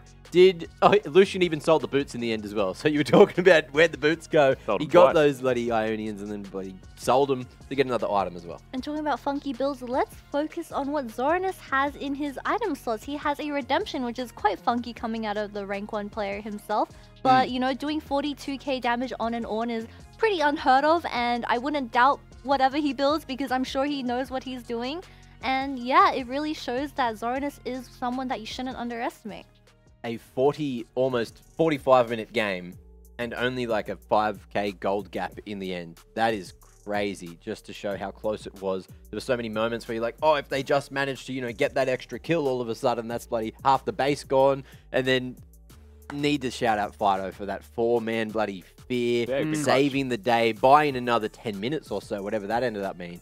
And definitely a contender for Player of the Day, especially if Kanga do manage to come back into the series. Well, I guess not come back in the series, still close it out. They are that one game up. Where to from here? Because that draft looked a lot better from Direwolves. Yeah, it did. I mean, Kanga are the ones now who need to reassess, right? And what's interesting is, like, as a style, it felt like the Vex was maybe the most odd one out of their composition. And that was the type of comp that would have suited more of an Azir. But Azir's always being permanently banned. So for me, it's like, Gragas obviously works into Kindred, but I don't think Gragas was picked for the Kindred. But if you want to have a more stable draft identity, a diving top laner perhaps would have been the way to go. Yeah. So that's probably how they would reassess. I don't think they change side select either. I really want to see more bans in other roles, because there was 9 mid laner bans, and so like 11 champs from the mid lane all had presence this game, including the 2 that were picked. We do have a couple of submissions to have a quick look at from the fans. You guys have been real active on Twitter tonight, and I bloody love it. And I'll tell you what I love. Dinner with the boys, dinner with the mates. Look at this. A beautiful looking cut of meat there. Decent sauce as well. Hambo and his mates all watching the game from home. So congrats, you're on the big screen. But getting involved in the conversation on Twitter at LCO if you want to show us what you're eating. What you're playing, what you're doing, how you're watching, all the good stuff, but also, you know, staying on topic, how you fly, what you do when you go on those flights as well. So either way, happy to throw it up on the screen. And look, we may have another game. We may have 2 more because this has gone right down to the wire. Would you eat that dinner? Sure. Awesome. Well, hopefully you can find out where Hambo lives. Yes. Go on, see if he saved you a slice of meat or something. But ladies and gents, we've got to go to another break to get into Game 4. Oh, I can't wait. There's more on the other side of this break. Do not go too far. We'll see you for Game 4 after this. Of that little Zhonya's spike that you talk about. There is the bubble, doesn't connect because it flashes away. Bemby's dead. Zoranus is just going to stand and deliver and allow the likes of a Jinx to try and do whatever they can. A self-casted wild growth, but the explosive cast is phenomenal. It's a double kill before his eventual demise. More flashes being burnt, but more resets being found. You've killed 180 carry, but we've got a backup. There's the end. Hey, look, Menulog. Time started. Am Let's I go. a top laner? No. No. Am I a jungler? Yeah. Am I an armadillo? Yeah. Is it Ramuse? How did I get everything but Damn, mine? how'd you all get him? I think we got time for another one there, Mac. He wrote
Ladies and gentlemen, welcome back to the LCO, delivered by Menulog. It is time to jump on into Game 4. It's time to talk about things, but first, I want you to lean back. I want you to take your shoes off. I want you to cross your feet. I want you to get comfortable because we are in for the long haul this evening. We've had long games, and I'm expecting another going into Game 4. So please, kick back and stay comfortable. Never met somebody who wants to show off their socks more than Mac.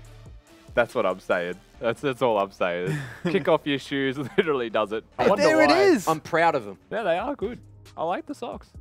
There we are. I don't need to go, oh, that's painful though. All right, that's enough stance. Sorry, Kitty. Didn't mean to put you through that. I'm a bit concerned about whatever's happening. They look like PlayStation 1 boots. Like, it's just... I'm going to say, it looks like you got wooden feet now. Yeah. You know, there's a specific MMO that's point and click. We won't name names here, but right at the start of the game, you can go and get like 2 kinds of boots. I'm always this kind of boots guy. That's all I'm saying. If you know, you know. Now, look, let's start to talk about this match because we got a couple of pretty old graphics to look at in a little bit. But what do we want to see change? Do we think now that even though Direwolves broke the curse of the red side, they want to go back there? Because we got Kanga getting to select the side now. I feel like every day of the week they are going to be selecting blue. Yeah, I would be very surprised if they went anywhere apart from that. I think the only thing they'd be looking at, in my eyes, would be the bot lane experiment, right? Every game before that last one was about hyperscaling and who could be better in the late game stages. This time it was like, we want to play a Lucian army comp to win early, which they did in moments, and then it sort of went away from them quite quickly when you had that first ace with the triple kills being found. So maybe they say back to that, or maybe they say, look, that wasn't the issue, we just need to win harder again. Yeah, well, let's have a look. Let's deep dive into the comps that we've seen so far. We've got them all lined up here so you can see what is being played, what has changed between the games, and I guess what's worked and what hasn't for both these teams. Now, look, the world's your oyster. The world... Wow, is that a song reference? Oh my god. Wait, sorry, I've been...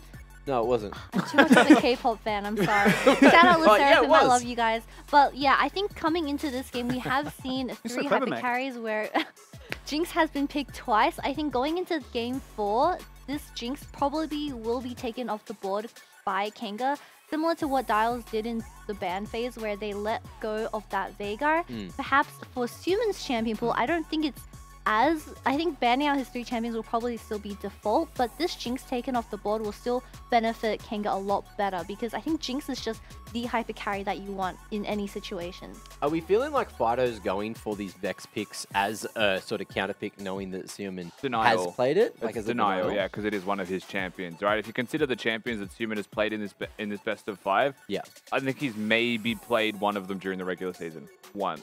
Maybe a Lissandra game, but I'm not even sure that he has. I just know that he plays it, you know? So I feel like what they've done is they've banned him out, they've picked the Vex, and they've said, good luck. And it's working for them. It continued to work for them. I would say that Lissandra was just okay, but for what it's worth, okay for Suman's an upgrade on the previous 2 games. And so that's absolutely, if that's enough to get Direwolves over the line, then just pick okay and let Dante go crazy. Yeah. Do we think, you know, I saw a couple of respect bans going in there for Benvi as well, but Benvi's got like a relatively large champ pool, right? Yeah, it's the 4-5 bans that are always like 4 compositions, right? If you're going to pick your AD and not your support, then you kind of go for that, especially with Direwolves going for Lulu and hyper carry that scales in their first 3 every single time. Well, guess what? It is time to have a look at what side Kanga are going to start on. Let's see what they've chosen. Nothing's changing again. They're sitting pretty on that blue side. Yeah, no surprises. Like I said, I feel like it would be kind of crazy if you had the side selection and they opted for red. Would seem bizarre. So they just get to continue to play their style. I mean, yeah. I mean, at this stage, the narrative really is that Direwolves love the red side. I mean, their stats, they played way more red side games during the regular season than the blue. I think just for me, it's always been that pocket pick, even from the very first game. Lock-ins are in us with that Teemo top, and then from that point onwards, it's always been mid or top lane. That's where we get our power from. Second game, did Kanga get Soul uncontested? Like 4 Drakes back-to-back? Oh, I don't remember. I think it was because it was a much shorter game. That was the one where Kanga went, it was a much more one-sided affair. Hextech Soul, wasn't it? Yeah. Yeah, Hextech Soul. So that's 2 souls so far for Direwolves. They're definitely using that as one of the things they're trying to play around. Is there a world, because we know Zoranus can play Shyvana, that comes back in? No one's played it for a week or so. I mean, it can come back in. It's interesting what they're doing, though, in terms of their draft, because most of the emphasis is still going towards the mid lane counter. Yeah. But again, I haven't seen enough on red side to make me feel like Direwolves need to be red side. Admittedly, this game, Kanga, of course, chose blue, so they don't get a choice. But, they are just picking tanks for top lane, right? And I do think that, in reality, blue side is just better if you're just picking tanks for top lane, because it doesn't matter. You get a better bot lane matchup or something like that as a result, right? Which is what Kanga are picking. And even if they're being outscaled, they still have the winning bot lane, and they're still setting themselves up to succeed. Even that last game, for what it's worth, Direwolves won. I still think Kanga were the better players. They just fell behind. That's how it felt. I feel like with the draft, Kanga went in. They have a Lucian Nami paired with a Trundle, and they didn't grab a single dragon in the early game, which is a really bad factor with that type of comp, where you want to be playing early game, especially if you want to put the Lucian ahead into this Jinx and Lulu matchup. But hopefully, they will fix their early game, and we get a better version of themselves. Well, what I want to fix is the fact that we haven't told everyone to put their points on the Dare fan vote yet, so get those Twitch points in, because I'm a mere man. A man being a dude being a guy. With very pretty socks. And sometimes, even though I've got pretty socks, I can't make decisions for myself. And I want to see your opinions, because Twitch chat is always bloody right. Who do you think is going to win this game? Get them in while they're hot. And guess what? It is time to stay hot, stay chewy, like 5-gum, which I'm going to eat right now for this game. I'm Max chilling, and it's champ select time. You literally are Max chilling. Yes, let's load into game 4. The last game won there by Direwolves. Not keen to repeat the woes of Split 1 playoffs. Not keen to go out in a 3-0 fashion. They're going to open up their accounts with a very similar start. Lock in that Jinx and lock in that Kindred. Yeah, Kanga are the ones who are reinventing themselves, but it's more so about draft order. They've put 0 of their picks towards bot lane just yet. Jinx to be locked in, Kindred to follow, like you mentioned. This is what happened last game from Direwolves draft. Lulu makes the most sense here as a 3rd pick. Otherwise, you start to actually get limited in those enchanters, perhaps in the 4-5 bans here from Kanga. If you do that, however, keep in mind that you haven't picked your mid and you haven't picked your top lane champion. So a little bit more preference can go the way of Kanga here. In saying that, Kanga going for a first 3 pick of Ornn. No one else in the league can counter you the way that Zoranus can counter you.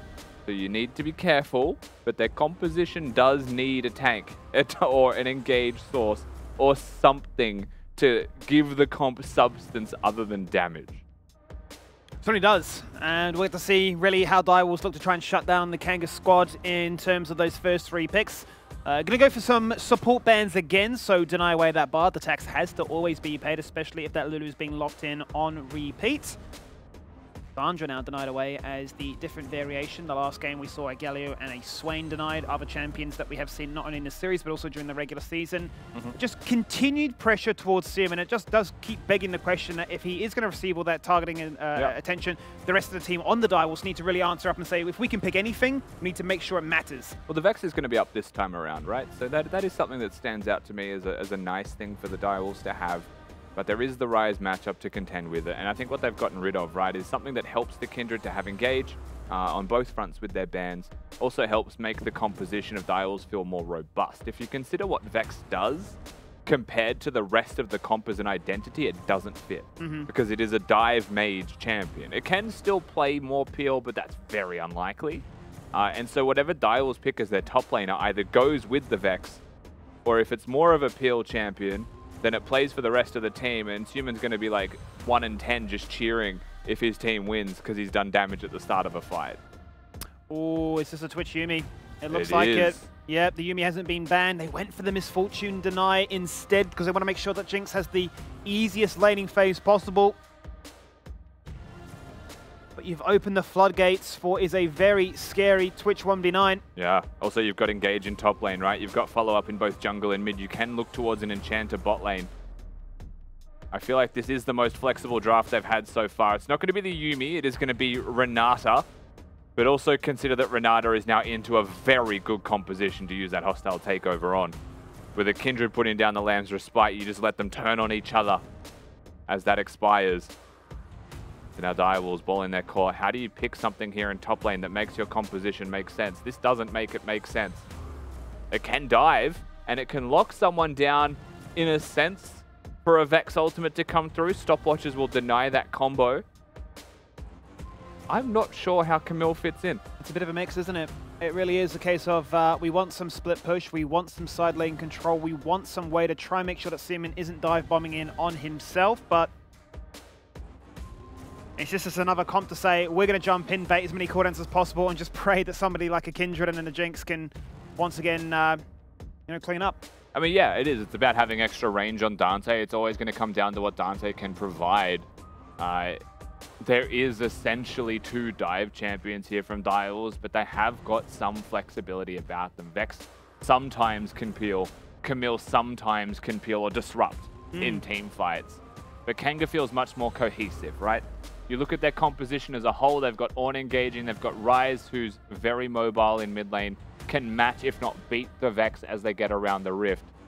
Trundle, still going to have a bit of a harder time into the Kindred, but you've seen what can be done, right? And Foreigner just plays for the team and tries to kill the closest target. Yeah. And then they've got the Twitch, right? They've got the Renata. It makes sense. They're going to front to back. That's how their team fights are going to operate. Twitch is a bit more flexible, yes. Not always just going to be sitting in the backlines dealing damage. They don't need to be sitting in the backlines dealing damage, though, right? If the engage is moving forwards. I think execution is a lot easier for Kanga's side. I do think that they have a very nice, coherent draft that makes sense. I think that, again, burden of execution belongs to Direwolves to make this composition work, and an early lead will do wonders for that. It certainly would. A composition with 2 diving threats to try and get on top of that Twitch as quickly as possible, remove him from the equation before they can set up a fight with stuns, slows, roots, and enrages. The hostile takeover primed and ready to go into 2 AD-centric champions. Building attack speed, building Kraken Slayers, building damage to take you down as we load in for game number 4. Kanga still on match point with 2 wins to the name. Direwolves keen to bring this to a game 5. 66% of the fan vote going to Kanga this time around. Still definitely well and truly the fan favorites as the vote is concerned. Quick outline of this game very early on into the piece as well. Lethal tempo, pretty standard here for most of the 80 carry champions in the game, including Poltron, who's not going to go for press the attack for some extra damage, or fleet footwork or mobility, is going to go for that consistent damage over time. Has got plenty of targets in the front line to hit to make sure that does proc. Yeah. Nemas looking for a little bit of a skirmish down here. An immediate ignite. Bulldog mashes his keyboard. And things we've learned from a Twitch and a Renata is they can be very aggressive in the early stages, right? Especially because Renata matches it with the Ignite 2. Level 2, we've seen them get control of the lane, get the push, and sometimes even find some kills early on too. Ken, the question I have as well is, how does mid lane priority work, Ryze versus Vex? Not the most common matchup that we have seen here in the LCO. I would expect that the Ryze gets priority, but Vex can be a bit of a nuisance with that fear being available. And as levels come into the lane, Vex clears much more successfully. Very early on, you're expecting Fighter to be able to have that first move for his jungler, which means that Foreigner can consider getting more active around the map. What is that volatile place, however? And just a quick check-in with where these junglers are pathed. It is top to bottom from Foreigner, so he is going to end up down here. Question is how many camps he chooses to take, and so far it is going to be a 6-camp clear. Poltron, on the other hand, blue buff start. 3 camp clear on the the bottom side of the map. Does he just do the wraparound back towards bottom like he did last time, or does he continue that Kindred 6-camp top as Foreigner mid? Yeah, he's certainly going for that level 3 straight into mid gank. The pillar forces out the flash, and that's all he's looking for, right? It just makes life a little bit easier for the Ryze. The repeat gank is certainly on. They find Poltron right there. They get to do a camp check-in. They see 12 CS, they see a blue buff. They have to assume that he's now going to go towards the top side of the map. Top extremely volatile right now as HP is concerned. And it looks like they're just going to try and crash that wave in mid to make sure that Human is free to move. And so is Bulldog and Dante as that red buff gets reset. Jeez, this is volatile. This top lane's been everything all lane. Oh, he tried to cancel. It looked good, but Zoranis is just able to get away and hang on to his flash. Now that red buff steal is successful because the bot lane of Direwolves is here, as is the Vex. Cute idea, but now Zoranis actually gets to be aggressive. He's got the Q2 charge ready to go. There is the shield with the passive. He just needs a little bit more damage. Tack sweep, it wasn't there! And that's first blood by millimeters. It just came down to who attacks faster. The answer is Ornn. Finds himself the kill.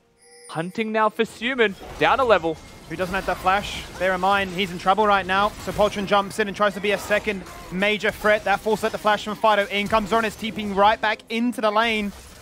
Benvi in trouble now. He's looking for that kill and he gets it. The bailout procs. That makes it a 1-for-1, but it is Dante that gets the kill, whereas Benvi picked up onto the Lulu instead. Now a straight 1v1 between both AD carries. Limas has minions. It's not really a 1v1 with the amount of minions that are standing here. Dante can't afford to attack. He's stacking up the poison to look for that big expunge. A couple of more autos would do it. Drops down the vial. Drops down the damage! What happened again? Cannon needs to stop attacking him. He could die. Last minion will get him down to 35 HP. Jeez, this game's come down to a series of little 1v1 skirmishes. And Kanga have won out on it twice in a row. Bulldog going to have a crack perhaps at the Scuttle Crab, but it runs away from him, so never mind. What a crazy start to this game. Certainly is. And we'll see what happens to Benvi here, the first place, right? Gets locked down, both supports just trying to hit each other. I think realizes that he is just dead and knows that he has the W, uses on himself. Limas not really willing to take this trade. But again, the wave got cleared. And then Dante just a little bit too far forward, seems to commit himself to the play. Note that he has the flash, but he went for the fight. Yeah, decided to go for the kill. Felt that may have just been a fraction stronger in that exchange. It wasn't to be the case. Nev is still just winning out in these massive little skirmishes he finds himself in. Foreigner spent an eternity here camping in that mid brush. Benvi here as well. He's checked by Poltron. Simon in trouble. Doesn't have the flash still. Is going to go for the fear. Forces out that bailout. Foreigner looking for that kill and gets the proc. So Poltron goes in and says, I have to get something. Can he find it? No, he can't. He has been baited and a Rise now has the double kill. And I do think the Poltron just accepted his fate and said, I'm getting this mark. I'm getting this Kindred mark. I'm looking for that extra range eventually. But unfortunately, they do get gapped by a support being there. That was a fight that Kanga wanted, and they get it very successfully. Now the scoreline 5-1. And the balance in the LCO of having 3-2s or 3-0s only is starting to swing back towards Kanga's way, and that the 3-1 is now looming as a real threat with how this game has kicked off. Certainly could be just that. Dante finds himself on hot water once again, zoned away from this wave. Multiple members here, Benvi. No flash. That is the focus right now. Beautiful handshake on top of the Glacial Augment. Going to slow them down for the meantime, but has nowhere to run. Far too slow. He gets caught on those chompers. Once again with the bailout. Tries to do what he can, but Limas, as you say, with the spray and pray, is saved by a shield and some fruit. A little bit of fruit. We'll make sure that he stays alive, but the Ignite, the poison could have been enough not to be seen. Just a nice little pick there from Direwolves. Again, one thing that Direwolves do really nicely that not many teams do, and it is just a Poltron thing, is he'll die, and instead of going to his camps to a gank, he just goes into another gank. He always does that. It's very unexpected. Always catches people off guard. Benvi, the recipient of that, I guess you could call it cheese this time around. Kindred mark on the bot side. Scuttle Crab Foreigner already hitting the Drake. Limas here, but without ult, without mana. Right now, the difference is just that Fido has so much control in mid. He certainly does. A 2-kill lead will certainly be quite nice for the Rise this early on to allow him to really be an influence and a threat in these fights, and that's so much so that he can just walk into the enemy blue and just walk away with another kill, Rusty. I mean, it's a phenomenal start. They just know what they're doing, right? They've got their eyes on the prize. Always hunting for those kills. They'll get it done. Top's just, I want to say, Liv putting on a clinic in this 1v1, definitely keeping Zoranis at bay. Thronis trying his best to trade. That was the most bizarre hookshot I've ever seen, but look, it did connect. Thought he airballed that one and hit the wall. I did too as well, yeah. You know, Camille hookshot actually operates like a hook does work, right? Where Nautilus hook has a lollipop effect at the end. Camille's hookshot also does. It's one of those weird abilities that you wouldn't think it did. Oh, I guess when it says it's called hookshot. At its max range, it has a larger area that tries to find terrain. Very generous of Riot. It is. We've seen our crazy Nautilus hooks. Yeah. You think there's no way? That Camille hookshot definitely did not hit anything, but it lollipopped its way to a wall, for what it's worth. Certainly was... The most needless information, but you guys now all know it with me. Welcome aboard. Now you know. Welcome aboard. Spider-Man in the top lane. Singe is the best counter, by the way, for Camille. I don't know if you've ever seen that. I've never seen a matchup. But that's why Camille's Spider-Man. Because she hookshots the wall, you put down the mega adhesive glue, and she's stuck holding onto the wall. Ah, true. Can't move. Can't move. Sure. It's my favorite interaction. I call it the Spider-Man. What a great start, really stemming from that mid lane. Nets from that first dragon also is allowing Foreigner to find that first Herald 2. That means that that 2k gold lead is only going to grow further and further. Voltron resigned to counter jungling, much like they did in denying that very first red buff. This time Kanga are prepared for it though, so they've got members in the area. I will say Glacial has been seen a couple times now as procced by Benvia. You don't often see the Glacial augment used on Renata. You often just see the Guardian, right? Bit of extra trading strength, and the Resolve Tree just so nice. Resolve Tree has been very heavily nerfed, patch 12.14. And I wonder if that's a factor in his mind.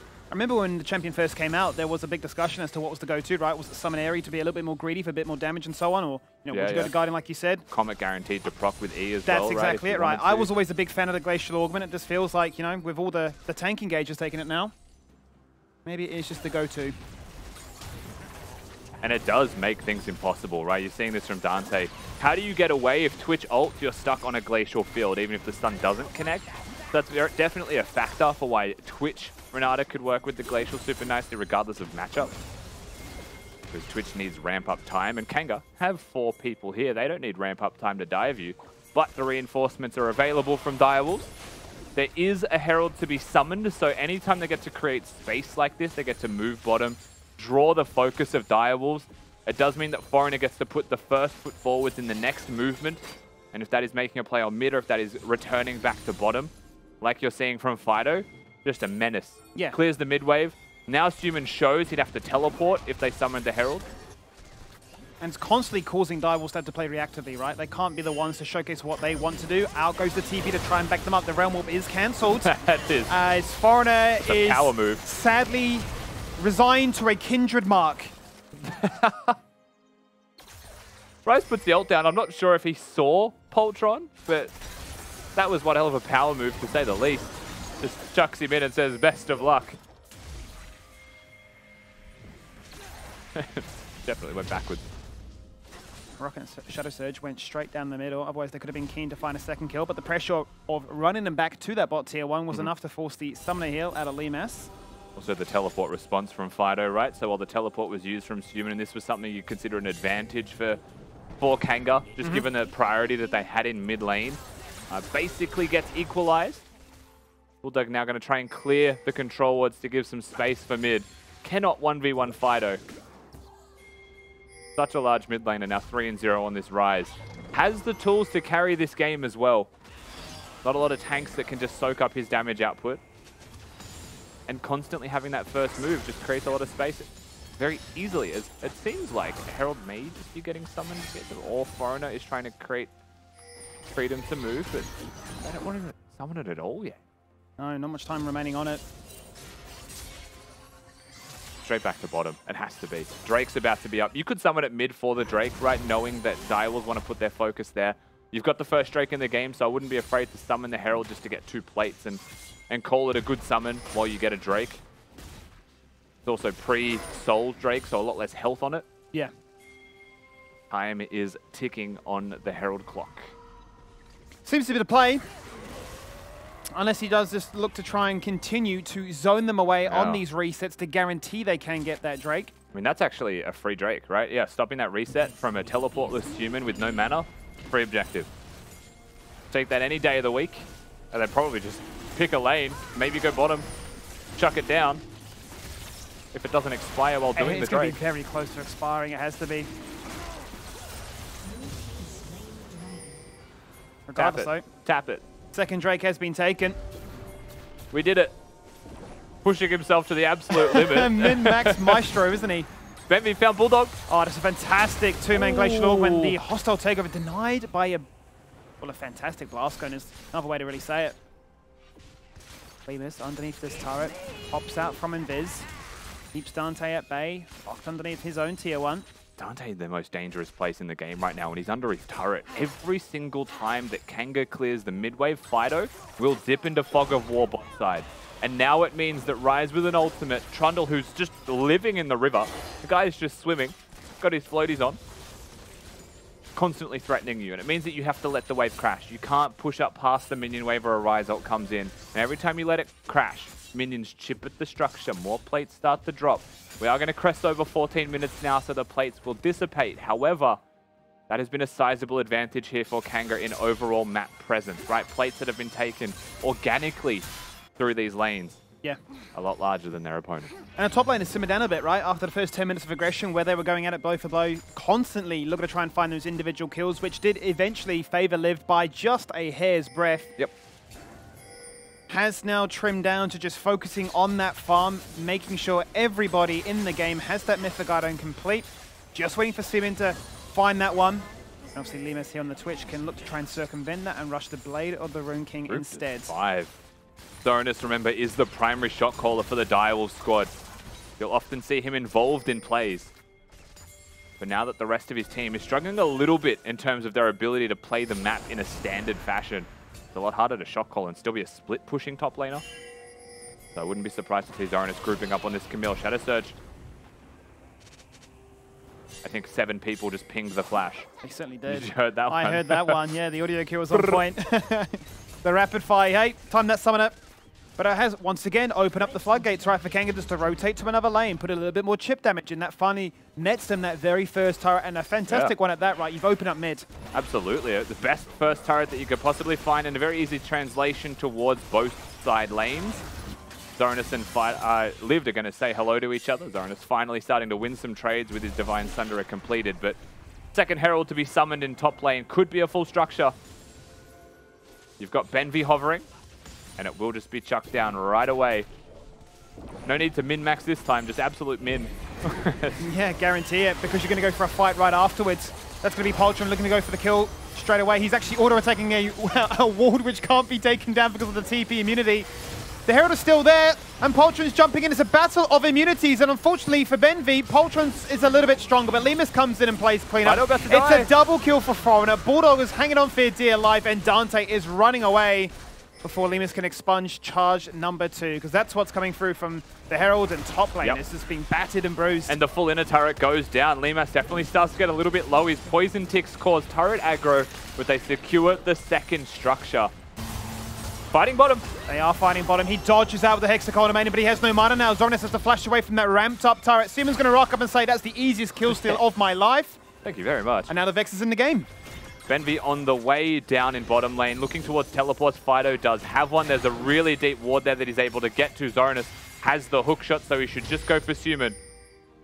Suman, no fear, does have flash.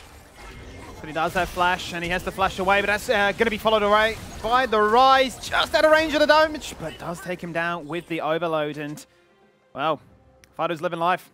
Yeah, finally gets a couple of stacks on that Dark Seal as well. Stopwatch going to be broken, but this Rise is very big, and Suman has been kept at bay most of this series in its entirety, and this game is absolutely no exception to that one. Looking at the total gold mid-gap is a few thousand. Almost up to 3 with a turret to drop here, and Kanga just edging away, getting themselves the lead. It's nearly the whole goal difference, right? The whole goal difference between both of these teams. There've been a lot of plates and a lot of turrets taken as well, which certainly helps out. Dante still large, right, for what it's worth. Lemus, of course, keeping up with him quite nicely, and I think a lot of that is structures. Yeah. But overall is, 20 to 30 CS down, hasn't got the 3 kills that Dante has. This Jinx is the win con for Direwolves. Always has been, always will be. The composition in terms of how they're set up to protect him isn't the best. There is a Lulu, there is a Kindred ult, but if you're inside the Kindred ult, you're probably already in hot water. Sure. Certainly are already in trouble, and it is a big difference between the last game with a very similar composition. It was more so Kanga that made the adaptations, retaining their blue side preference, and they will go straight away to another Drake. Third one to take, so Direwolves feel threatened that they need to make something happen. They need to try and catch a kill target in a side lane. Orn's like, oh, nice try. Orn says good trade, 100%. Poltron going to have a look. Jinx throws the ult out. I mean, nothing more Hail Mary than that ultimate. It would have just been for an assist at best. And Kanga continue to grow their lead, not just monetarily, but through control of the map as a whole. Good guy Foreigner going to give that blue buff over. Wave will be cleared here, though. You know what baits me is this Trundle skin when he uses the W. He has purple arms. Looks like he has a Herald. True. Always gets me. Dante may be in trouble. Ooh. Hostile take of it just out of range. It's a nice try. The pillar would have been there for the slow, but it can turn it around into Benvi, and he is just dead. There's no way you find a trade back. So this means that Dante gets a bit of a moment. Gets a little bit excited just out of range of the zap. Otherwise, he might have considered walking further. Bit of an oversight. Yeah, that was a reach beyond a reach from Kanga. In reality, Benvi just misses the ult. There's no reason to follow that up with anything else. So be it. They don't hold the L. They double down. They get punished for it. Zonis cops a whole lot of damage from Fido. The great equalizer for Kanga is their mid laner. Emas. Wants Bulldog. Might just pop out the shadows and just obliterate the Lulu. Out of range of the expunge. That means the Realm Warp's coming in to try and take him out of the fight, but the Wild Growth has to go into Dante. He is that win condition. Bear in mind, the only one with the bounty and the only one that is going to get shut on down. Foreigner claims him. Chomp and yum, yum, yum. A second kill. Lock him down. Charge and take him. 5 kills for the Rise. And Baron has just spawned. And once again, it must be said, Direwolves don't have the comp to protect their ADC. 20 seconds on the death timer for Dante now. Baron on the cards. Foreigner needs someone else to tank for him, though, for what it's worth. Lived is here, and they will ensure that the Baron is theirs. Very nicely played from them, right? The Ornn takeaway. Very much a key feature in this 4th game, ensuring that Kanga have what they need when it comes to engage, and that Direwolves do not. Bulldog out of the fight from the first couple of seconds as Limas pops out of invisibility. Shadow Surge does connect, but he really is just stuck trying to peel, like we said. But what does the Vex do for peel if he has no kill threat? Nothing. And Dante just gone. Like we said, sitting inside Poltron's ultimate doesn't mean you're safe. It means that you're delaying the inevitable. Yeah. And a big old tank will lock you down. Your 2 diving threats have said we need to peel. They've welcomed the attention. They've given free movements, freedom really, for the Kanga squad to press on forward, to lock down those key targets, and to not really feel under too much pressure now. A 6,000 gold lead with a Baron buff and 2 minutes until that sore point. One ultimate going to be used. Shirelia's popped as well. If that knock-up connected, Fighter would have been able to lock him down with the Rune Prison. Still might have it. They flash him forward to Dante. He's gone. It's a trade back, but does it really matter? Limas has found the kill. Poltron also just gets hit by the very bare minimum of the hostile takeover as it was about to expire from range. It almost takes out Bulldog. Rise ultimate going to be used here. 1 inhibitor, make it 2 as they've gone top lane. Certainly have got top lane. They've brought 1 minion with them, and that's all it takes. The turret's gone, the inhibitor's gone. And a flash forward handshake is all it took to really get that play started. I don't want to be that guy, Skimmy, but it certainly feels like draft has been a very significant factor in this game. Not just this game, but this entire series. And it does seem like keeping Human down, the recipe for success that we spoke about during the regular season. Kank, one of the few teams that really proved that to be true. They solidify that strength in this best of 5. Direwolves now on the cusp of being eliminated from the LCO completely for the rest of this season. Kanga looking to progress in the lower bracket to take on Pensanet.gg. They'll still need to close this game out, but a 7,000 gold lead at 23 minutes is a very good way to start that journey.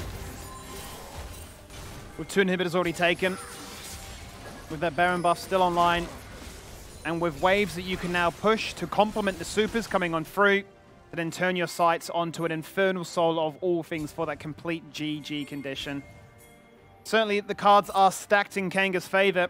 Dial is grouping mid while Kanga is showing bottom right now as well. Top is naturally pushing and no one has dealt with those supers. Dial is just going to lose turrets. For the mid lane outer turret, you could maybe take a 1 turret trade, right? You've got a bounty on this, you have a shutdown, but is it going to be 1 turret, Skimmy? On Liv to stop the Resets resets. cancelled. That is phenomenal work from him. They are scurrying back to their own base. That just opens up another inhibitor. That's all 3 taken. Direwolf's base in shambles, a realm up to disengage away from, and Direwolves can't stop it. And now it's an Infernal Soul. I mean, that's basically the last nail in the coffin. Kanga looking to put a bow on it and wrap this series up.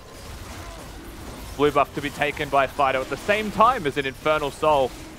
And Direwolves try and make a play. They take a little bit of a gamble there. There's a shutdown bounty on a turret. If we can get that, then it's a 1-for-1 trade, fair enough. But now the double super minions start to stack up in a mass inside their base. What is left for them if not a mistake from Kanga?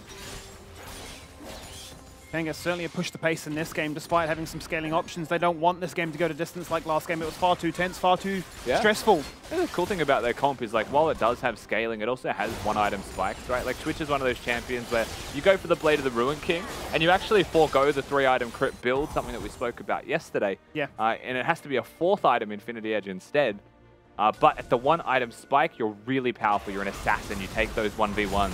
You pop the ultimate, you slow them down after 3 autos, and you speed yourself up. That kind of gives them this extra power spike early while they're still looking to scale. That's really nice. I like that in the composition. Raya is very similar, right? You got the Everfrost, you've got Kill Threat, then you just want to get to 3 items and be super large. So they've got tools to work with at that point. In jumps Poltron. Instant lambs to spike. Got bursted out very quickly. Hostile Takeover is there. They go out, and that means he's dead. 1-for-1 trade so far. Rise up against the Jinx. The knock up onto 2 with the Call of the Forge God. Flash away from Xerneas. He is dead. Rise is putting in work once again. This is that do or die moment. Seaman against the world. It's a triple kill. It won't be a penta. We don't get those in the LCO. We're on towards the Nexus. Forget about this Vex. It's all about Kanga. Their first time in playoffs, and they will progress through this lower bracket run. What a success story for them from start to finish to clinch it in Split 2. Almost looking at a 3-0 series as well. Kanga very clearly the superior team on the day in this best of 5. Direwolves showed some signs of life, but not enough to be able to take out an entire series. And Kanga, it's clear they came in with a plan, they executed the plan, and they never really looked like they were at a loss. They always had the best foot to put forwards. Heroic moments from individuals as well here and there, right? Game 1, you had Benvi with the steal. Yeah. And he had the team to cover for him in Game 4. While he was going very crazy, a little bit too far forward, the team was there to make sure that it was wrapped up. For me, the most consistent member was Fido, and a very well-deserved win from Kanga to progress them in the lower bracket. So every member on this team has had their moments, right? Limus did those 2 games in his area at the start of the season, or the start of the series, I should say, rather. Performing out of his mind, has to get the respect ban, right? Foreigner being a consistent issue to Poltron, rather, making his life very difficult to try and exert his pressure, has to then default to a Kindred to try and back up something like a Jinx. I mean, it really had it all. Series MVP, quite hard for me. That was crazy. That was just a crazy game, and we were watching the game, and then all of a sudden they're just in base. They've taken 2 inhibs. Blink and you'll miss it. They've taken that 3rd after the Soul, and Direwolves just couldn't do a thing about it. It's like they needed to scale a little bit more. Things went wrong a little bit too early. And this was that first sort of game where you felt that gold lead start to creep in towards that early to mid game, and it was something. So look, big congrats though to Kanga against all odds, you know, throughout that regular split, fighting their way into the playoffs, and now they're here and they're still living. Direwolves, the first team from playoffs to be eliminated. Yeah, well, this is quite a sad draft to go because you have the Camille, Kindred, and Vex, which once again, they're 3 very resource-heavy champions, and if this team comp is not ahead up against a scaling comp where they scale way better into late game, then you kind of just crumble. And this game was so accelerated where the Camille got solo killed in the very early game, so that already put the side lane pusher behind on the side of Dials. And I believe that Jinx and Lulu were getting constant pressure from the Trundle, which I really want to highlight and praise that. I think Foreigner transitioning into the this new Kanga roster has actually improved throughout the entire split. Everyone has been saying that he is an underrated player, and we don't give him enough praise, but I really think Foreign is also an underlying star for this Kanga series. Are you being honest, or did you just read out that copy pasta that was going on in Twitch chat? This may be a hot take, but Florida is the most underrated player in the LCO right now. Sorry. That was a good one going through. But look, everyone was enjoying this one. It's true though, Foreigner really having a huge amount of impact in this series, even though like a lot of he played Trundle, like a fair bit of it, but at the same time didn't do a huge amount of damage, but he just had so much impact in terms of the CC. Same with the Poppy as well, right? Like he's not picking champions to do damage, but like let's underrate Foreigner for a second. It's very easy to be a jungler when your mid lane permanently has the ability to move first and is doing better, right? In the 1v1. Just saying. I think that Foreigner is very good. I think his improvements, even the Viego game in the regular season, like he proved that he can carry, is actively not needing to carry because his team's doing it for him. Are you bringing this back to the comp gap again? Because that's what I'm feeling. Without a shadow of a doubt. I said at the start of the day, this series is determined in draft, and I don't get the draft from Dials in Game 5. I'm going to be perfectly honest with you. Big shout out again to Lemus. Even though he didn't do as much damage this game, his improvement over the last 4 weeks or so has been immaculate as well. And you can see today, there was so many games where it was his game to win or lose. Styles have been figured out. They did 5 mid lane bans on Suman, so he was forced to pick the Vex, which I believe that was kind of a planned strat where Fighter responded with the Rise, and it did extremely well in that early game as well. So although we did see Suman flashing in with that W, which was kind of like a Fighter moment, it's like, oh my god, but he just lacked so much damage. It wasn't till that point, so it was a big shame. And I'm sure that the Dials will make a comeback in the next split. Well, guess what? We have the king of top lane on the line, at least for today. Lived, mate. How are you feeling going into 4th place, going into that next lower bracket run? Oh, that tastes so sweet, doesn't it? I mean, yeah, it feels pretty good, but we're not there yet. We've got to get top 3, got to go to DreamHack, defeat all the other teams, you know, then I'll be happy. Okay. Congratulations on ending 3-1 in the series up against Dials, but something throughout this entire series which was quite a common trend was that we believe the Ornn was picked 4 times out of the 4 games. So please tell us, what's this high priority on this champion? This champion has no losing matchups, and it wins everything. It's unlosable if you get this champion, so yeah. I mean, it was quite evident because you did solo kill Zoranus in that Camille matchup, so I don't know if that's just the champion being broken or if you're just the king of top lane now. You know, well, I think it might be a little bit of both, but I do think that I've found the Bible, I found the Ornn religion, and I have joined it. Now I will never lose a game on Ornn. Did you join it after Zoranus did you dirty in that 2v1 at mid in the game before? Is that why you decided to go back there? Maybe. I think we made a little bit of a draft error in the last game. I was supposed to get Ornn then as well. It should have been a 3-0. It was a bit of a mistake. So, you know, it was rough. But, you know, we got the Ornn in the 4th game, so... It's okay. I'm sure Kanga seemed like the better team on today's series because you guys obviously won. But let's talk about something else that has been concerning the fans in Twitch chat. So, there has been 0 Siva picks or bans throughout the entire series tonight. So, can you please tell us some information behind this decision and why it's not getting picked? I think there are cases where Siva are good. I don't think... Like, I think it suits our playstyle, but I think we have picks into it and picks that are they're just like deny it very well and the way we want to play the game. I think we just like outscale like every single other team as well. So I think like if an enemy team gets Siva, I think we're fine with it. And if we get it, it's like okay, but I think we have picks that are better than it, in my opinion. Raven. Okay, quickly, Liv. 1-word answer, all right. PGG's up next. Quick thought. He used up his one word. He said, Easy. Easy. Beautiful. Ooh. That's what I was digging for. Let's see how that one goes. Liv, go bask in that glory. You're still surviving here in the LCO. We'll see you next week. Awesome. Thanks. See you next week. That was a good interview. That was a happy top laner, wasn't it? That might be the first time ever in the LCO that we've said an interview and you said 1-word answer and they actually gave you 1 word.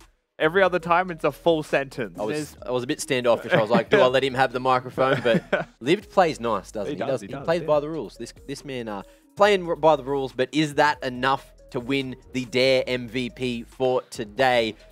Nah, because his name's not Fido. Yeah, that's true. Yeah, I feel like there's only one person that can get it. I give it to Fido as well, just from that insane Vex performance in the game 3, Yep. and then the fact that the Rise comes online so early and it just is the conductor of their success. I like what you did there. All right, look, let's give it to him. Kitty, do you want to have a say quickly? Nah, I mean, Beautiful. it's just facts that Fido was just so Foreigner good is today. underrated. That's I agree. true. That's But what I'll look, give you. It's facts, no printer. Fido, he is your Dare MVP for today. Look at him. He never wants it, but he's going to get him again. 38, 16, and 22 with 68% KP and a good chunk of that damage share as well with some spectacular performances. And look, it was a team game, but Fido still stood out, didn't he? Fido definitely stood out, especially in that Vex game, like everyone has been praising throughout this entire series. But I think this is probably the best Vex performance we've seen throughout the entire LCO, where I'm not sure if anyone can actually live up to his standard.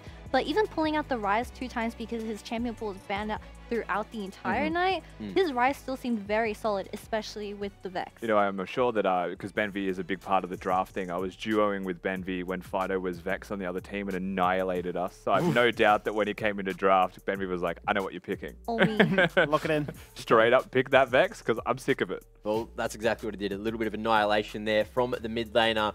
But was it enough for the play of the day? Any thoughts from you two? It's the base defense. It's the Flash W Vex. It has to be, surely. Oh, mate, you're absolutely on the money. All right. Quick Surely. shout out to Benvi with the right-click Baron Steel. Also, Seaman as well. You know, right-click Baron Steel, pretty damn good. But it was, of course, the base defense in Game 3. Buying another 10 minutes or so. Fido popping off with one of the biggest fears I think we've seen in the LCO.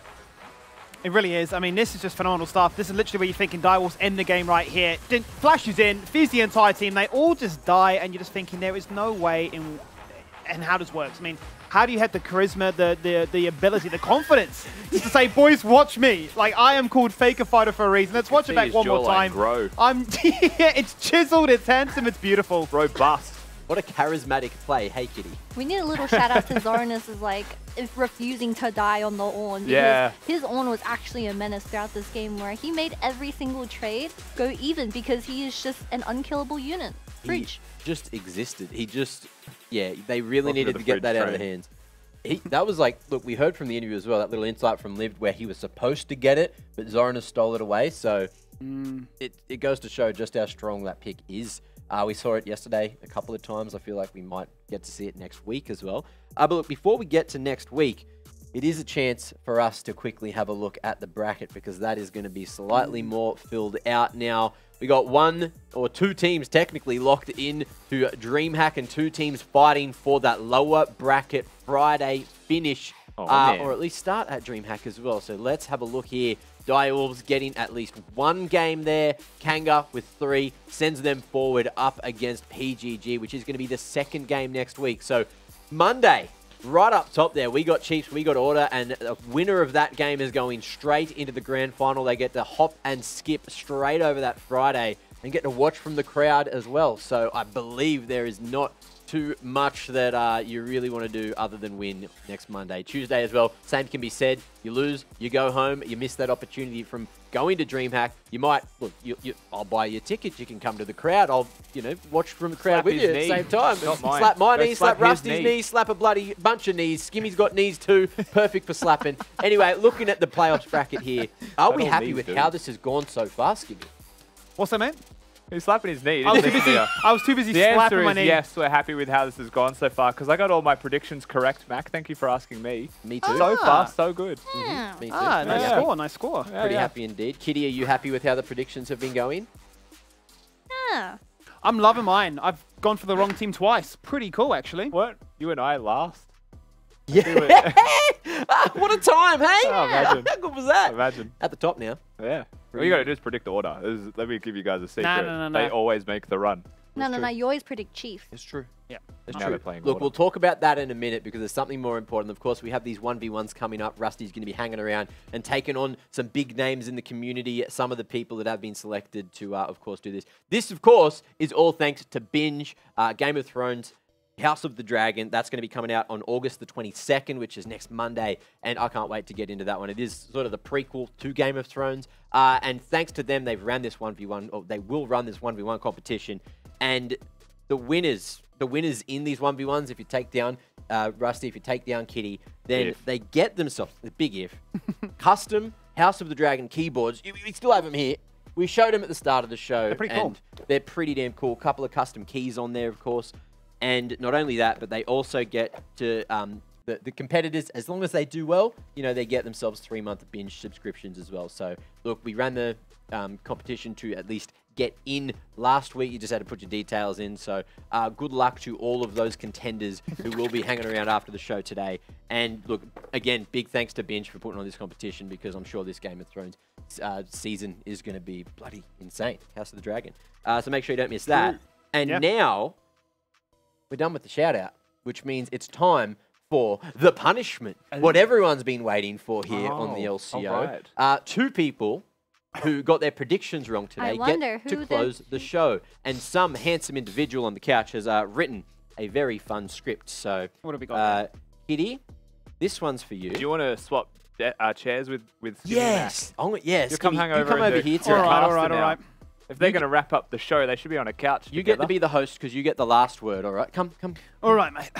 So Kitty says the first part. I've become Max Kitty's for a got the moment. first part. Skimmy, you've got the second part. Good luck reading my handwriting. Low-key wanted to do this while having a chili, so that it was a nightmare. A chili would have been fun, to be honest. It is Yeah, what we it is. It is what it is. took the chilies out of the equation. Save for another day. Oh, no. Pretty nice over here. It is pretty Here good, we go. actually. All Let's let right. him go. Start us off strong. Well, well, well. What a day of the LCO fun we've had. Unfortunately, the fun must come to an end. I, Professor Poo-Poo Head, am here to close the show. I am so sad. Insert losing team. I'm not supposed to read that. Yeah, you could insert them. Insert losing team. Being eliminated. And I can't wait to let them know my true feelings. Later in my twit longer. Enthusiastic. Keep an eye out. Did it say wigs? I am too frustrated, so I will let my sidekick, Dr. Dirty Danks, Dax. Yep. finish things off. Ah, yes. Well, thank you to my colleague here, professional Professor Poo-Poo Pants, for setting me up for a wham bam and a thank you ma'am slam dunk outro extravaganza. It is definitely a Dr. Dirty Dax time to shine. All eyes on me. Thank you all for watching the LCO this week. See ya. Wouldn't want to be with ya. Or would I? Who knows? If I don't know, if I am happy with my performance today,